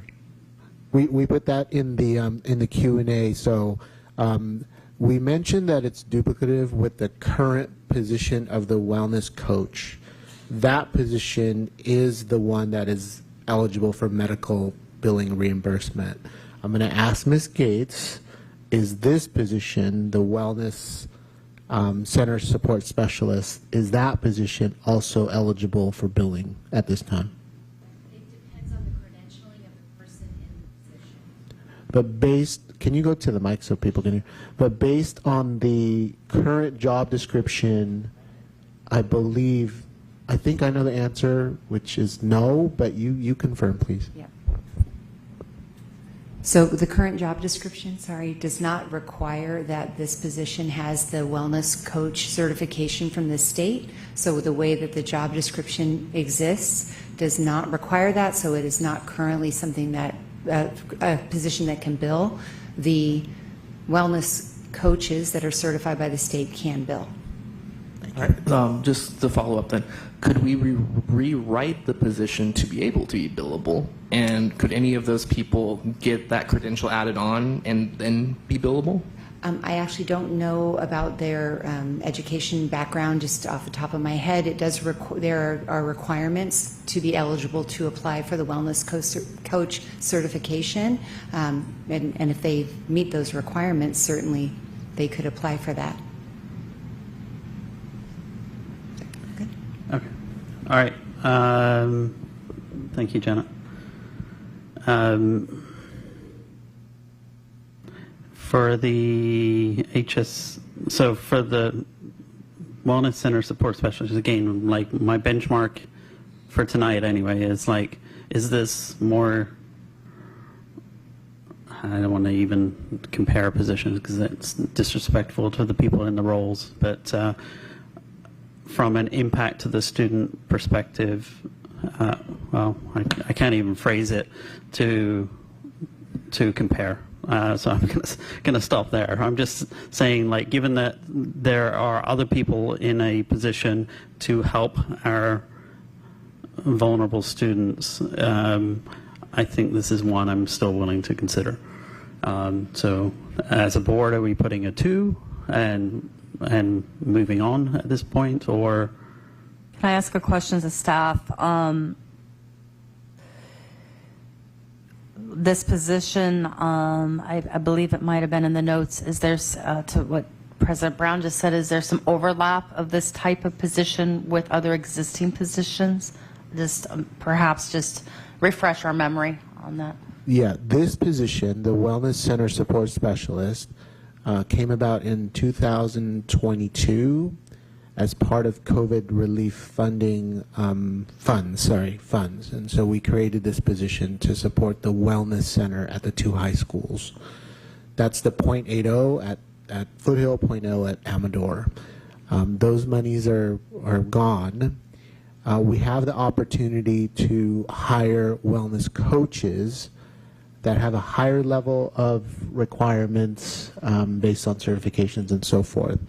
So we added it to the list this position because of those two factors, being duplicative. So yes, to your question, we have positions now that will provide service to students in the wellness centers. And in fact, it's at high schools and middle schools, correct? Correct. And those positions that are providing those duplicative services are grant funded, so we are not paying for them.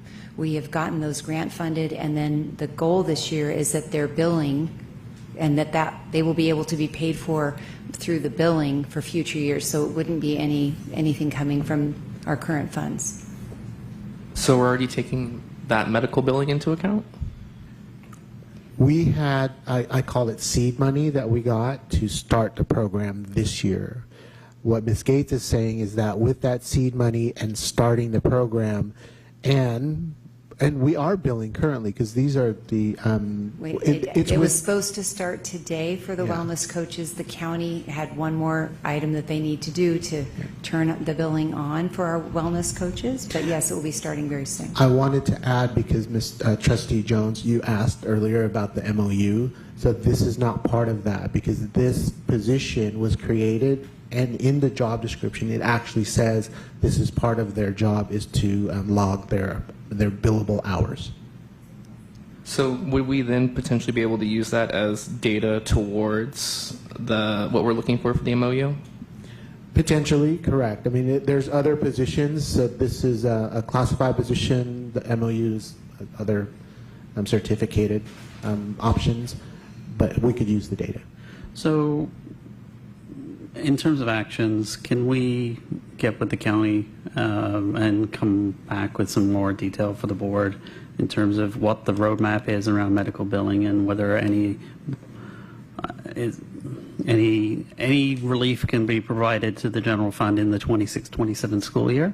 And we could even invite someone from the county, and happy to have them speak, but I don't want to leapfrog staff in any way here. I'm just saying that we have a lot of questions as a board. We're looking for any and every dollar that can be used to relieve pressure, and if medical billing is a path, then we need to have that as soon as possible. Yeah, and we are doing that now, and it sounds like even today Ms. Gates was in contact and there was a little glitch from the county. Yeah. So we will do that. I just want to, for this particular position, on this particular, the two staff members in this position, .8 and .2 high schools, we just wanted to say that there are services for the wellness center that will be covered by this new position, wellness coach, which is hopefully we can bill so that the cost can be recovered through that billing process. Right. But what we're saying is, I know staff is working as fast as possible with the county, and the fact that Ms. Gates is saying it was going to start today is a credence to how hard you're working to get this going.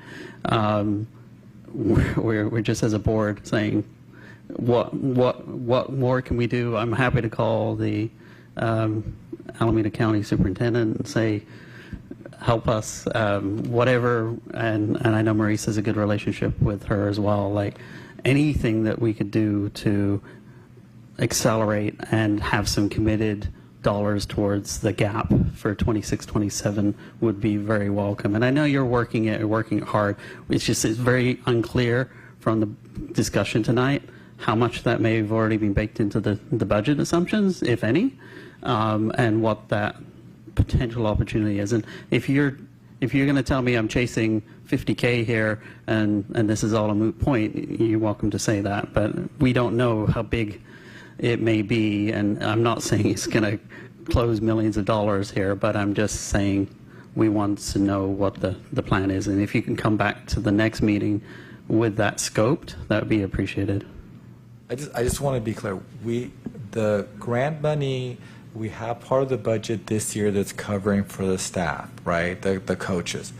In the out years, we're waiting for the data to see how much we are recovering for those positions to then to be able to say it's like solid ongoing money that we can count on. So that's why the sooner the system starts working and we see month over month how much revenue we have, then we can build it into the budget. We haven't yet built it in the budget because we have no data on it yet. No, I get that, and part of being a good CBO is not counting on money without being able to prove that you're going to get that money.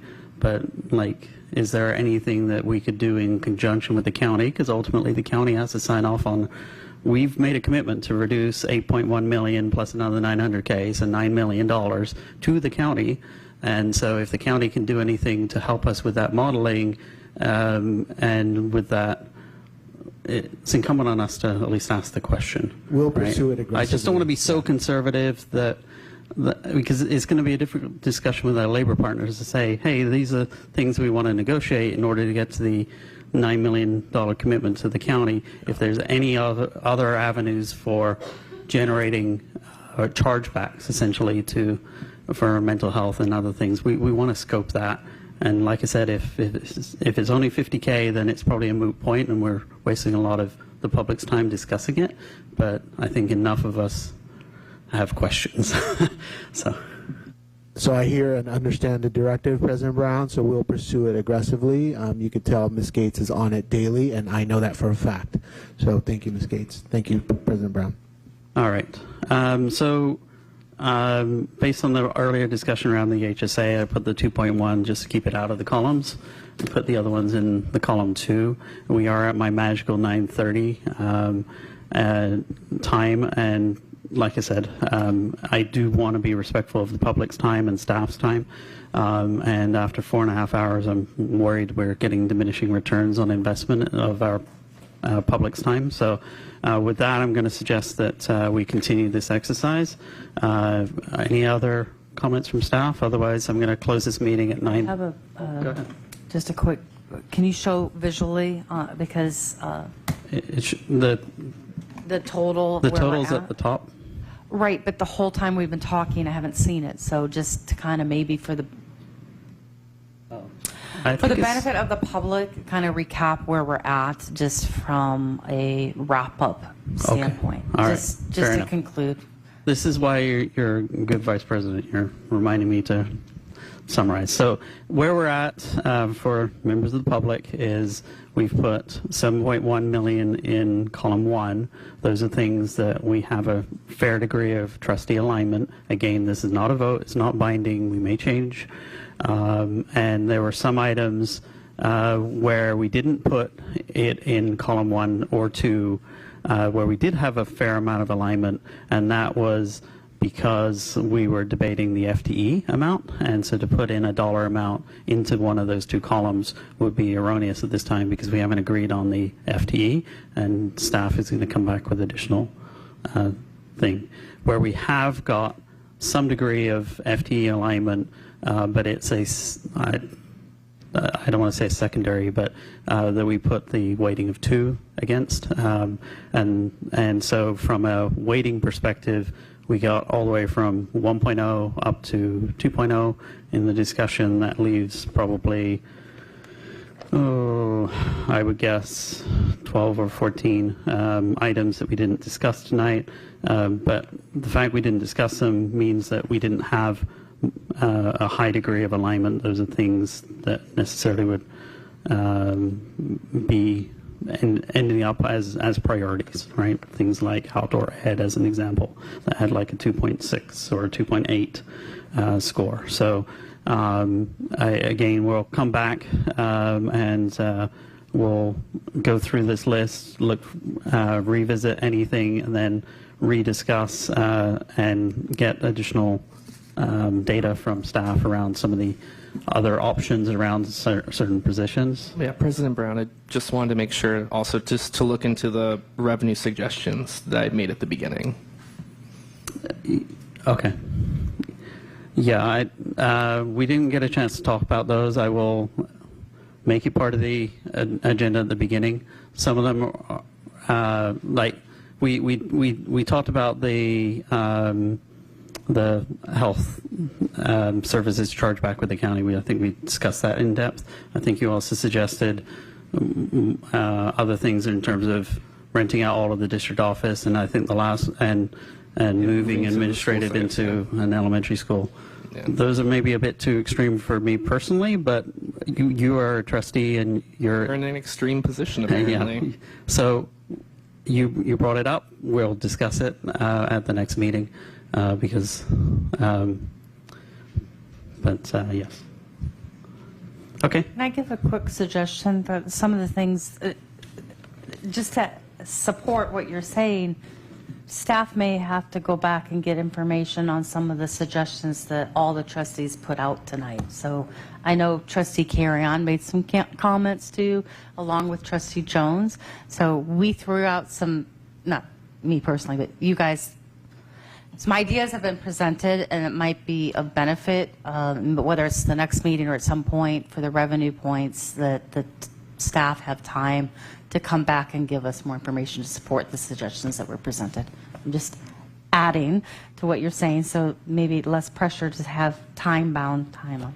So anyway, just adding that as a suggestion. Okay.